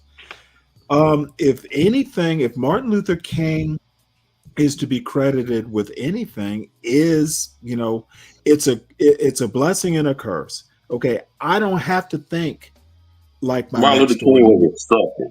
Martin Luther King was a sucker Hold that set on us one back. sec, Tyrone. You're interrupting what I'm saying. You interrupt. So what? Dude, you know what? The thing is I can put you in the back. You can't do the opposite. How about hold your horses, please, sir? I don't care about being put in the back. You interrupted my train of thought. What I was Your saying train of is thought that is a bunch of bullshit. it does not matter whether you agree, and I tend not to hold the assimilationist views that Booker T. Washington does. But there's one thing you cannot deny. There's one thing you cannot deny about Thomas Sowell. They are thinkers. They were leaders, more so Booker T. Washington. I don't really consider Thomas Sowell a leader. They didn't fight for me to give a fuck about what HB2N or Sam I Am or Tyrone Sly thinks of who I married. Motherfucker, I married somebody and did it right. You have You're a disgrace to your family, to your Tyrone, race, you are to your interrupting. dad I'm and not done mom. with my monologue. You got a Do black not mom and a why black you dad, and you me. married a white woman. All right. Wow. What is All I'm saying that is, motherfucker, my parents, my two black parents, who were very accomplished in their own right, did not raise me to give a fuck about what dumb black people think, and certainly not anti-black blacks. I think for myself, and if I go against your grain, fuck you. And Sorry, that was a long monologue. Why does that? But the same goes for everybody, like hood-servative. And you know what? If you're white, there are plenty of white people that I will go toe-to-toe with. Want to know why? Same reason that I go toe-to-toe with a John Galt. I think you're wrong, and there's not a goddamn thing you can do about my opinion except deal with it. That's what Martin Luther King fought for. Content of character. Martin Luther King And if you said don't it, know my character, fuck you too. So SKC, I am heartened for you to at least know you and I don't agree on a lot of politics, but there's certain fundamentals of what it means to be black that we actually do agree on. Yeah, this is fascinating, man. It's like you said. I haven't changed. I've always been this way, with a few tweaks there. About the black community. I've changed. Oh, by the way, I meant to mention. You know what disabused me of the thought that there was a black community? John Galt, HB, and others, hood-servative. They convinced me that there is no black community because I fucking totally disagree with their worldviews. This notion that that the racist Be Brave has, that 70% of the black community excuses the 3% committing crime. 70% of the black community, that 70% either left the ghetto or never lived there. Why would I care about a neighborhood I never lived in? There are so many of them, it would be impossible for me to care. Man, that is a profound statement. And I agree. Not particularly, it's common sense. Okay, well, motherfucker. Now, I might have an affinity. If I'm walking down the street and I see a young black child in extremis and I can help, but that would be any child, to be honest. The commonality would be helpless child. I might have more affinity. I mean, people are going to have an affinity. You know what? If you are like a computer person, I'm going to have an affinity for you because we can talk computer stuff. Okay, but honestly, at this stage in my life, if I went walking down, Buckhead, if I went walking around down Peachtree in Atlanta, You know what? I might have more an affinity because, hey, you're black. I might not. A lot of it will have to do with how you present yourself. Hey, Stanley. Yes, sir. You're the real definition of a house nigga. That's what the fuck you are. You know that? And let me ask You're a you. real Let me house ask nigga. you a question, Tyrone. Are you your definition of a real nigga? Nah, I'm just a nigga. Okay, then I'm not what the fuck? real. What if you're not a real nigga? Then why are you criticizing? Jesus Christ. Tyrone, you Because know you're a what I house can nigga, do. man. You're a real house Tyrone, nigga, man. Hey, Tyrone, I'm just you're sitting here not up listening to to it. you, man. You're You're a not up real to it. fucking house nigga, man. That was You're amazing, a Tyrone, real Tyrone. fucking Tyrone, brainwashed, unless you're a real nigga, don't be indoctrinated house defining other nigga. niggas. You are You're out a of your real house depth, nigga, son. man. You are out of your Hey, depth. you're a You real need to house know nigga, your man. place on this panel. If you're not a real nigga, don't criticize other niggas. You criticize niggas so I can criticize And I niggas. do it all the time because I'm a real nigga. You're not. Okay. I'm just a nigga, but I'm going to criticize niggas like you do. You know what? You can criticize all you want, but you and I both know the real truth. The real truth is you're a fucking house nigga. Your truth is real to you. You're a real house nigga. That's the truth. You keep saying the same thing over and over. You say the Anything same else? thing over and over. What the fuck Anything makes else? you saying it over and over again and Anything nobody else? else? Any other criticism, or you just gonna dwell on that N word, which obviously You dwell comes on naturally to you you dwell on after anti-blackism, you as have you call it. after You you dwell have on waked that. and baked. You dwell After on you that. have waked, after you have waked and baked, that's the best you can do. You're not any more philosophical or anything like that. That's the best you can do. Use the N word. We need to get you some stronger weed. Really? Yes, really. So what's the You want difference to put Yo, your cash app up so we can buy you some better weed? nah, man. Put my cash up so I can buy you a thong, Dude, man. We're you gonna buy are. you a Hey, thong. That's what we're gonna do. Tyrone, you're out of your depth, son.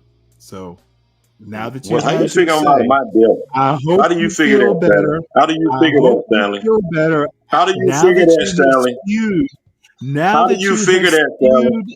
Now that you have Stanley, how spewed do your you figure that, N-wordness, Stanley? do you Because you feel like to better? talk down on people, and I really want to You know, said how the do you figure N-word. that, Stanley? You How do you said figure that, the Stanley? N-word. How You the said fuck the do you figure N-word. that, Stanley? Answer the fucking question, Stanley. What's your Quit fucking question? talking so much Let and me answer the humor fucking you question. now. Let me humor you. Answer the Wake and fucking bake question, time. grown ass man. What's As your you like to question? say, answer the question. What's your Fucking question? man. What's your You question? talking so fucking much you don't hear the What's question. your Shut the fuck up question? and listen. Shut the fuck up and listen Brother, I don't have sometimes. to shut up. Hey, wait, hold it. Is that an order? Is that an Hey, order is that for an order me when to you shut say the up? shit, Are motherfucker? Is that an order when you say it? ordering me Is to it an order shut up when and you say listen? it, motherfucker? Okay, Is it an order? motherfucker, You you shut know up and what? fucking listen. You need to reassess your importance to this panel. Oh, dude, you are so far off base. That weed is not doing your reasoning faculties any favor. So, Lou or SKC, anything to add? Yeah, I just wanted to know what makes a real, the real N-word. Which, by the way, the other thing I meant to mention is I banned the N-word from this panel. Tyrone is just bending rules. Don't know why. You know what? I don't agree with him. I think is the root cause, and I don't agree with you on a lot of things, but some things we do. And Lou, same way. Absolutely. Yeah, I actually agree with you. I just don't think you were making an intellectual argument. That was pure emotion right Well, there. does every argument So, have to be intellectual? Well, from an intellectual guy like you, it's. Am I not a Yeah. man? I can make Uh-oh. emotional. Uh-oh, Stanley.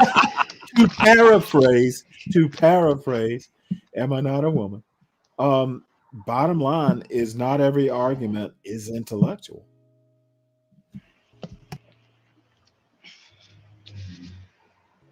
Yeah, I didn't think that required an intellectual response.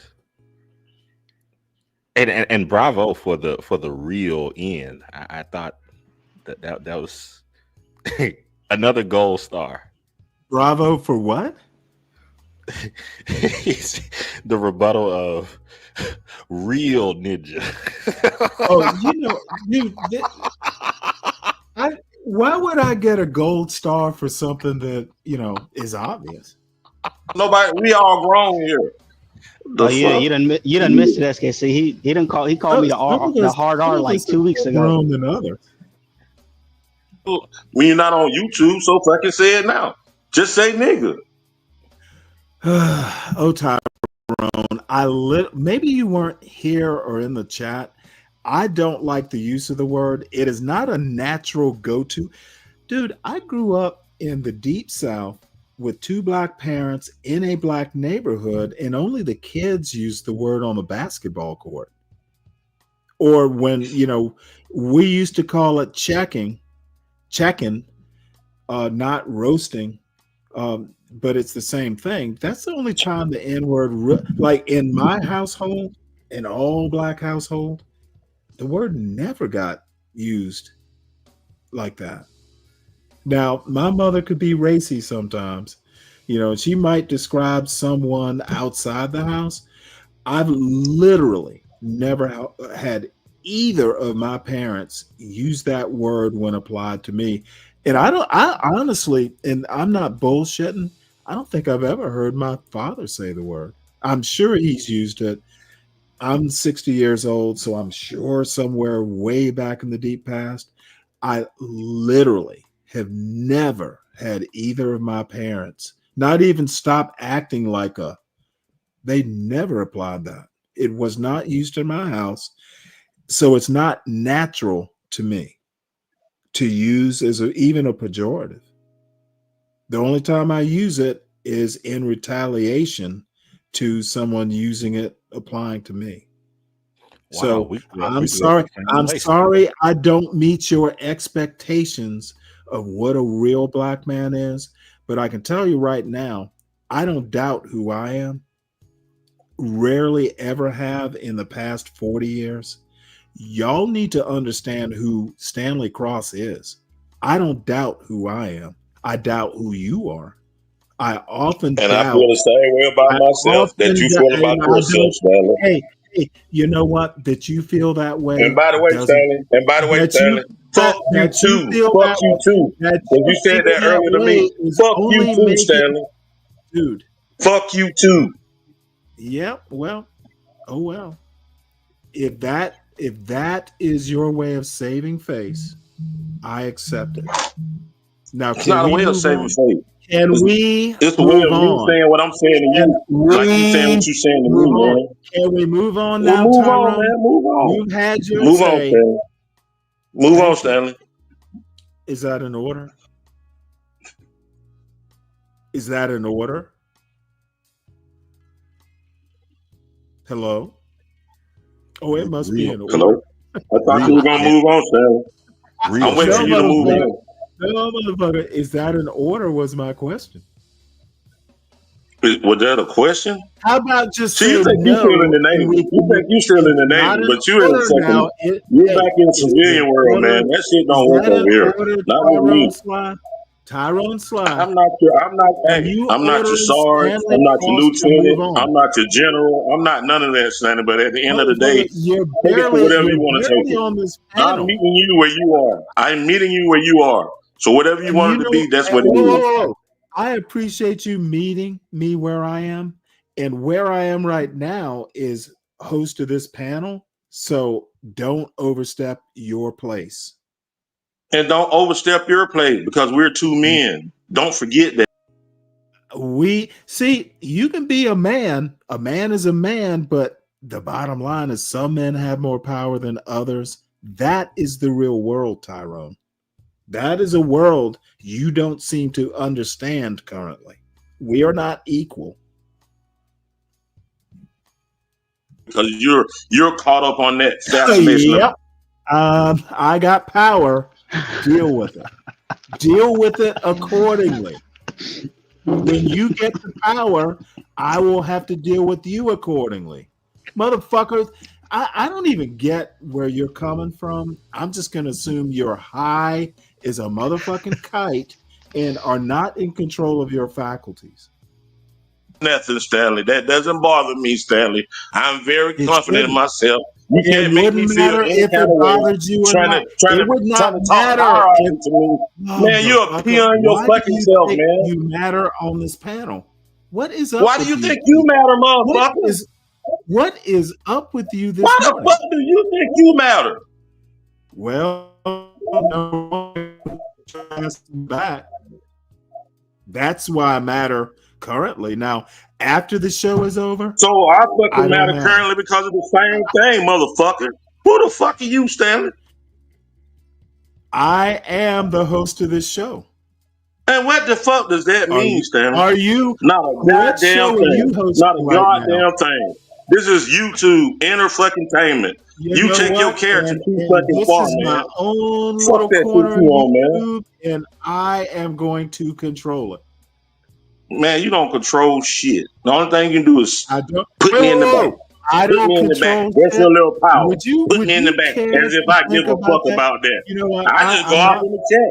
I go back in You the know chat. That doesn't bother me. I'm gonna. You'll come to your senses. I'm not going back and forth. This content bullshit is for the birds. Save that for B Brave's channel. So, SKC and Lou, maybe you'll Is be that the interested in how I started on this kind of tirade, a weeks long tirade. And I probably knew this all along, but I was reminded of the United States. White culture in America is not one culture. There are many cultures contained within, quote, white culture. And the assumption that white culture is American culture is a fallacy. To me, it's people who don't think and are basically looking at America through a racial lens. You will think that there are different cultures that are distinct. Anyone who's even looking through a historical lens or just a humanistic lens is going to understand, in the best way I've heard it put, America's not a melting pot. It is a mosaic where you've got little pictures, and if you back out a little bit more, it makes a bigger picture. I just find that a better way to describe American culture. There are many little cultures in it, but it makes up a big picture. And I read this guy, Colin Woodard, probably 10 or 20 years ago. Can't remember when his book came out, but it all of a sudden started making sense to me in light of talking to John Galt and Be Brave and HB and all these Black conservatives. And Black conservatives aren't necessarily anti-Black, but it seems to be kind of rare that way. Most Black conservatives, at least in this John Galt, even Sharon Bracey, all these people, because we share some audiences, are anti-Black. They just do not like Black culture. They actually think Black culture is like a central programming and that all Black people are alike. And you can go, N-words aren't all Black people and all Black people are N-words. Falls on deaf ears. I think you're just anti-Black. And so we go. Excellent, SKC. Would you consider Hold on. SKC, I may be here. This is going to be a shorter show. I'm probably not going over 5.5, 6 hours is my limit. That's the other thing I'm not going to do anymore. I'm not doing these 12-hour marathons. I'm sorry, Lou. I cut you off. So my question was going to be, what Tyrone just displayed for us, per I forgot the guy's name from Well, Tyrone's a good guy. He's still here, by the way. You don't have to refer to him in the third person. Oh, he's still here. Okay, I'm saying though the exchanges Tyrone's a y'all good had. guy. He's just mad at me, and we go. No. I wasn't finna punch Don't on. I wasn't finna punch on him. don't attribute that to me, Stanley. I'm not mad at you, Stanley. You know that. Don't do that, Stanley. Don't Well, do you that. sounded mad. I'm trying to understand the. Sound ain't got the goddamn thing to do with whether I'm mad or not. All right, Tyrone, I apologize. Damn, man. I'm trying to understand what Frimpong meant by the free Negro thing, right? So Okay, the exchange between you and Tyrone. No. I want him to go ahead and finish saying what he was about to say about me when he thought I wasn't on here. Go ahead, man. So finish what you was about to say. The exchange What between you and Tyrone. What I just showed you. Go ahead and finish that, bro. The exchange between you and Tyrone. Did Tyrone just exhibit traits of a free Negro? Yes. Okay. He's fucking. Whoa. He spoke his fucking mind. Why would that not be what a free Negro, a quote free Negro, by the way, why would that not be him saying what the fuck he wants to say? Yeah, it's his right. Now, I can eject him from the panel and all that, but I also know, I've known him for a little bit in these YouTube streets, and we just go back and forth like that sometimes. But yeah, that's exhibiting freedom. Okay. So when Frimpong talks about the two jobs, he's displaying, I guess in this situation would be Tyrone's ability to not say all the stuff that he just said. I'm sorry. See, this is what anti-black blacks do. They want to compare one Negro to another Negro instead of understanding that in this case, what Irony was talking about really had nothing to do with what Tyrone was talking about. I didn't compare them to. You see, connecting dots that really aren't dots is what anti-black blacks do. And Lou, I'm not accusing you of it, but how did I not connect dots? What are you talking about, Stanley? Okay, no. See, Lou, I'm asking you the same thing. What does what Irony had to say have anything to do with Tyrone and I's back and forth? I'm trying to understand this. Okay, I'm trying to understand your question. So, okay, I'll give you my premise. My premise is this whole like free Negro thing where black people feel like they can't express themselves in the workplace or wherever. Okay, no. Free Negroes can express themselves. They're not free if they can't. So when you go to work and you want to curse out your boss because he's being an asshole to you, if you can't just go and say, hey, fuck you, I don't like what you said, you're not free. That's what he means. Ah, gotcha. Continue. And you can make a very valid counterpoint that no one's free on any man's job. And that would be true. I was just about to say that, but I didn't want to go down that road. Okay, it would get redundant. It's not a complicated argument. Yeah. What he means. Now, the thing is freedom. There is no one in America right now who is truly free. Okay, even our dear leader Trump is beholden to people.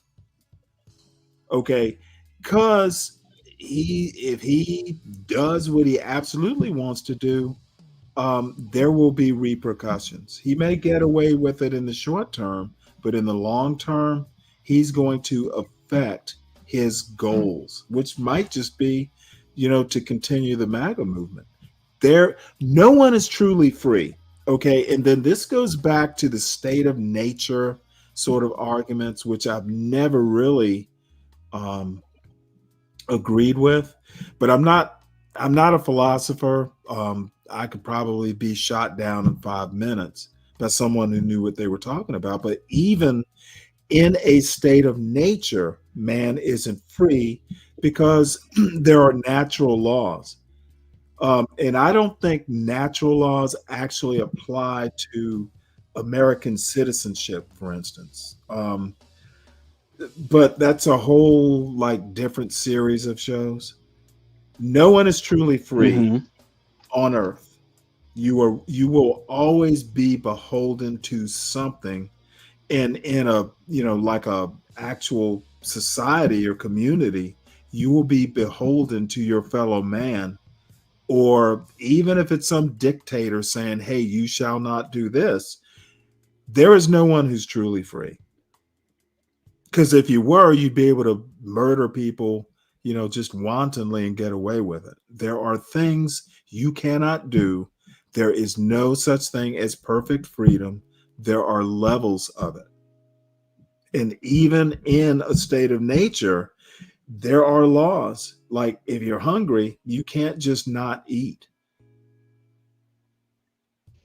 You will do, and even, these laws, if you want to call them that, are encoded into genetics. Okay, if you're hungry, the instinct is to eat.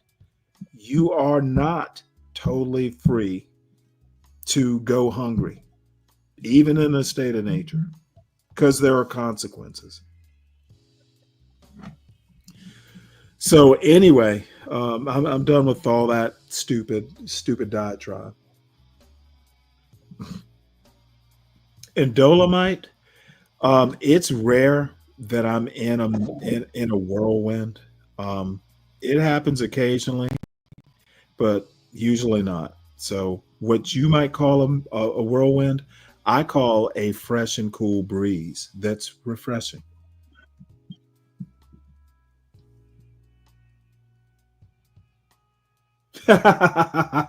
Yeah, that's the term for it, SKC. Absolute freedom, I guess. Only dummies do. And I agree with that point. So Lou, did I answer your question?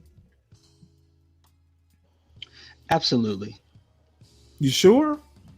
Because I went on at length and probably just kind of sprouted off. I tend to do that. No, you pushed us to the logical conclusion.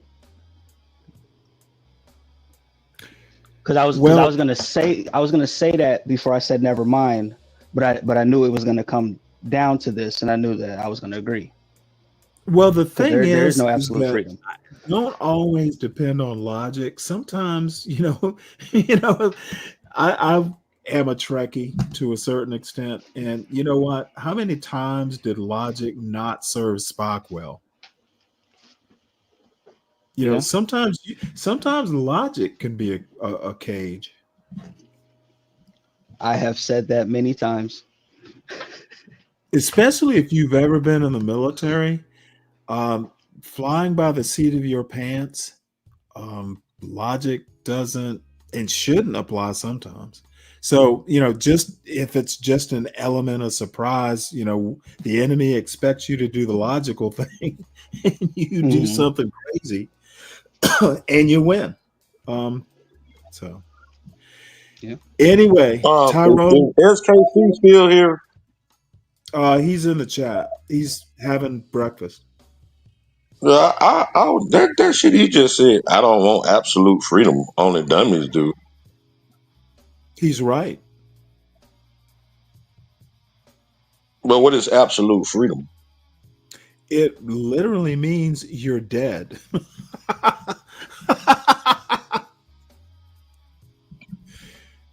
There are no Stanley, rules to it. we're talking There are no reality rules. right here. Hey, He's saying absolute.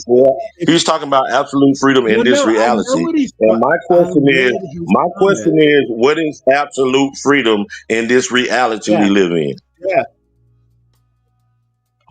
that's absolute freedom. Death. if you believe in an afterlife, I'm not even sure that an afterlife is total freedom because they're You going went all the way there. You went all the way there when you're so absolute freedom. intelligent. You're Absolute so freedom means intelligent, Stanley. You know what I'm talking absolute, about. Come on, man. abs, Come on, man. abs. Come on, man. We're I'm talking trying to about explain it to you.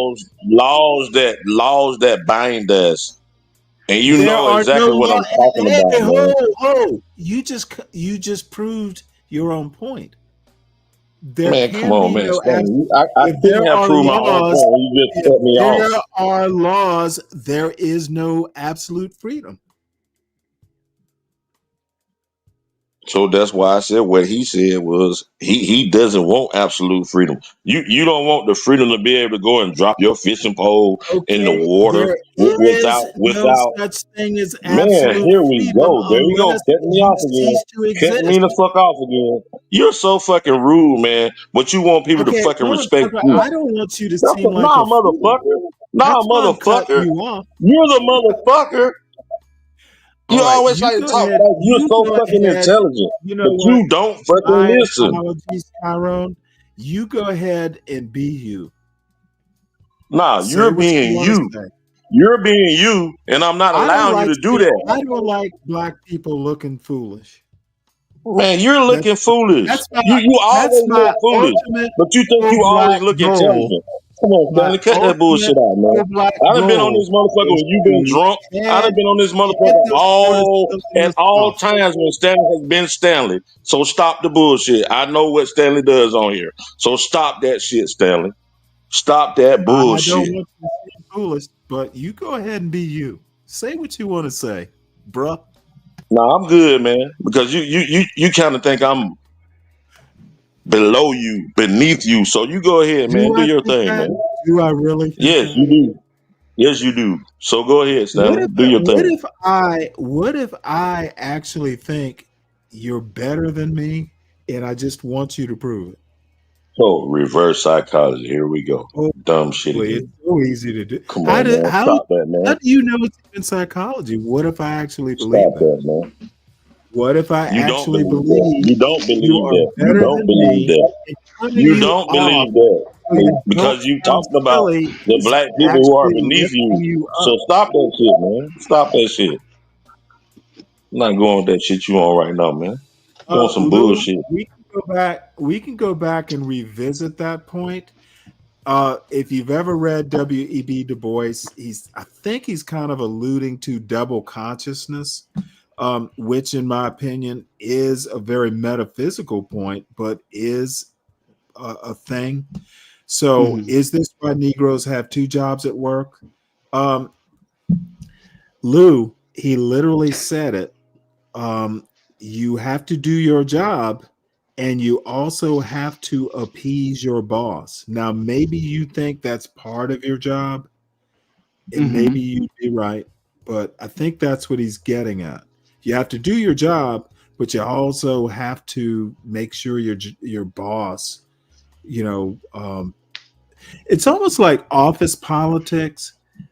You can think office politics are part of your actual, say, programming job or something, but it's really not. It's really like two jobs if you want to It's frame it that way. it's definitely part of the job. I've seen very And I competent would people tend to get passed over because they couldn't play office politics, and and they I were would better than tend to everybody. disagree. However, I'm not saying you're wrong. I would just disagree.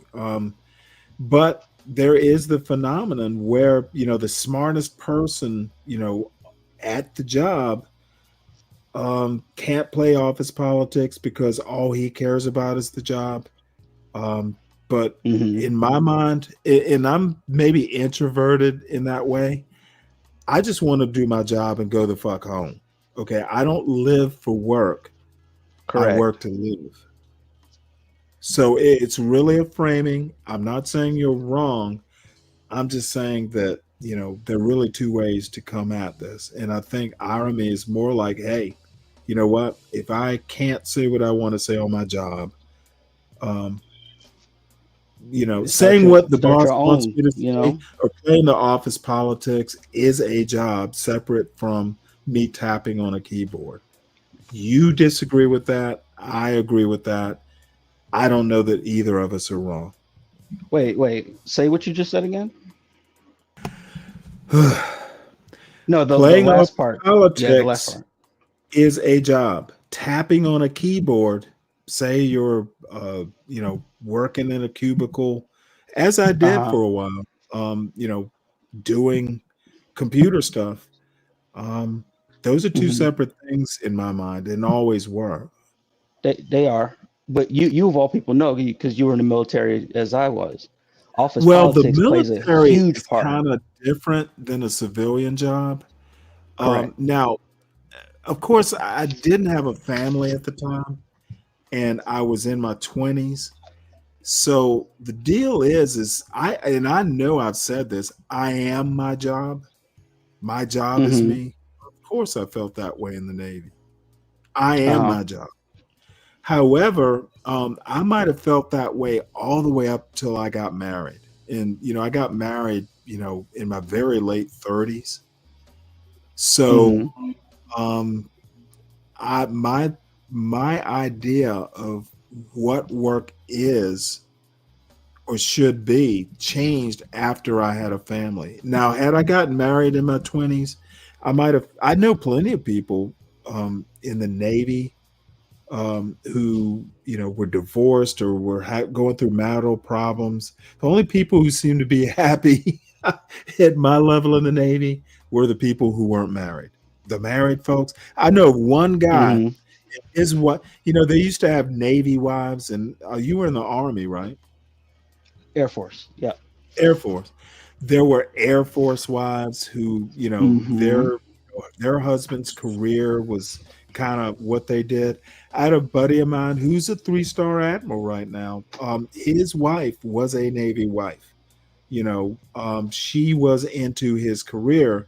However, Mm-hmm. they got married when he was at the Naval Academy, so she knew what she was getting into.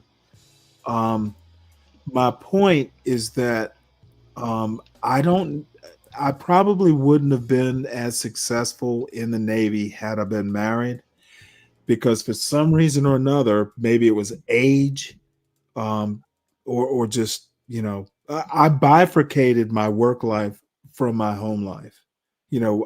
I had to take work home sometimes because I worked a lot from home, but I tried to not let the two mix.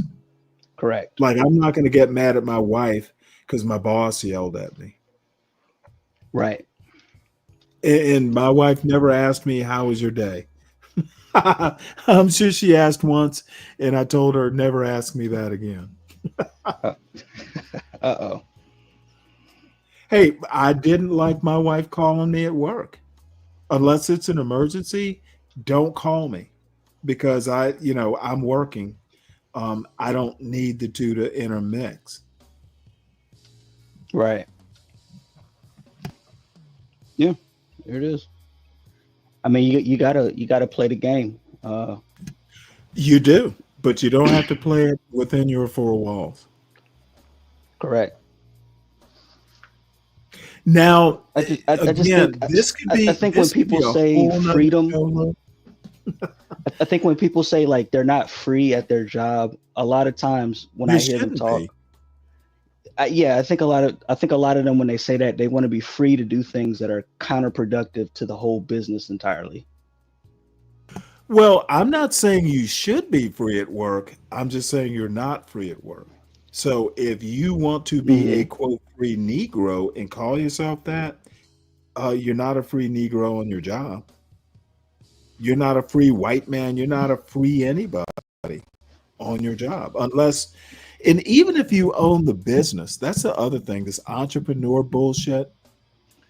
Yes, own your own business. You get more freedom to do what you want to do, but you're still working for somebody, and that somebody might be the customer. You mess up with your customers, you don't have a business. Therefore, you are not totally free, even as a business owner. Now, there may be exceptions, but I can't think of any right now. Yeah, and yep, and that's why to the absolute freedom thing, you just can't have it. I mean, because absolute freedom, absolute freedom for one person means no freedom for everybody else or others, let's say. I ain't gonna say everybody else, but yeah. Because if you're absolutely free, that means you can do whatever you want with no consequence or anything. And so there's nobody to check you.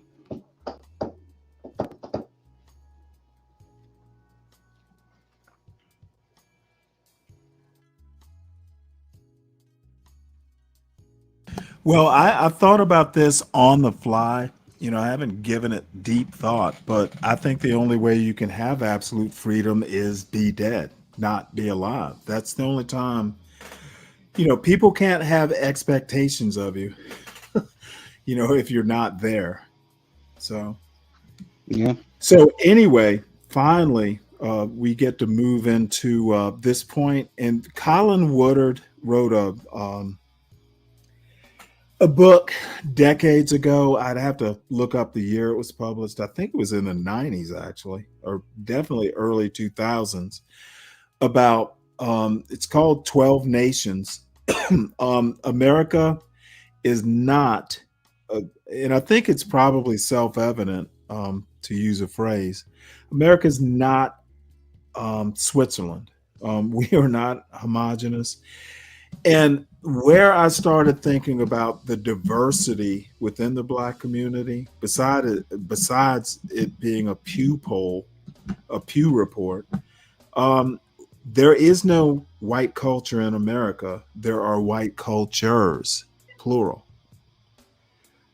And there is no Black culture in America. There are Black cultures. And same with other communities. And you know what? I think if there's transracial, which my beautiful darling Rachel Dolezal was transracial, I think you can be transcultural too within limits. Race is the delimiter. So, and again, I'm thinking of this on the fly. I haven't really given it deep thought, but this is worth watching. And I've shown stuff like this before, but this goes into my thinking about why there is no singular Black culture. And it's bullshit and basically racist if you think all Black people share a culture. One nation is how the United States refers to itself, but in reality, this isn't correct. In fact, within the United States, there are 12 competing regions that have their own cultures, values, and priorities. And these regions really act more like independent nations under a single flag. So what are the 12 nations of America? That's a little hyperbolic, but the United States has long been viewed as a single nation, a union of states under one flag and one constitution. But beneath the surface lies something deeper. America isn't one nation. It's 12. I'm not the first person to notice this either. Journalist Colin Woodard originally proposed 11 American nations in his book, American Nations. But what I've done is expanded his nations to reflect two major changes. The inclusion of Hawaii as its own unique nation, and the creation of a Spanish Caribbean nation that includes both southern Florida and Puerto Rico, both areas that are distinct from the nearby regions. So with that said, let's get to the nations. If you were to look at a cultural map of the United States, you'd see something very different from the one you learned in school. Instead of state lines, you'd see 12 fluid, overlapping territories stretching across traditional borders and sometimes even national ones. But for this video, we're going to focus just on the nations within the United States, starting in the Northeast. Rooted in New England and stretching into upstate New York, Michigan, Wisconsin, and parts of Minnesota is the nation of Yankeedom. On a map, it hugs the northeastern part of the US and most of the Great Lakes. Centered around New York City and parts of northern New Jersey and the Hudson Valley is the nation of New Netherlands. Moving south in central Pennsylvania and heading westward across Ohio, Indiana, Illinois, and parts of Iowa and Missouri is the Midlands. Found along the Chesapeake Bay in eastern Virginia and parts of Maryland and North Carolina is the nation of Tidewater. It resembles the remnant of old colonies along the Atlantic. West of Tidewater is Greater Appalachia, a broad, rugged band that stretches from the hills of western Pennsylvania down through West Virginia, eastern Kentucky and Tennessee, into Arkansas and parts of Texas. Moving south once more and dominating much of Mississippi, Alabama, Georgia, South Carolina, and parts of Louisiana and Texas is the Deep South. In the far south and consisting of southern Florida, especially Miami, and Puerto Rico, is the Spanish Caribbean nation. Tucked in between the Gulf of Mexico and the Deep South nation is the nation of New France. Moving westward, spanning from Southern California and Arizona across New Mexico and into West Texas, is the nation of El Norte. North of El Norte and covering a vast swath of interior California, Nevada, Utah, Arizona, Montana, Idaho, Wyoming, parts of western Texas and the Dakotas, and much of mainland Alaska is the Far West nation. In the far north and west is the left coast, a narrow but powerful strip along the Pacific, stretching from the San Francisco Bay Area up through Portland and Seattle and into the Alaska archipelago. And finally, thousands of miles away from the mainland is the nation of Hawaii. These 12 nations have different politics, cultures, values, and social trends, and they don't follow state boundaries, which were often arbitrarily made at the time and didn't really factor in how actual cultures might develop. For this reason, the American nations expand beyond in ways that we're not really accustomed to. Which brings us to the geography and history of each nation. Before we dive deeper into the 12 nations of America, it's worth asking, how can we all live in the same country and yet see the world so differently? That's where today's sponsor, Ground News, comes in. Ground News is an app and website made by a former NASA engineer who Hey, saw I how have news Ground outlets News. and social algorithms often feed false biases. Ground News counters that by gathering all of the world's news in one place, so you can see what's being reported on and how it's being reported across the political spectrum. Take this headline with 30 different sources. Walking faster may reduce the risk of abnormal heart rhythms. Sounds simple, right? What's wild is that even something as simple as walking can become regionally charged. In places like Yankeedom with denser walkable cities, it might be framed as common sense. In the Deep South, however, it's more of a lifestyle shift. Ground News helps me explore these coverage divides in real time and understand the bias baked into our national discourse, something that's never been more important in a country this culturally fractured. So if you're looking for a way to see through the politics of news reporting, go to groundnews.com/geobyjeff to get 40% off their Vantage plan for unlimited access. Remember to subscribe by using my link in the description or by scanning the QR code to get this discount for a limited time, so you can cut through the biases. Where people settled and how they came to shape the land are at the heart of how each nation came to be. The cultural lines that define these 12 nations don't align with modern state borders, because that's not how nations are actually formed. Look at Europe, for example. Each country looks organic rather than the artificial straight lines that make up the individual states. This is because they follow linguistic and cultural borders that were formed over hundreds of years. Because of this, each nation in the United States similarly grew from a distinct historic root, which was influenced by its surrounding landscape. Here's how the geography and history shaped each nation. Yankeedom emerged from the Puritan colonies of New England. Settlers arrived seeking a religious utopia and quickly organized around towns, churches, and schools. The geography, rocky soil, dense forests, and harsh winters wasn't ideal for large plantations, but perfect for close-knit, self-sufficient communities. This created a legacy of town halls, universities, and civic institutions that still defines the region today, even as far west as the state of Minnesota. Meanwhile, New Netherlands was originally founded by the Dutch as a commercial trading post and grew in the sheltered natural harbor around modern-day New York City. Because of its unique geography, New Netherlands encouraged maritime trade, immigration, and urban density. The Dutch legacy of religious tolerance, multiculturalism, and commerce remains central to its character today. And then there's the Midlands, with its rolling hills, fertile farmland, and navigable rivers. The Midlands were settled by English Quakers and German immigrants who envisioned a pluralistic, agrarian, middle-class society, primarily focused on the colony of Pennsylvania, but encompassing places as far west as Missouri and Iowa. Its geography lent itself to family farms, and its central location helped it evolve into the political swing region of the United States. Tidewater developed along the Chesapeake Bay and eastern North Carolina. Its wide, Navigable rivers and access to the Atlantic made it ideal for plantation agriculture and transatlantic trade. Oh boy. This region was settled by People are migrating away from this boring stuff. Oh well.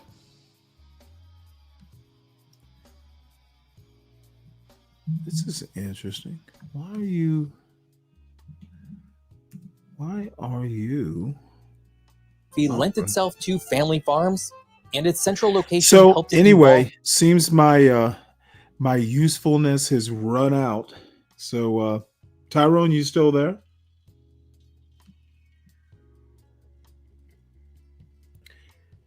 Well, even Tyrone has fallen asleep. But bottom line is this anti-black bullshit that people seem to want to push. It is more nuanced and it is less nuanced, and most people here do not make arguments that are really even entertaining at this point. So I guess we will have to fuss about that. So everyone, please make sure you hit the like button. Please subscribe to the John Galt Urban Landlord channel. Share the wealth. Share this channel out. It is a trip. Please subscribe to the Stanley Cross channel. It's at Stanley Cross 6000, all one word. And we will leave it at that. Hopefully, there have been some substantive points that have come out. If not, oh well. Can't teach old dogs new tricks. Oh, are you really? Okay, Yeti. Then let's fire it up. I thought everyone was like kind of bored with it because the numbers have dropped drastically. It always amazes me. Why do they want to go back and serve all those different? I'm lost at that question, SKC. I'm not sure I understand your question. Yeah, I SKC. was. Well, what I was wondering is earlier, a lot of them stated, and I was enjoying the video like Yeti Life as well. But I was wondering, why did they state something about you not being, I guess, a real black person because you don't go back and Well, serve I don't. those? I think it was maybe more a rhetorical point. Here's the deal, and you know as well as I do. Each one help one, that sort of thing. And I thank you, Virgo. You're bored. Why don't you hit the link and be thrilled? Come on up here and let's kibitz.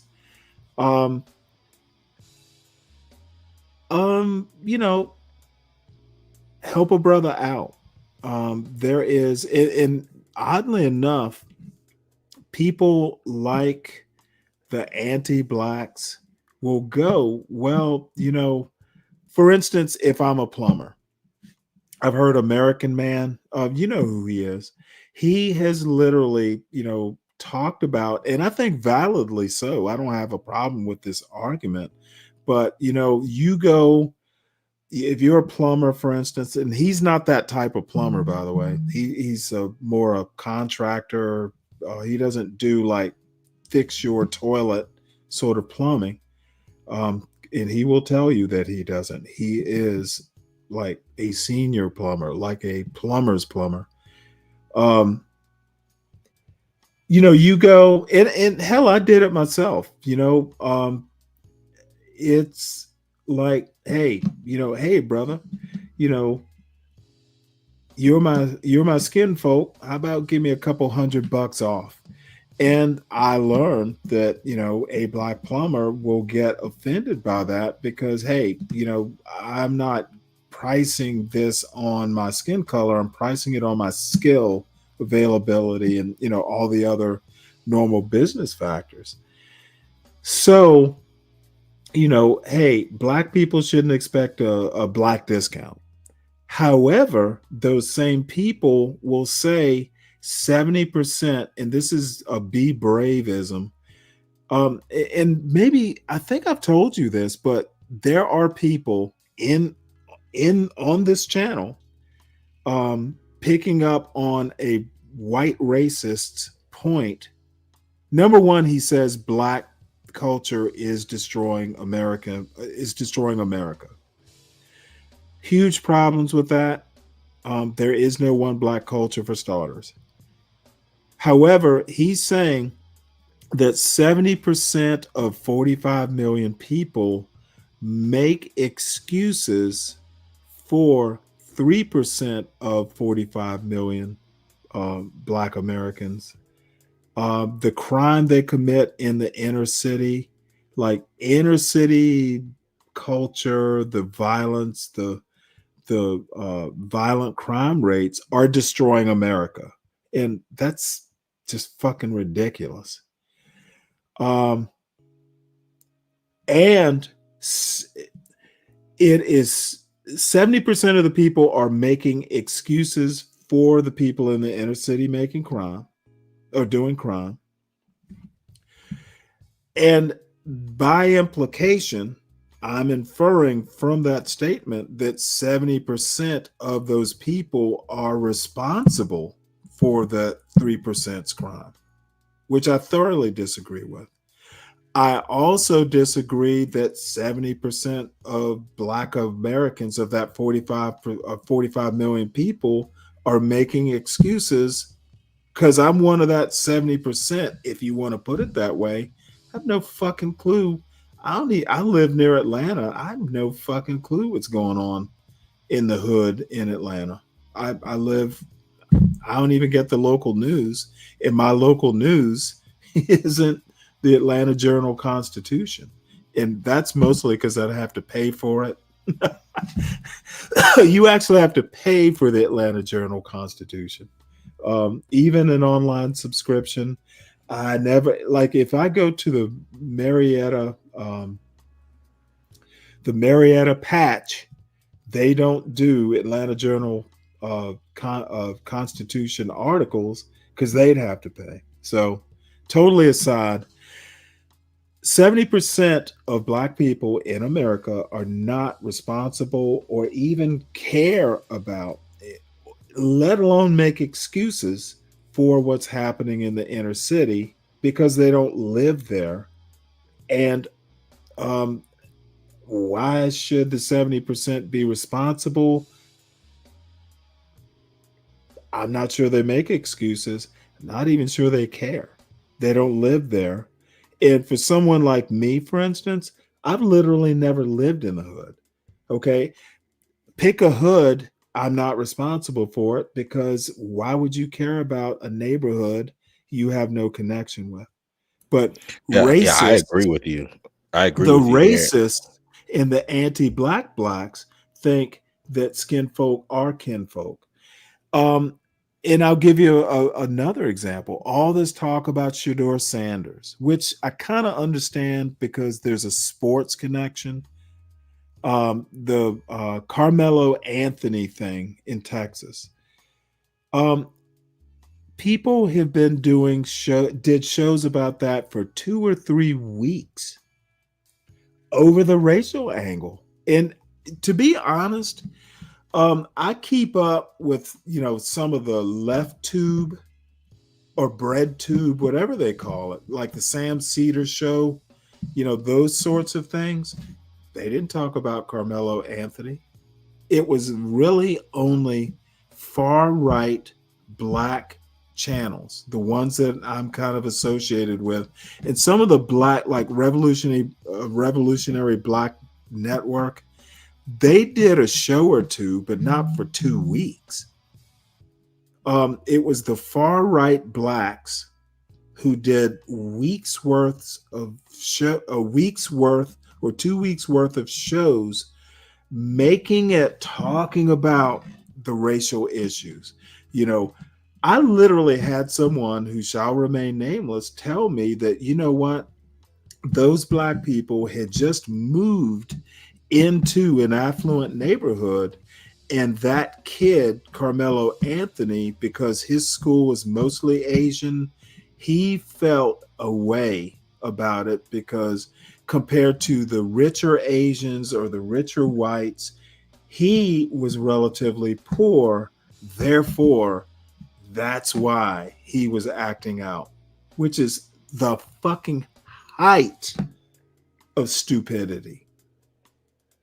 You have to basically, the only way you can make those dots connect is to think all Black people, regardless of their upbringing, regardless of where they came from, or even how long they've been somewhere, have a problem because there are richer people in their elite school.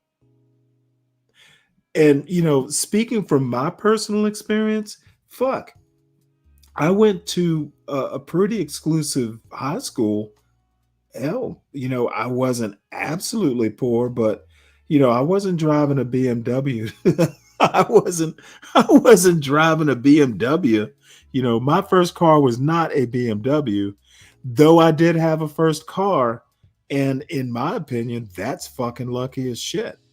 As it turns out, it was a pretty cool car, but you know, it wasn't a BMW.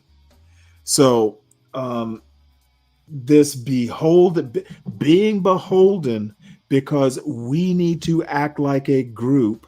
Why can't Black people be like more Asians, or more like Asians or Jews? To me, that's just sheer racism, and it's anti-Black racism. We have a different history. Why would we want to be like people we aren't? So that's my rant. Black sports, their sports talk becomes less analytical if they can't inject racism due to their lack of talent. No idea what that means. Yeah, I was just replying to Free Zone. Would you say that there are dominant or prevailing cultural norms within groups? Yeah. Yeah, well then, yeah, we agree. I just think that sometimes people use the Well, I mean, one of the, and not to cut you off, but let me point out something. I think that in American culture, there are groups, and really, you know, this video literally points some of this out, but in a different way. Materialism is a commonality that runs throughout all types of cultures under the American culture umbrella. Okay, we like our stuff. Does not matter whether you're Black or Asian or any other white, doesn't matter. We just like different stuff, but we like our stuff. That's just one down and dirty example. Materialism runs through all the subcultures under the umbrella of American culture. And as for the other thing earlier, so far as freedom, yeah, I mean the people calling for absolute freedom, I just think they're using that as a dog whistle for they want to. Well, there's no such thing. Why do they think there is? It's bad education that they think that is. Well, like I said, I don't think that they've thought it through, and what they're really calling for is just uncivilized behavior. That's what they really. Well, I'm gonna go even worse than you. I think they weren't educated to know better. It's not them, you know, wanting something. It's them not having the proper education to understand that that's not critical thinking. Oh yeah, but I think the fatal flaw of it is you have people that don't understand how societies and civilization works, and yeah, because they weren't. Now, high schools can't do everything. You know, some of that work, like you well know, probably better than me. Some of this heavy lifting you have to do yourself. Schools are there to kind of give you the basics and, you know, socialize you. Yeah, but I think certain things are just common sense, you know. I don't think know. I Common don't think it sense isn't that common. I don't think that That's it how the saying requires goes. I don't think that it requires a lot of heavy lifting for someone to understand that you have to work well with others, even on Mhm. a job, because Mhm. it's like you're not there to be able to give your opinion at any given point. Because if you were able to extrapolate that out to everyone else and not just be so egotistically um, centered, you would understand that if everybody did that, you would not be able to get the job done. Well, I don't know that I follow where you're going with this, but mostly I agree. Well, think about it. If people were Well, spending more no, I time at have to think through it. I understand your point. I'm not sure I actually it's obvious that to hold a job, you have to be socialized. Okay. Some of the stuff you say it's common sense. I don't disagree. I think it's more complicated than common sense because common sense is not that common. But I think, the part about you should learn socialization in like kindergarten, you yeah. know, some to hold a job, you really have to, kindergarten skills, the socialization you learn in kindergarten will get you into the entry level. Now you have to be more sophisticated to play office politics to move up the ladder. But I mean, I'm not disagreeing with you. I just think it's a little bit more complicated than that. Well, it can be complicated, but I think it can be dumbed down to for the average Joe. And maybe in the future, if you want to have that conversation, I think it would be basically centered around the idea of limiting principles. But then there we got to go back to that whole thing about principles versus laws. I think laws are necessary for lawless people. Principles are for people that really don't need laws to tell them to do the right thing. Well, funny you should mention that. And you were here yesterday, and you know, I got roasted by roasted by a racist because I made the comment, and maybe I didn't qualify it enough. Today's show, punishment is not prevention. That is true. If someone wants to commit a crime, they are going to commit it, even if there are laws on the books. I don't see laws as prevention outright. That they can be a preventative measure, but they it's not a hard and fast rule. Like, oh, it's against the law, to Well, jaywalk. Well, people are well, going to so, jaywalk, yeah. even though Well, they I know mean, you shouldn't. yeah. I mean, at the end of the day, certain animals need big sticks in order to prevent them from doing stuff. So that's You what it know comes what? down to. I'm afraid to follow up that comment.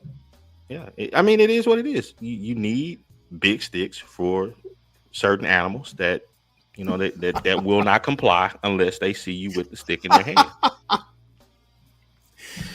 I'm not going to give you the satisfaction. You There already is have. no unified Black community in America with unified interests. Instead, we are divided into middle class and abandoned minority and poverty, wealthy elite, mixed race, and Black immigrants. Nothing wrong with that statement. And, in a way, you're kind of making, kind of implying, at least I think you are, Chuck Wu, a kind of class based, um, a class analysis, which, does work or can work, except race is how the country was founded. So you would almost have to rebuild this country from the ground up to make it, the class analysis like the only analysis. Class intersects with race, that's obvious. Now, let me ask you a question. Uh, you say the an abandoned minority in poverty. I'd like you to expand on that particular phrase, an abandoned minority in poverty, because I think there are probably several. So if you could expand on that or hit the link if you want, I'll drop the link. There are several abandoned minorities if you want to look at a class analysis. Poor minorities or working class minorities. And again, I'm not going to go much longer. 6 hours is going to be my limit, so that gives us a few minutes. So Chuck, expand in the chat or hit the link, which I just dropped. And let me drop it in the other one too. Yeti, I meant to get back to your comment. Yeah, I'm glad you liked it. I'm probably going to show more videos like this because this is the basis of my thinking for, the whole Black culture is not American culture thing. I just think that's racist and only based on, looking through a racist lens. I think the reality or other contexts are, contradict that. So we'll start this up again. Evolve into the political swing region of the United States. Tidewater developed along the Chesapeake Bay and eastern North Carolina. Its wide, navigable rivers and access to the Atlantic made it ideal for plantation Beautiful part of the agriculture country. and transatlantic trade. This region was settled by English gentry, and its flat coastal plains supported a hierarchical society based on tobacco, enslavement, and exporting agriculture for wealth. The rugged Appalachian Mountains, of course, define Greater Appalachia. This nation is isolated and heavily forested in the east, but rich in natural resources. Originally settled by Scot-Irish frontiersmen, Greater Appalachia developed a fiercely independent culture shaped by subsistence farming and clan loyalty. The mountains both isolated the region and protected its traditions. This rough and tough rural mentality extended as far west as northern Texas. Formed by slaveholding elites in the South, the Deep South's flat, humid coastal plains and river deltas were perfect for cotton and sugar plantations. This geography enabled a brutal plantation economy supported by enslavement, which in turn gave it its distinct African-American culture today. Its original aristocratic culture, racial caste system, and economic inequality can be traced back to this colonial foundation. Southern Florida and Puerto Rico form the Spanish Caribbean nation. This region is tropical, coastal, and deeply influenced by Caribbean migration and trade and the Spanish language. Spanish colonial roots, Catholicism, and African Caribbean cultural influences are strong here, especially in cities like Miami and San Juan. This geography makes it the prime gateway between the US and Latin America. New France is tucked geographically at the mouth of the Mississippi, making it unusually small, but united by its French heritage. The Mississippi River and bayous enabled trade and settlement by the French and later up? Creoles. Because of this historic settlement pattern, Catholic I'm sorry. Is your mic breaking up? Oh, can you hear me? Hello, hello. I can. What's going on? What's up? What's up? I haven't been on this panel before. Very interesting. Well, it's just me right now. I've seen you over in other panels. So welcome to Stanley versus the World. Yes. It is a blessing and a curse. I see that the topic is punishment is not prevention. But no, it's just the title of the show, not necessarily the topic. I have this convention, which is probably ill-founded or not thought out well, but usually the funniest comment that makes me laugh the show before is the title of the next show. So this particular topic was brought up on another show. It made me laugh. And actually the comment wasn't punishment is not prevention. That's me responding to someone saying the law is prevention. I find that ridiculous. But It I don't. can be, but if someone wants to commit a crime, even if there's a law forbidding it, they're going to commit the crime. Therefore, law is not a preventative in and of itself. It's not like if there's a law you can't do it. It's you shouldn't do it. I think that the criminal justice system can't detect 100% of all crimes. Only like a subset of crimes criminal behavior can ever be detected. So people who commit the most crimes expose themselves to more opportunities to be caught up in the criminal justice system. So I think the way really not my point. My point, and it was literally a simplistic point, is laws are not intrinsically preventative. I didn't want to get deeper than that. Okay. But I think the way the laws are enforced can help, put more people behind cages than others.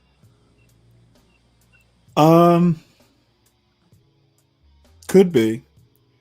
But again, it was, laws of enforcement can be a preventative, knowing that the law will be enforced. I think if you think you can get away with something, you're going to do it. Even right. If it's jaywalking, you look both ways, don't see a cop, so you're going to jaywalk. And you might be a little old lady who's a grandma, but you will break the law if you think you can get away with it. There's a law against jaywalking. Having the law on the books is not intrinsically a preventative. And, the reason I even titled the show is I had some idiot tell me, well, you're crazy for saying that. Of course, laws are prevention.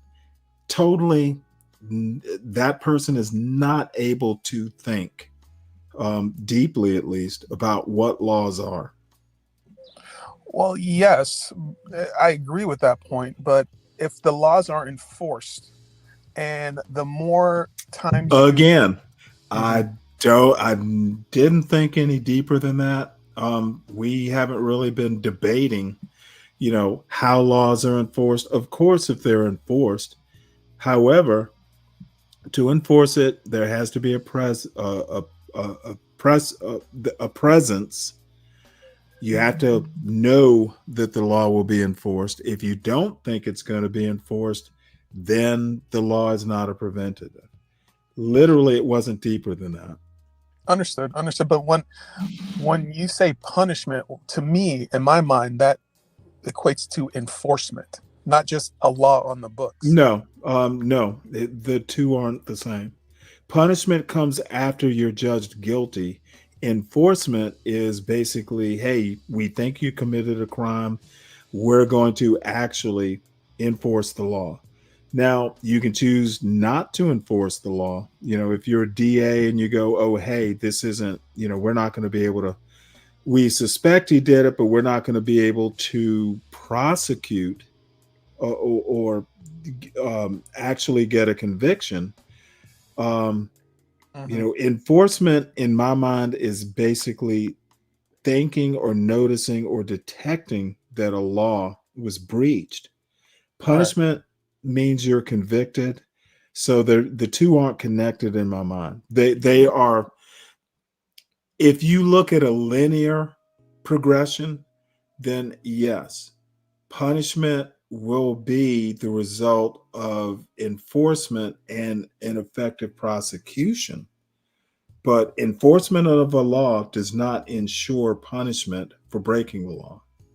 Well, in my mind, any interaction with the criminal justice system, any ticket, any being arrested, that is a punishment. So the idea is... Okay, well, then you and I don't agree on that. Okay. Yeah, I don't see it as a win. Being stopped because, the cop thought, let's use, hey, you look like a black suspect. That might be a punishment. Some people would just call it an inconvenience. Would you say stop and frisk is a punishment or an inconvenience?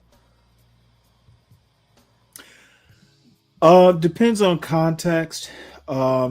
Probably an inconvenience if it only happens once in your life. If What it if it starts happens? hold on, let me finish.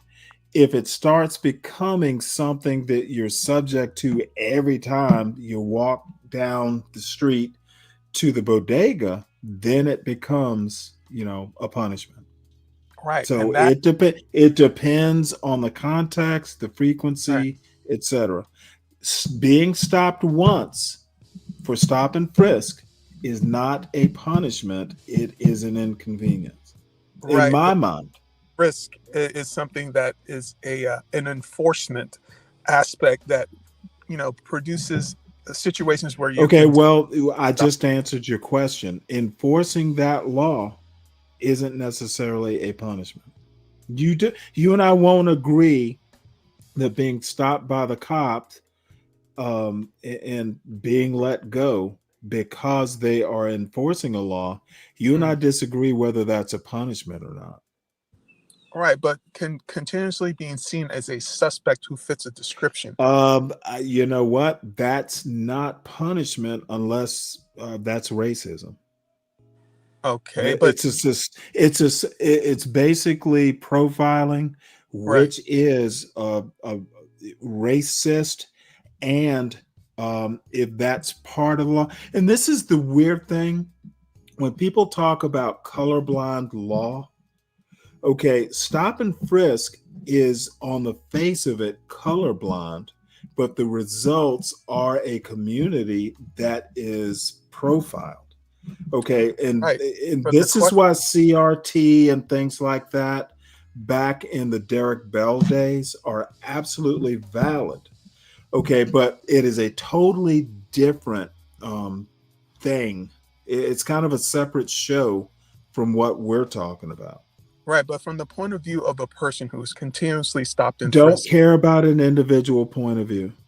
Right. But you don't, I could it, literally don't care. I've okay. kind of covered that So, when I okay. talk So about context. I do not care about an individual's point of view. you don't care about any view that could I do not. That's very interesting. Okay. Yeah, well, you know what? I'm an old man. Sometimes you can't care about every little thing. All right. It's kind of limiting, but And that an individual thinks it's punishment when another individual like me might think, hey, if it doesn't happen a lot, it's really inconvenient. And you know what? There's some problems with, being inconvenienced a lot. I'm not sure it would rise to the level of punishment unless even they even are if it has, targeting an individual. right. But even if it has a disproportionate impact on a specific Even segment, if it has disproportional impact. Now, and again, I'm not an anti-black. I'm not a soul brother, Thomas Sowell. I'm not a soul brother. I tend to be rather left of center. However, I'm also an older black man. And right. sometimes what a 20-year-old would think is a punishment, a 60-year-old would just go, hey, there are worse things, young man. It's not really a punishment. It's an This brings to mind inconvenience. a concept called standpoint epistemology. Are you aware of this concept? It's this idea. No, I know what epistemology is. Explain standpoint. Do you mean context, like individual point of view? It means that your view of the world depends on which particular standpoint you're in. You could, if you're a white, Okay, so that's context. You don't have to use too fancy words to say context. I get it. right. So if you're rich or poor, male, female, black, white, Yes, absolutely. right? Black or white. Essentially, it is something that would go into CRT. It is your point of view from your individual point of view. So yeah, I get it. Right. So, but the reason why I bring that up is that your view of a specific policy could be affected by which standpoint you're looking at. So, Absolutely. That's why wouldn't it be? right. So if you're not, There's no other standpoint. Epistemology is literally almost a physical or natural law. It's point of view. My reason for bringing that up is if you're not likely to be stopped and frisked, then it's meaningless to you as an individual. Okay, I disagree with that. I understand where you're going with this. That is, again, your point of view on it. If you're likely to be, my question to you would be, what are you doing to fix or lessen the likelihood? And if you're a 13-year-old, you have a lot less power than, say, a 33-year-old. Well, for me, that stop and frisk is not a policy that I've ever lived under. It's something that I Okay, then why are you even bothering with it? No, because Why do you have so much concern over something that really never affected you? Okay, and there's a reason I'm asking this question, and it's a loaded question. So I warn you now, it is a loaded question. That's fine. That's fine. It's a person who I live in Florida, gated community, near a golf course.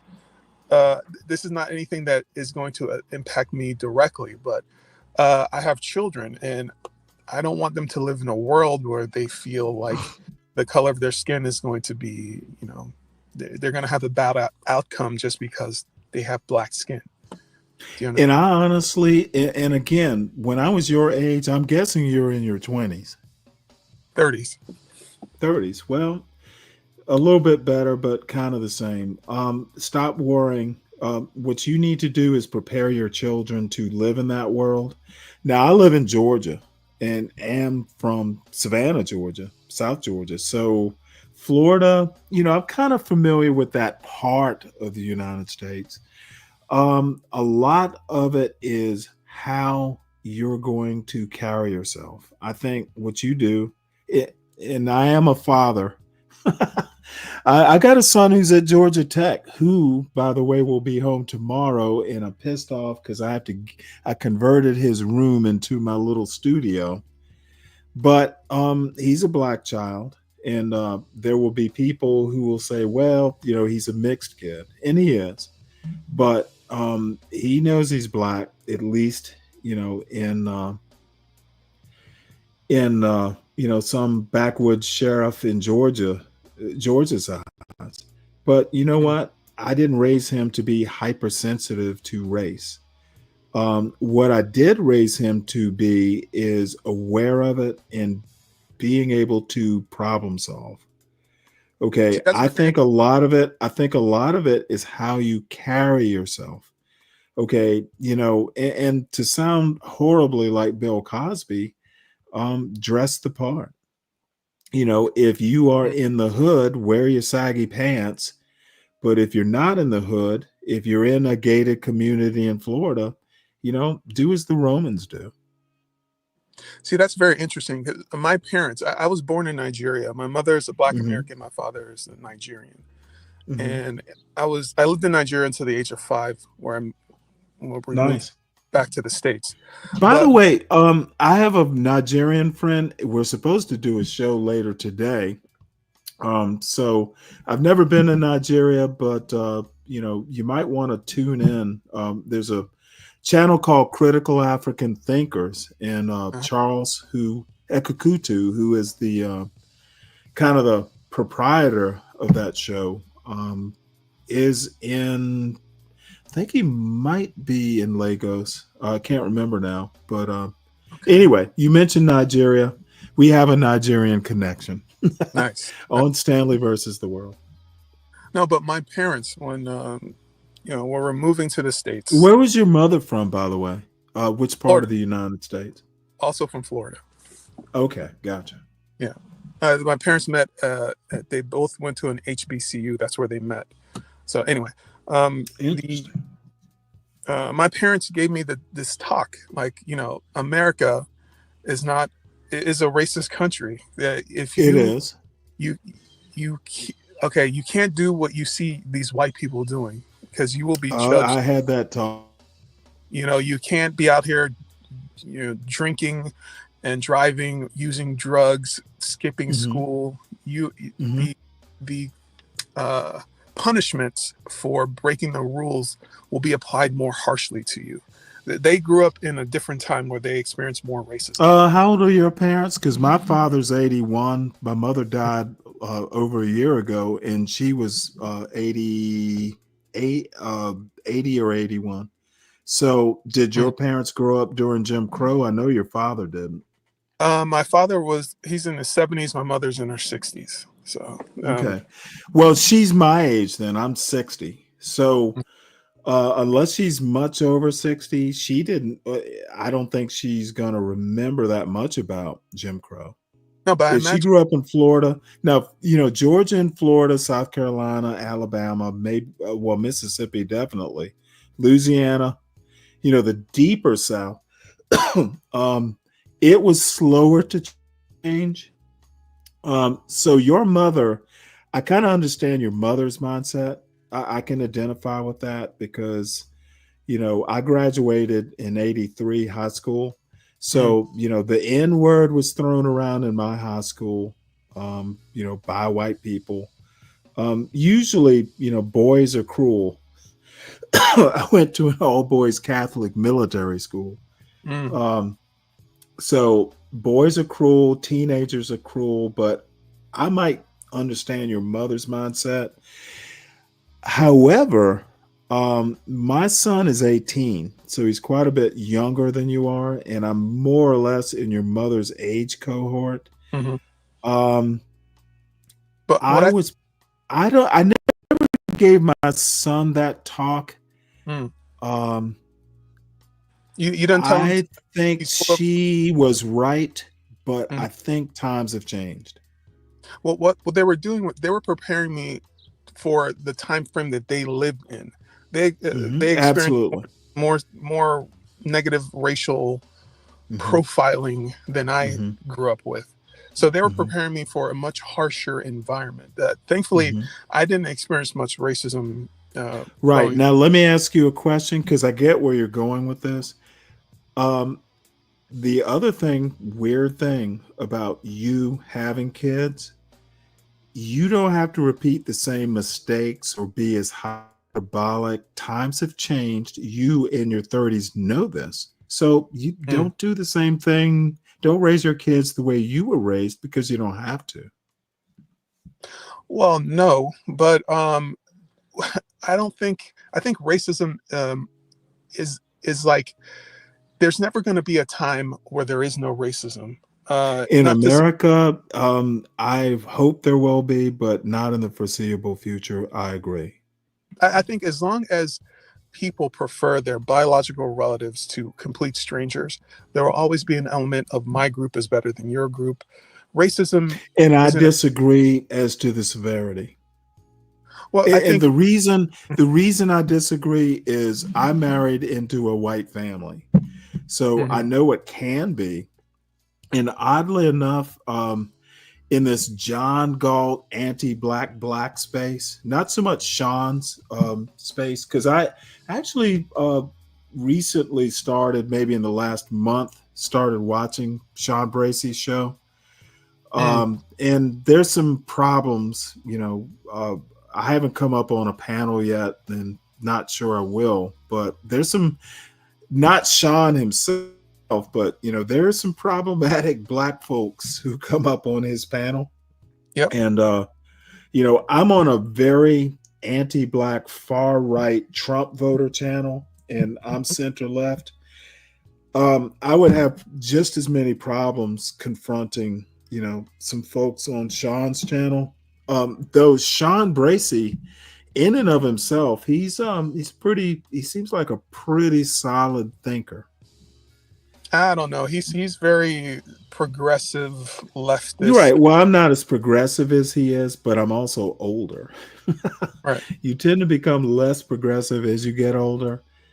Right. But here's the deal.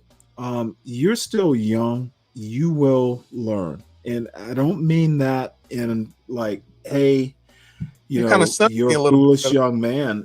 There are things you learn. If you know that you don't necessarily have to give your kids exactly the same talk you got. Now, Florida Yeah, I'm here's gonna the be thing honest. I think Georgia is way better than Florida, mainly because of our governors. right. Kemp is a Republican. He is conservative, but he's not Ron DeSantis crazy.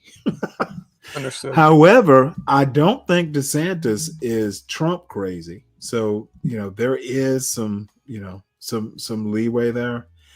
But you mentioned you married into a white family, so that I'm means sorry, what? you mentioned that you married into a white family, so your children are biracial. Well, my child, I've only had one. Okay, so do this is very interesting. Are biracials do they experience the same things that Black people experience, or is there a separate biracial experience? You know what? I have no idea. I never asked him. Okay, so this child will be 19 next month. And people in this John Galt space, I don't know how familiar you are with it. I've never talked, excuse me. I've never talked politics with him. I have told him, because he was born in Virginia. We lived there for years, moved back to Georgia, not too, well, kind of long after his mother died. So it's been me and him. I'm a single father, widowed father, all that stuff. So I basically raised him to think.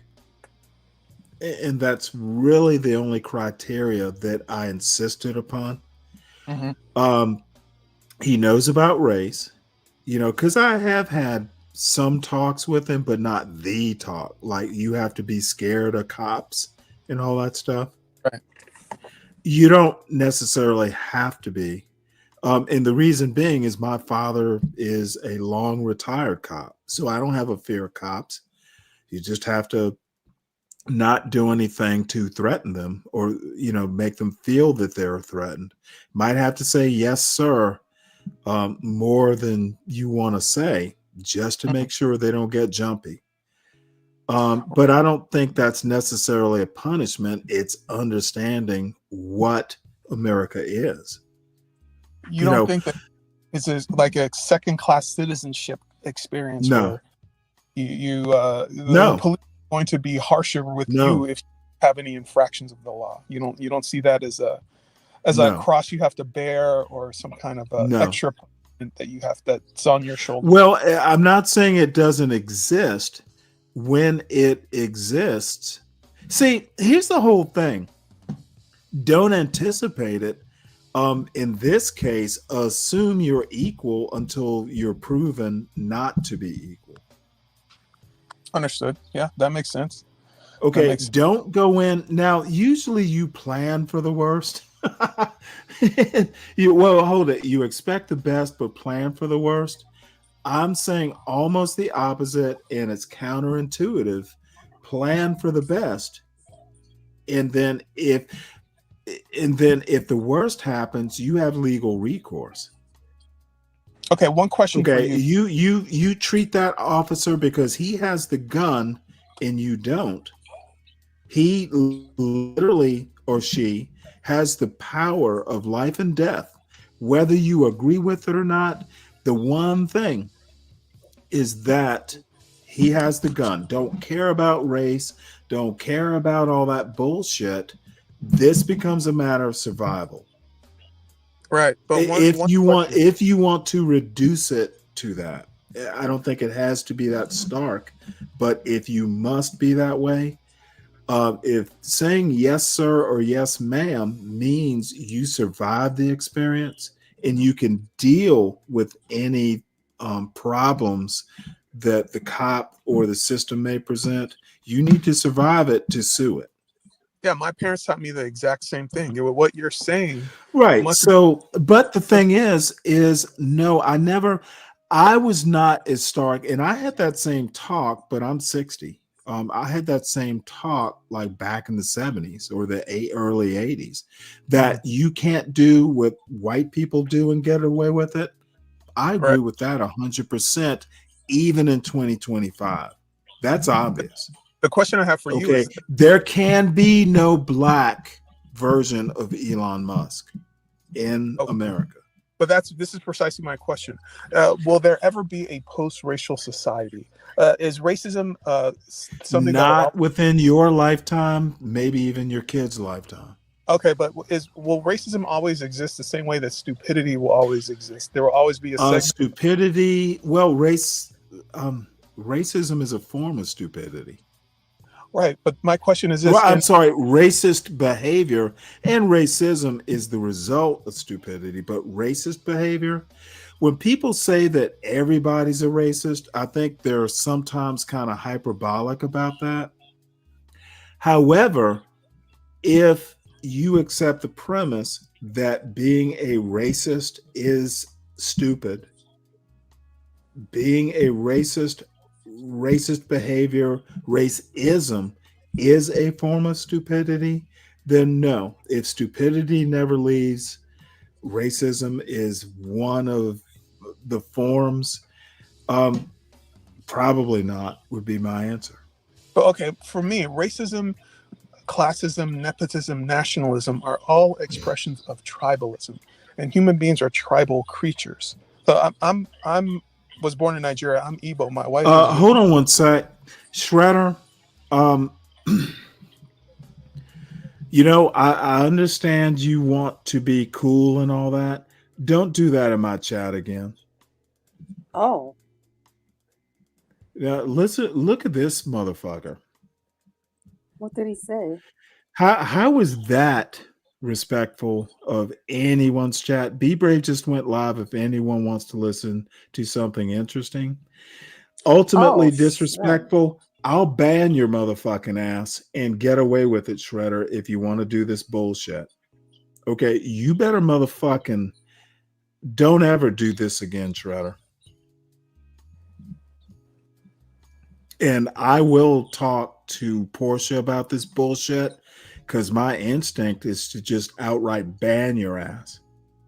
I think you should, Stanley. That's very disrespectful. You know what? If it's gonna happen, I want someone who knows him to do it. It's bullshit, Shredder. I don't appreciate it. Yeah, motherfucker. You know what, Richard?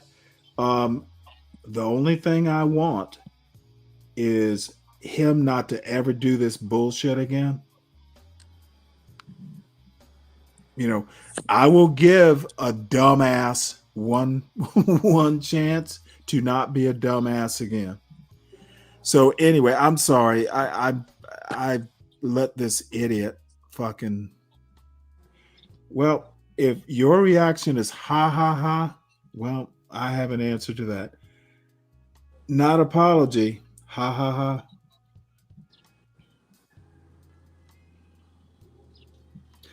Let Portia sort it out.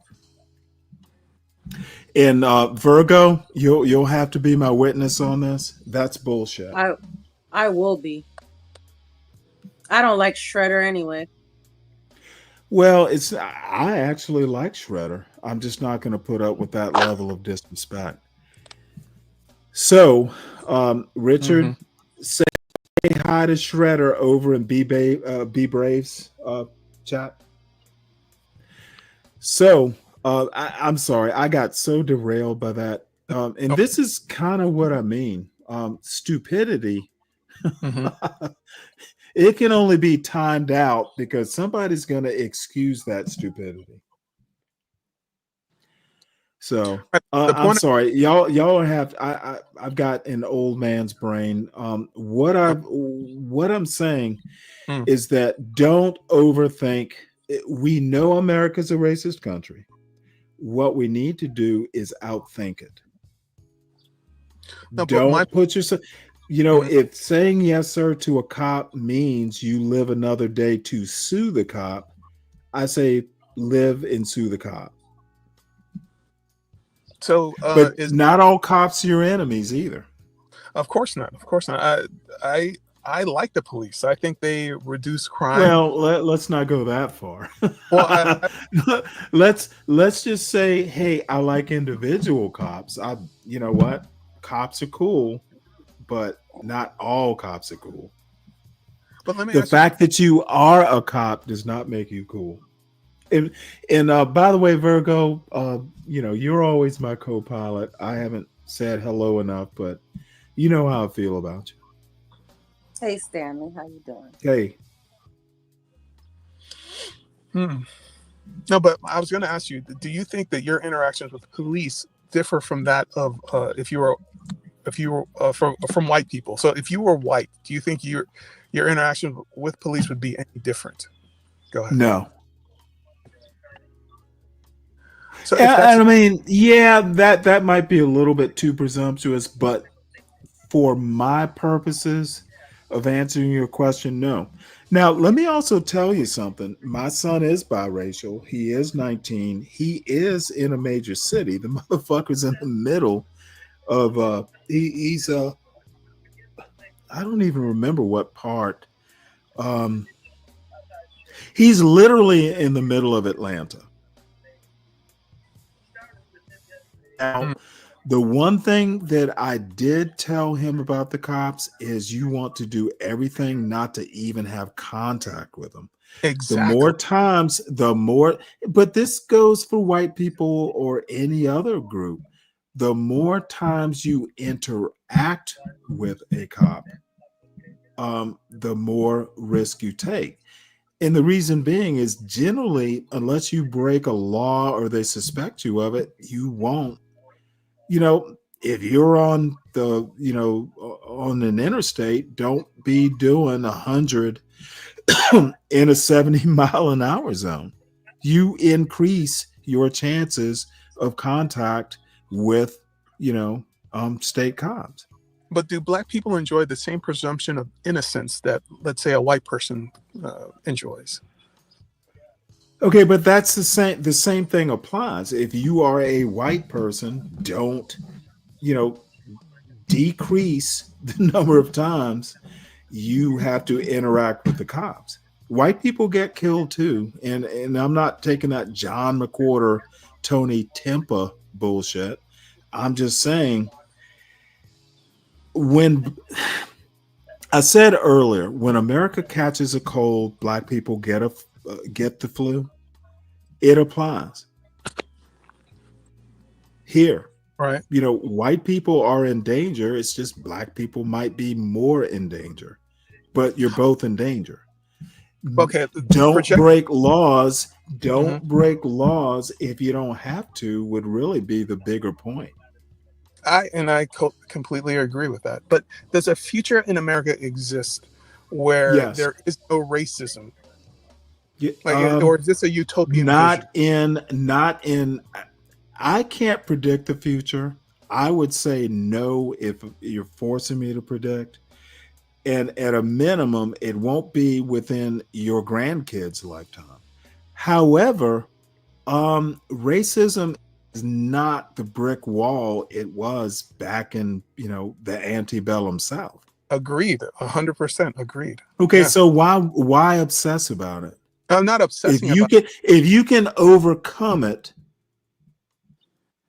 then why obsess about it? And here, let me give you a good example. And these motherfuckers in the chat are going to say, "Oh, that Stanley's crowing again." I didn't. My son got into a major U.S. university, and not just because it's a D1 sports team. The motherfucker academically got into it. Didn't get an athletic scholarship. He got academics. Respect. Shit. I didn't know money after college because I scholarshiped my way through it. Not to the level my son did, but you know what? I know it can be done. Bottom line is that I didn't raise him to be a black to go to Georgia Tech. I raised him to be a motherfucking Georgia Tech student. Excellent. That's okay. fantastic. There was no, oh, hey, if you make 1,200 on your SAT and then you check the black box, you might get in. Motherfucker, I raised him to dominate. Like, let's not pretend. Let's not. My thing was put your work in ahead of time. Don't wait till the last minute and hope you get in. You motherfucking dominate. Okay. And I would not accept a C in high school because I knew he could do better. Now, my lament is his first B in fucking math was made at Georgia Tech. But I also know he wasn't working hard. My son does not make B's in math. He never has. And you know what? Oh, well. However, he did make a C, which he knew. It's a weird thing. We don't make C's. B's are failures. Well, B's are passing. A is excellent. C is failure. That's how I raised him. It had nothing to do with the color of his skin or his heritage. It's very similar. My parents raised me to be, to exist in a hostile environment, and it really. Well, I didn't. Now hold on. I didn't raise him. I just told him the environment is not always going to be your friend. Okay, but don't assume it's hostile. Sometimes when you and I understand what you're saying. I understand your mother because she's in my age range, so I understand her totally. But she did not raise you. Well, you know where your parents may have gone wrong. Shit. I think they did it. I used to get spankings as a child. Me too. The last time I put my hand on my son's butt, he was wearing a diaper, so it was more a swat, like, hey, you need to pay attention. Literally, he was 2 years old. So he will be 19. So I haven't put my hand on my son in a punitive way in 17 years. Oh, no, I got didn't need to. He had the talent of listening, and I had the talent of never talking to him like he's a kid and can't understand shit. But let me ask you a question.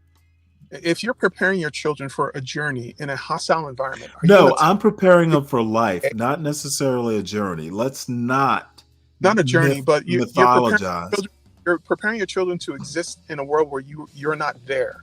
Isn't it a good idea to prepare them for an environment that is not going to, things aren't going to go there? No, it doesn't stand to reason. It doesn't stand to reason. So I'm not there does not necessarily change the world. The world is going to be the world long after I'm gone. The two questions you asked are not, in my mind, related. Do we live in a safe world? The world today, if I die tomorrow, it's going to be the same environment. Right, but is the world a safe place? Is it a fair place? The world is not fair. The world is not safe. Now, what you do as a human being, because we tend to be fairly smart, you try and make it fair, through laws or, democratic norms or whatever.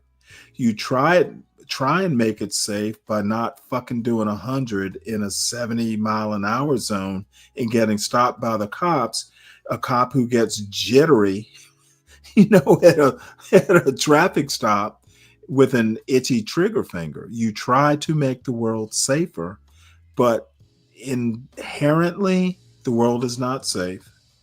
Inherently, life is not fair. You have to try and kind of smooth the curves, make them straight. Okay, but let's say the journey of life is like climbing Mount Everest. Are you going to dress your children in shorts and t-shirt, or are you going to have them? Life is not like climbing Mount Everest. Pick a better analogy. Okay. I'm sorry. I said analogy. It's a simile you made. Make a better simile. What have you? Okay, let's say the environment is cold, right? Let's say the environment is not it's not a warm environment. It's a cold environment. Are you going to dress your kids up with thoughts and ideas for a warm environment when they're actually going to encounter a cold environment. You know, Is that one of better? the things that people don't seem to comprehend is I don't think all questions are good questions. So bear that in mind. Okay. So that's not a good question. I'm trying to figure out a way to. No, you're just asking the questions you asked earlier in a different way. No, Okay. not all good questions. That's the other thing I taught my son. Don't ask me dumb questions. I'm not one of these there is no bad question sort of guy. Got it.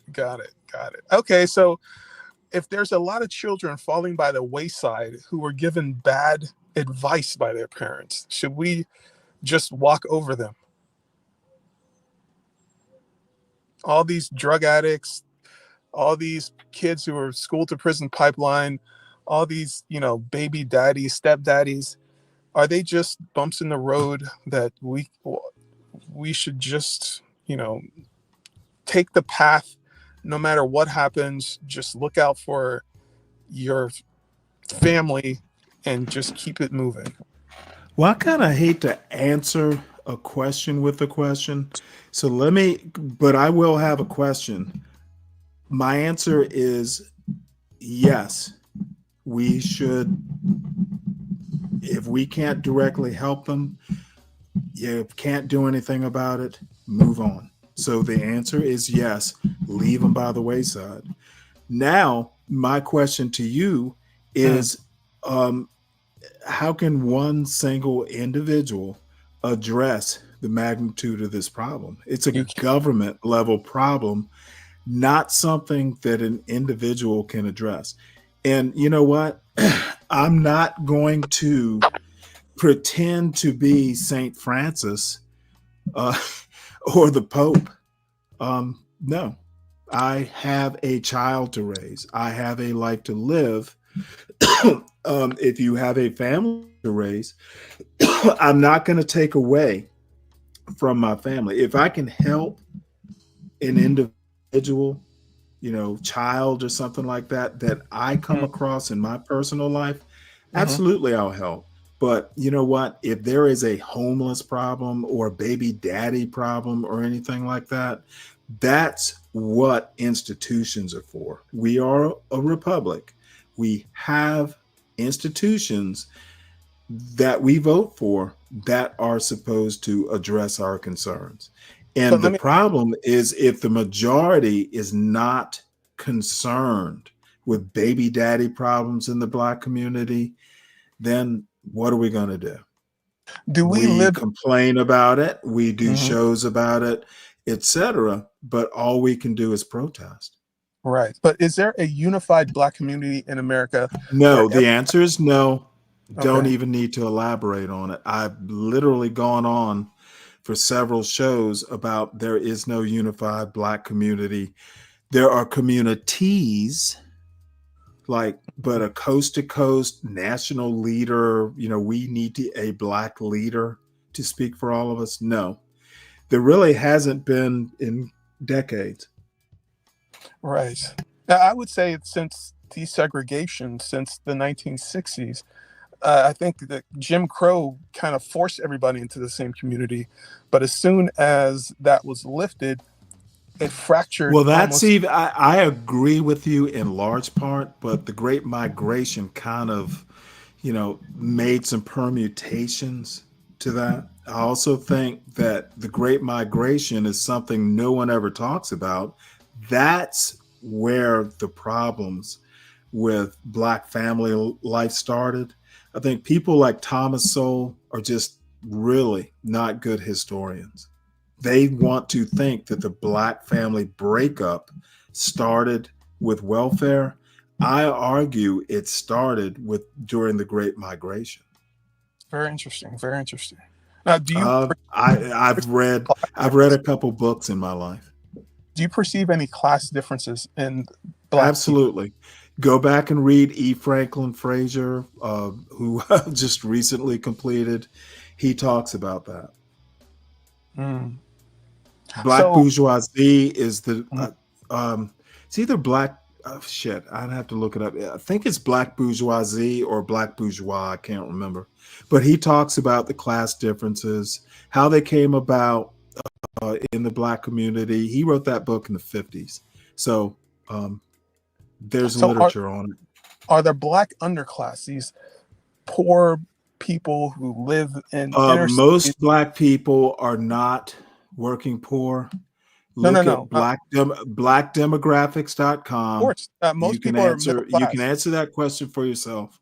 Right, but I'm asking specifically about a subset of Black people who are Okay. living, in large cities on government assistance. Who have dysfunctional So families. you're saying everybody in the hood lives on government I'm assistance? talking only about. Let's say you have Okay, let's well, not say, let's bring me hard data. okay. I don't want to talk to a Black version of Be Brave. That's not what I'm saying at all. You Okay, just no. you You just need to admitted understand. that class You is need to understand what I'm saying. okay. Let's say will only go so far with me. Okay, but you agree that there are class differences in the Black community. Can we agree on that? Well, Or are we yes, but my question to you, do you think that's unique to the Black community? And Not at all. we just said there was no coast to coast Black community. So even your question is problematic. Okay. It's inconsistent No, with but something we just talked about before you asked the question. Okay, even in my What where I'm looking for, in sir, Florida, what I'm there's looking different for is classes. logical, sir. I'm looking Okay. for logical consistency in these questions. And you don't Okay, seem to if possess you it allow right me now. to speak for 10 seconds, I I can. don't care about allowing you to speak. That's not my show. Okay. Makes sense. I literally told you there are bad questions. If you ask me about class in the Black community, yes, there is. However, I thought we agreed that there really is no Black community. There are communities. Right. That and I was So just say conceptual Black community if you want to, just speak hypothetically, not okay. like it actually exists. Okay, but let me ask you this question. The class differences in this hypothetical Black community, are there people in a Black underclass, and what are their characteristics? Don't really care about that question. Care about that Yes, there question? are you know what? If you want to call them an underclass, that's fine. There let me ask you a question just to contextualize your very bad question, by the way. Okay. Go ahead. There are bad behaviors in underclasses regardless No doubt. of No doubt. race. Okay, then why are you honing in on the Black community? Are you anti-Black? Of course not. I'm Black. Because this is what happens all the time.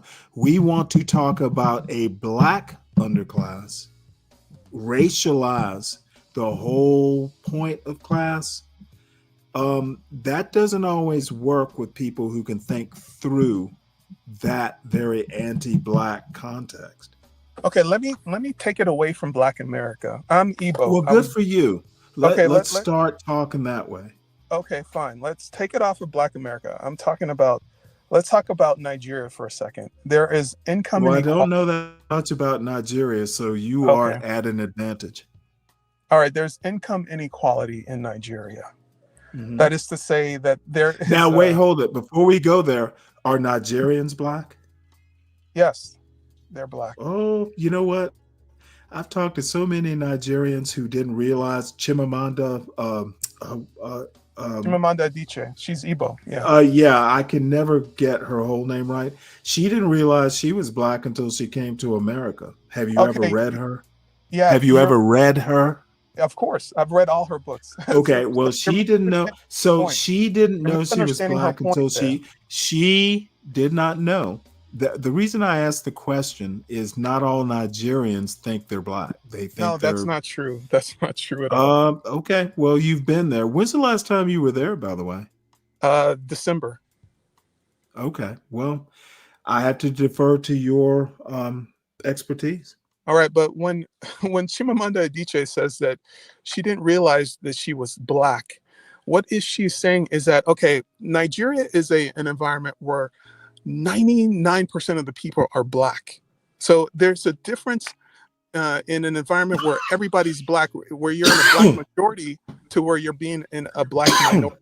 In America, blacks are the minority group, something like 14% of the population, versus 99% of the population. So, well, let me ask you a question. Is from a it black like white? majority. Hold on one sec. Uh-huh. Is it like white people in America don't have to think about whether they're white because they're the majority? Is that Yeah, the same it's like that, and Nigeria in reverse? it's exactly like that, and there's also no negative connotations attached to being black in Nigeria, but there are negative connotations in America. This is why my Do parents. you know why there are negative connotations? The specific history of slavery, Jim Crow, one drop rule, Willie Lynch. This is Okay, so what's your point overall? Okay, but That Nigeria is not America and vice versa? No, you talked about she said that she's not black. There's different. Oh, okay. no. She said she didn't realize she was black until she got to America. Now, the thing is, I read it as an American. I'm going to defer to your expertise. So if I misunderstood her point, then you'll have to just win that argument.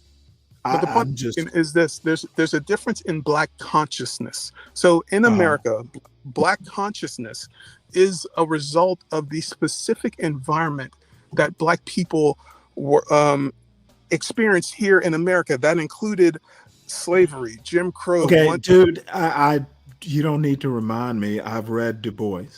Okay, but also a history of enslavement is a different experience than a history of colonization. So in Nigeria, that is true. However, you're pretty much right, but there are a lot of commonalities as well. Think of Congo. I'm talking about Nigeria here. I know you're talking about Nigeria, but I'm going to do what a lot of people do. And well, basically what I'm saying is you don't have to explain the basics to me. Okay. I know them. So let's get to your point. A lot of black people miss this point. So when you're colonized, most black people, and I'm going to go out on a limb, most I talk to in these anti-black spaces miss that point.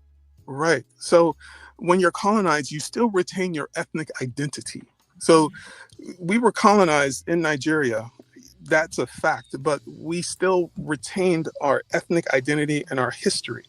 But the experience of enslavement is an experience of being forcibly assimilated into somebody else's society, and also being put into like a caste system where you are toward the bottom. You see what I'm saying? That's two different experiences. Colonization was dehumanizing as well. Don't get me wrong. Right. Whoa. I'm not comparing the two. I'm just saying I never have. Okay, but well, wait. I mean, I understand you're bringing it up, but to what end? I'm not one. I'm not. To be honest, I don't even compare the two because I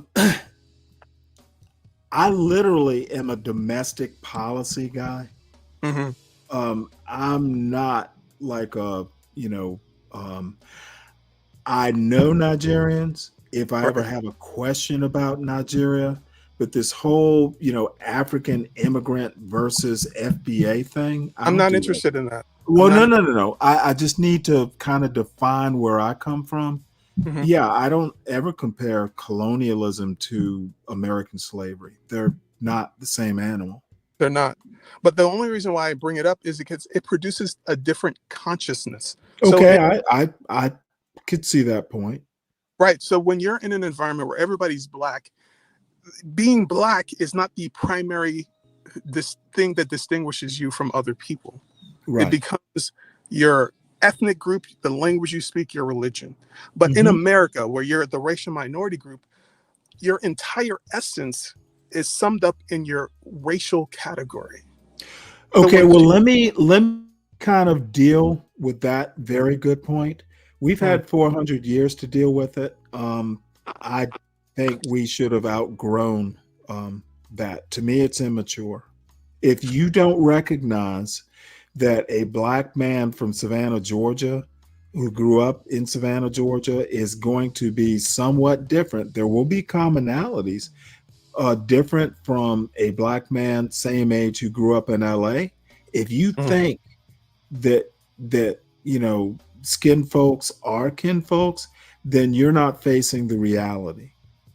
So I understand your point, and it's a valid point, but we've been a minority in this country forever. You would think there's some things you would outgrow as a community if we have to use that concept. Right, but this is something that's also experienced by other blacks in the diaspora, blacks in Canada. Oh, okay. I don't care about blacks in Canada. Okay. I'm not a Pan-Africanist by any means. So I don't care.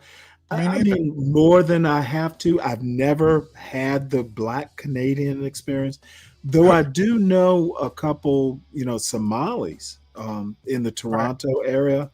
Like I grew up, we got Samuel Guru, who grew up, his family has like deep roots in Vermont. Very different thinking, that he's also younger, but very different thinking from a family that grew up in the Deep South. Okay, there are some commonalities heritage-wise, but we think totally different. Exactly right. I think that's primarily to do with that's ethnicity almost. Well, it's also to do with, are you the majority or the minority group? If you're the majority group, if you must think of it in that way, I can't dispute that. Okay, but there's also another important element here. The different tribes in Africa are actually different kingdoms with different religions, different customs, different languages, different and cultures. Your point would be what? Pointing out the obvious? Well, no, but it's not obvious because it is obvious if you know anything about, you know anything or ever read about Africa, you would know this. But people in so America, to me, it's obvious. You're pointing out the obvious. Okay, I don't mean to be redundant, but there's people who think that Africans are one unique, undifferentiated mass of people. They divide the world into Black Americans and Africans were just one group, where there are so many differences, even in Nigeria. Yeah, there's 52 or 54 countries? 54 countries in Africa and like 3,000 different tribes. Okay, and your point would be what? Okay, so when you said that Chimamanda... Or is this just a venting, talk to the audience if that is what you want to do. I don't have a problem with that. Okay, you mentioned that Chimamanda Adichie said that she did not know. Right, I'm sorry I mentioned her. I wanted to me as a Black American, that point meant maybe more than it would to someone who has Nigerian roots. Okay, but I grew up as a minority. So what she said might have more impact on me than it would you. And that's okay. But I understand exactly what she means. So to be Igbo is to be Christian, and it's to have a specific ethnic heritage. Right. In the context of being a racial majority group in Nigeria. But to go from that racial or ethnic? Racial. Now you're confusing me. Okay, I don't mean to be confusing. So okay. If you go from being the racial minority to being a racial minority group, that is a difference that you experience. Like, okay, race and ethnicity are different. They can intersect, but they're different. So is there? I thought it was more tribal in Nigeria. It is more tribal. It is okay, more tribal. So where does race play? Where does race come in okay, Nigeria? So when you get off the plane in Mohammed Motorola Airport and you walk down to collect your bags, everybody is Black. But when you get off the plane at JFK and come down to collect your bags, less than 20% of the people are black. Right. Do you understand that? Like, you are entering a different world, racially. Well, that's obvious. Okay, so you have to understand that you experience the world differently based on whether or not you're surrounded by black people or you're surrounded by white people. That's all I'm saying. It's probably redundant. It's probably obvious to Well, most people. no, it's the term would be self-evident. Okay, but people seem to not understand this. So this whole diaspora war is basically a difference in black consciousness from people on the continent where more people are black and people in the diaspora where most people are white. All of the misunderstandings that occur are due to this one variable, but people miss it. Well, hold on, and I totally agree. There's nothing I disagree with. However, I'd say like in the last week or two, I had. Do you know who Gway is? Yeah, Have you ever she's been from on CT Liberia. show? She's from Liberia, I believe. If I'm Right, not right. And then I've also, had dealings with Afrodamus. One of their things is not so much what you state. Hey, I went from an all black, place to, where blacks are in a minority. Their differentiation, and probably part of why there is this sort of diaspora war, is my relatives weren't slaves. That's literally their rhetoric. So those are fighting words. And you know what? You might be missing part. You might be missing part of this animosity, the source of the animosity. When you come at someone and one of your things is, my relatives weren't slaves, my relatives were kings, they sold your relatives. That's not going to win friends and influence African Americans, at least. That is 100% true. Okay, so that has nothing to do with this, but minority in a white community, or many black people. It's literally very specific. It is literally a toxic and intentioned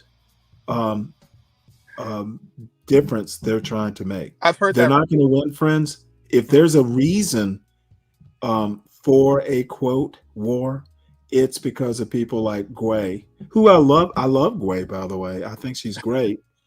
But when she gets mad, she gets like she goes from 0 to 100. There's no 50 miles an hour with Gway. She's an honorable. Afrodamus is just fucking toxic. Okay, he is like the African equivalent of Tariq Nasheed, I would say. You know what? I don't hold Tariq Nasheed or Umar or any of those guys in high regard.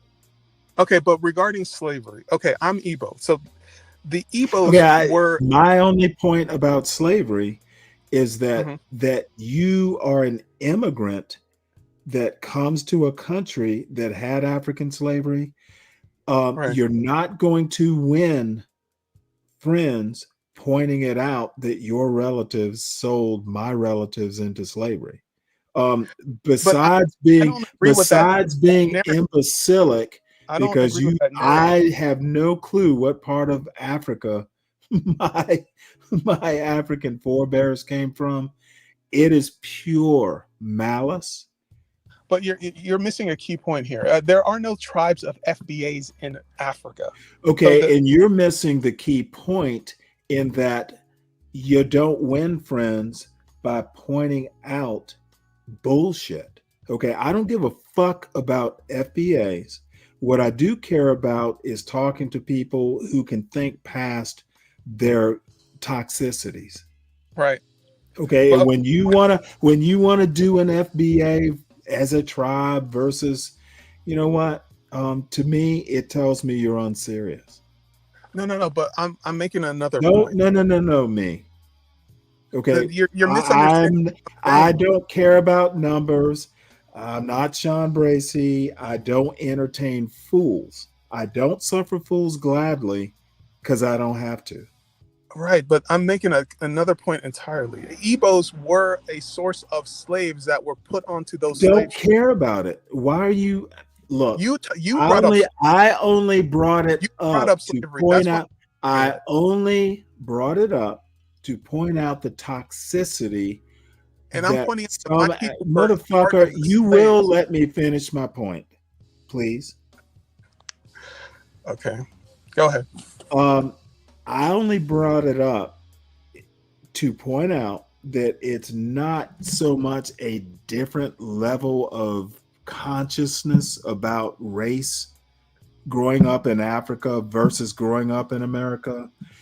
It's intentional with people like Gway, who I love, by the way. And you know what? She just gets mad, and I just have to deal with it. Or Aphrodamus, who is all toxicity and has no brain. Okay, this isn't I grew up one place and you grew up another. That sort of logic, that sort of comment about slavery is pure malice. It's not malice. It cannot be justified. It And can be. I'm not interested in whataboutism or different saying but. of you. I get it. But for You know what? You can have your thoughts about me. Don't care if you do. I'm just pointing out that for most Africans, slavery is a bland fact of history. I don't give a fuck about what Africans think about slavery. They're not descendants of slaves, as they so rightly and maliciously point out. Right. I literally don't want to talk about it if I have to be. Okay, you brought it up. The African perspective on slavery is not of interest. So why did you bring up slavery if you don't want to talk about slavery? Okay, I literally, motherfucker, look, I just said I don't suffer fools gladly. Don't be a fool, because this show can end and I can go about my day. Laugh if you must, but I'm dead serious.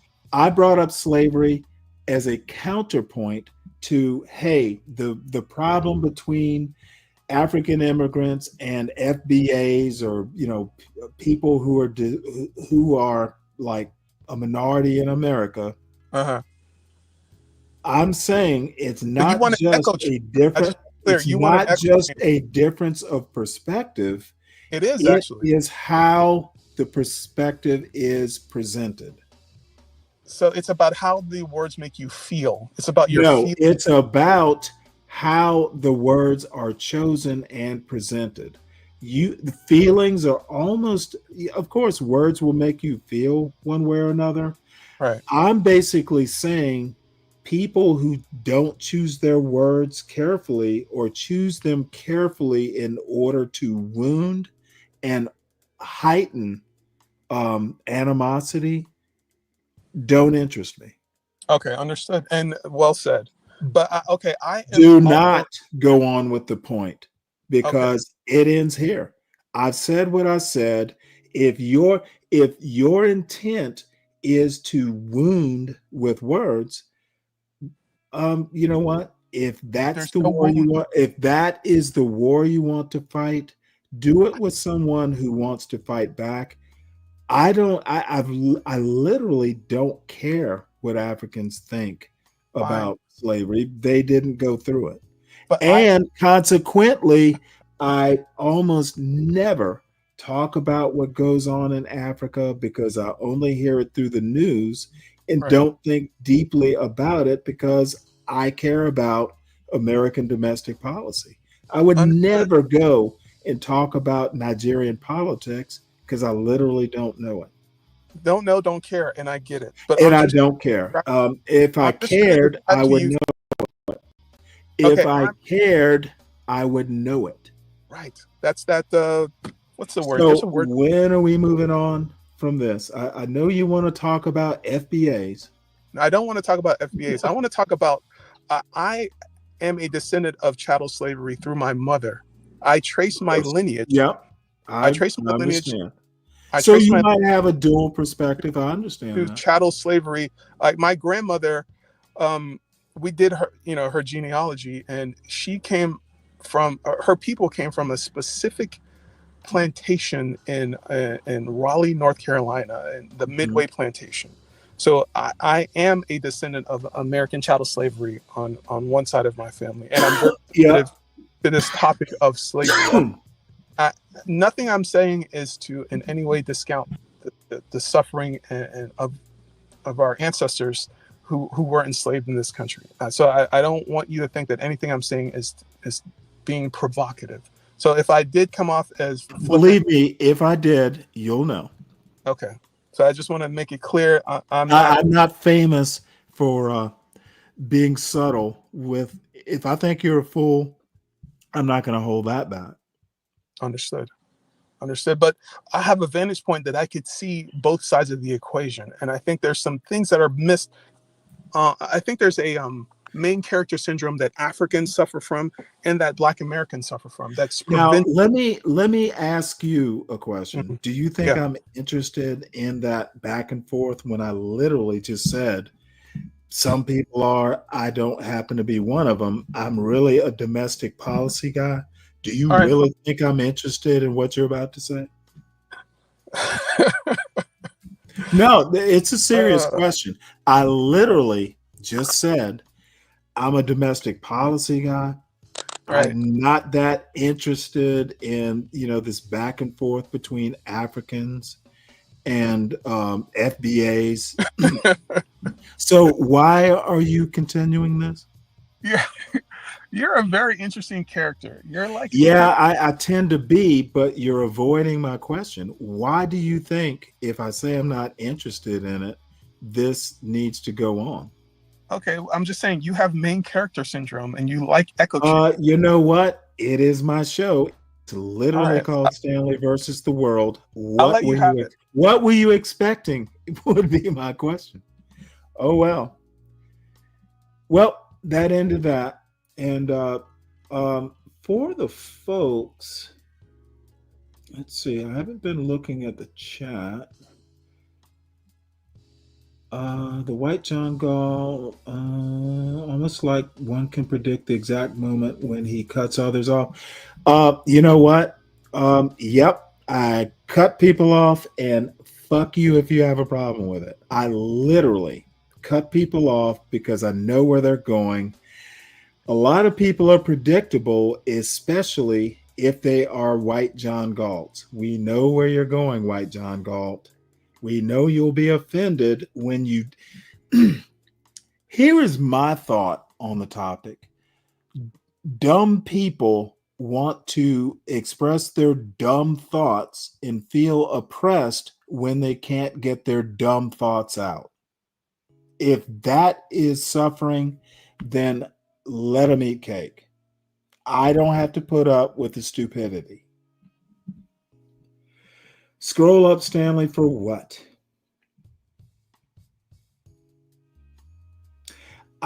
Phoenix Fish, I'm glad you thought he had an interesting perspective. It would be nice to hear him complete a thought. Interesting to whom? Phoenix Fish, if it was that interesting, how about hit the fucking link and develop what you think is interesting? Obviously, I didn't think it was interesting. Maybe folks don't understand how this works. If you think something is interesting and you want to develop the thought, hit the link and come up and help me develop whatever it is you're interested in. I didn't find much of what he said compelling. I found it obvious, self-evident, and nothing new. Let's see. To feed his overly inflated sense of self, the problem is that he lacks self-awareness. Oh, I actually have more self-awareness than you might think, John Galt. I know I'm an asshole, and I enforce it every day. If you're not interesting me, or you're taking a conversation where I'm not interested in it to go to, yep, I'm self-aware enough to know that I can steer it back to something that interests me. If you can't deal with a free Negro, to piss some people off with that term, Oh well. Oh no. Phoenix Fish, I don't think he's dumb. I think he's immature. And he hasn't gone up. And if he wants to come up here and sharpen his rhetorical sword, great. Okay, but I'm not going to talk about stuff that either A, I'm not interested in, or B, it's self-evident. We don't need to talk about the sky being blue. We can all see it's blue. What's up, Sagat? How you doing? I'm being my usual self and getting the usual beating for being myself. The sky isn't blue at night. I'm not sure. I'm not sure if that's a good point or not. I'm not sure how that's relevant, to be honest. Oh well, I think that's a good point, Samuel. Except the sky would be blue if the sun was shining. Don't really get your point.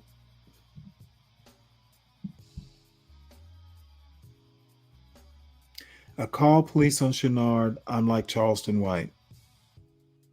What? Charleston? You're a Charleston White fan? I'm surprised, Sagat. You were having an interesting conversation back and forth. I'm just saying, let the conversation flow. Phoenix Fish, if you were interested in it, I apologize. I just, what was interesting about the conversation? Just out of curiosity, Phoenix Fish. If you don't get the point, then that tells me all that I need to know. Samuel, there was no point. Tell me what the point was. To tell me what I already know? Samuel, sometimes I wonder about you. You seem to think, on one hand, you think race is boring, but on the other hand, when the thing gets racial, you are interested. The young man was not telling me anything I didn't know, and I assumed he wasn't saying anything new at all. Um, if the statement or the premise is colonialism isn't like American slavery, isn't that fucking self-evident? I would imagine everybody knows that. Why does the point need to be developed? That's beating a dead horse.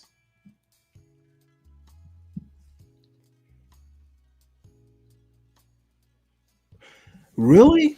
Sagat, you know, you and I are kind of different that way, and I'm probably different than a lot of people.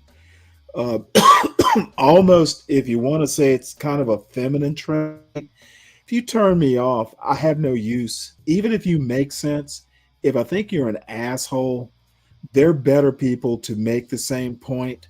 I just don't like listening to assholes, even if they're making good points.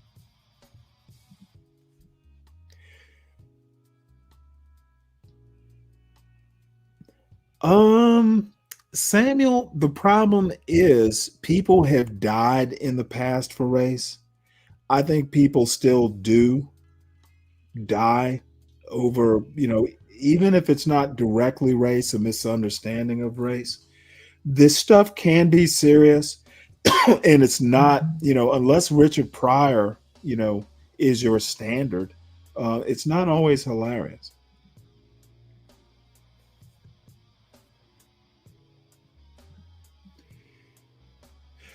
All right. Well, we are almost at 7 hours. People die, yeah, and well, you know what? That sounds like a question I would ask. And people die, but I guess my question is: people die, yeah, and is it hilarious to you, Samuel Guru?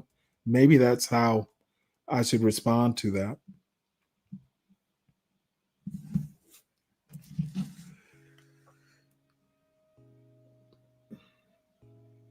So let's see. I'll drop the link one more time. If no one wants to come up and chastise and or talk, we can end it here.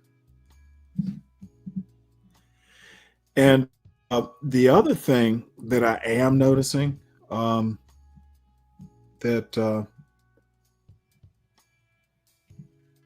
you don't have to have a bit of fortitude to come up here.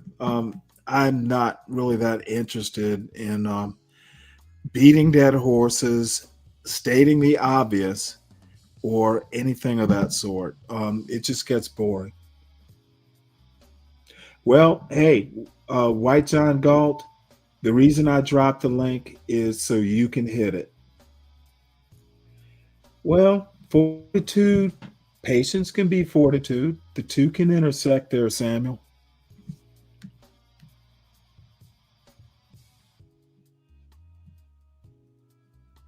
I would almost say fortitude is patience.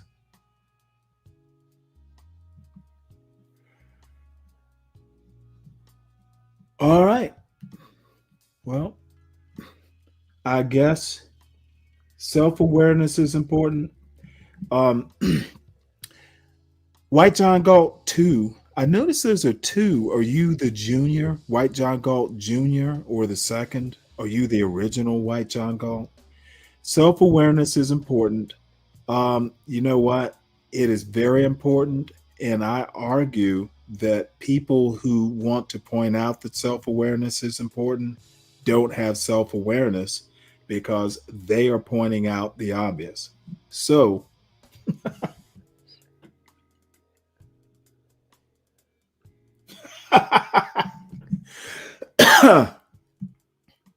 hey, Borgum Dingle, whatever, good name. Yep, you reap what you sow.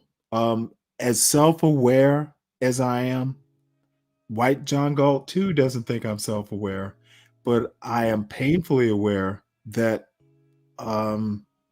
deservedly so. I would almost say luckily so. Hit the link if you want to debate.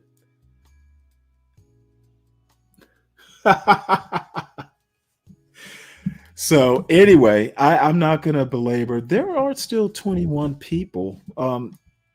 Let's see. Is Be Brave live? We could tantalize ourselves. Be Brave is not live. Why is he not live? I apparently didn't give him stuff to talk about. That's a shame. That's a damn shame.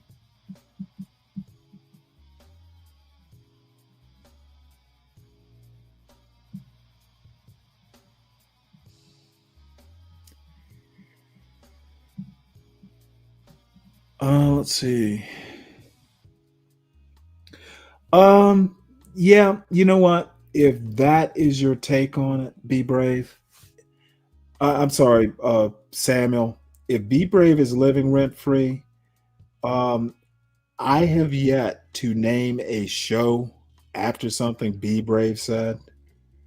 However, if you took the time to actually think through that bullshit point, my name appears often in Be Brave's titles to his shows. So who's living in whose brain would be my question.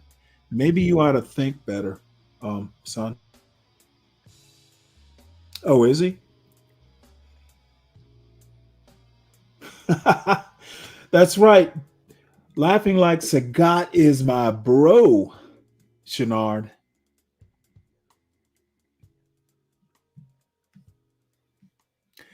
What's whataboutism? I don't think you know the definition of whataboutism. Bottom line is, if you think Brave is living in my mind, you're entitled to your opinion. But if you actually were fact-based thinking, he doesn't live in my mind to the point to where I named shows after him. So you call it whataboutism. That's fair. 86 Who says 86? 86 self-awareness, all out of that here. Yeah, well, you said 86, so I know which state you live in. People down south don't say 86. Now this is interesting. Oops.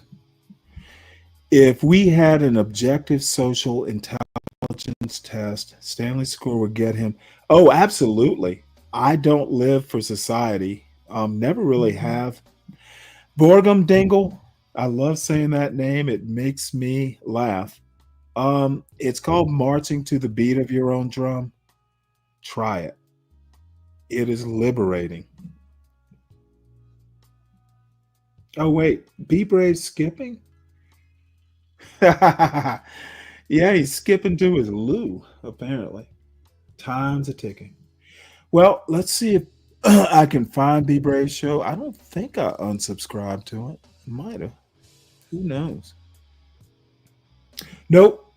Be Brave is not showing up in my algorithm. And apparently he's not, if he's living in my mind, he's not living in my algorithm, which is interesting. Maybe he went to, did he change the name of his show? Well, anyway, I do have to go. It is almost 11 o'clock here. He has your name in the title. Well, Will, what is the, because I don't see his show. It must be a secret show. Oh, there it is. Stanley gets all philosophical about jaywalking law. Desperate much fella. Yeah, that's absolutely stupid. Not worth my time. Philosophical about jaywalking. Oh, brave. Oh, brave. So anyway, I will be back 11 o'clock. I'm sorry, 11 o'clock. Probably around 3:45 or so tomorrow morning. Not sure. Probably won't be around on the weekend.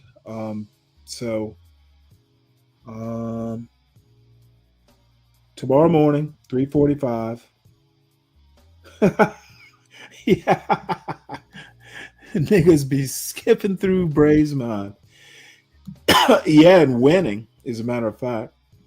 So got good to see you. You oughta come through more. Everybody go over to Be Brave show. I'm sure it's interesting. So everyone hit the like on your way out. Everyone, please make sure, if you're new to the channel, subscribe to the John Galt Urban Landlord channel. Please subscribe to the Stanley Cross channel, Stanley Cross 6000. All the lives go there. Also, I do video essays occasionally. Laughing like Sagat, anytime you come through is good. I know you're a busy man. Let's see what else. That's it. Oh, make sure you support your host. It is getting close to the weekend. I could use a couple bucks for some Bud Light. Absolutely make sure you take care of our executive producer, Portia J. Her Cash App and PayPal Zelle is scrolling at the bottom. You gotta make sure you reward her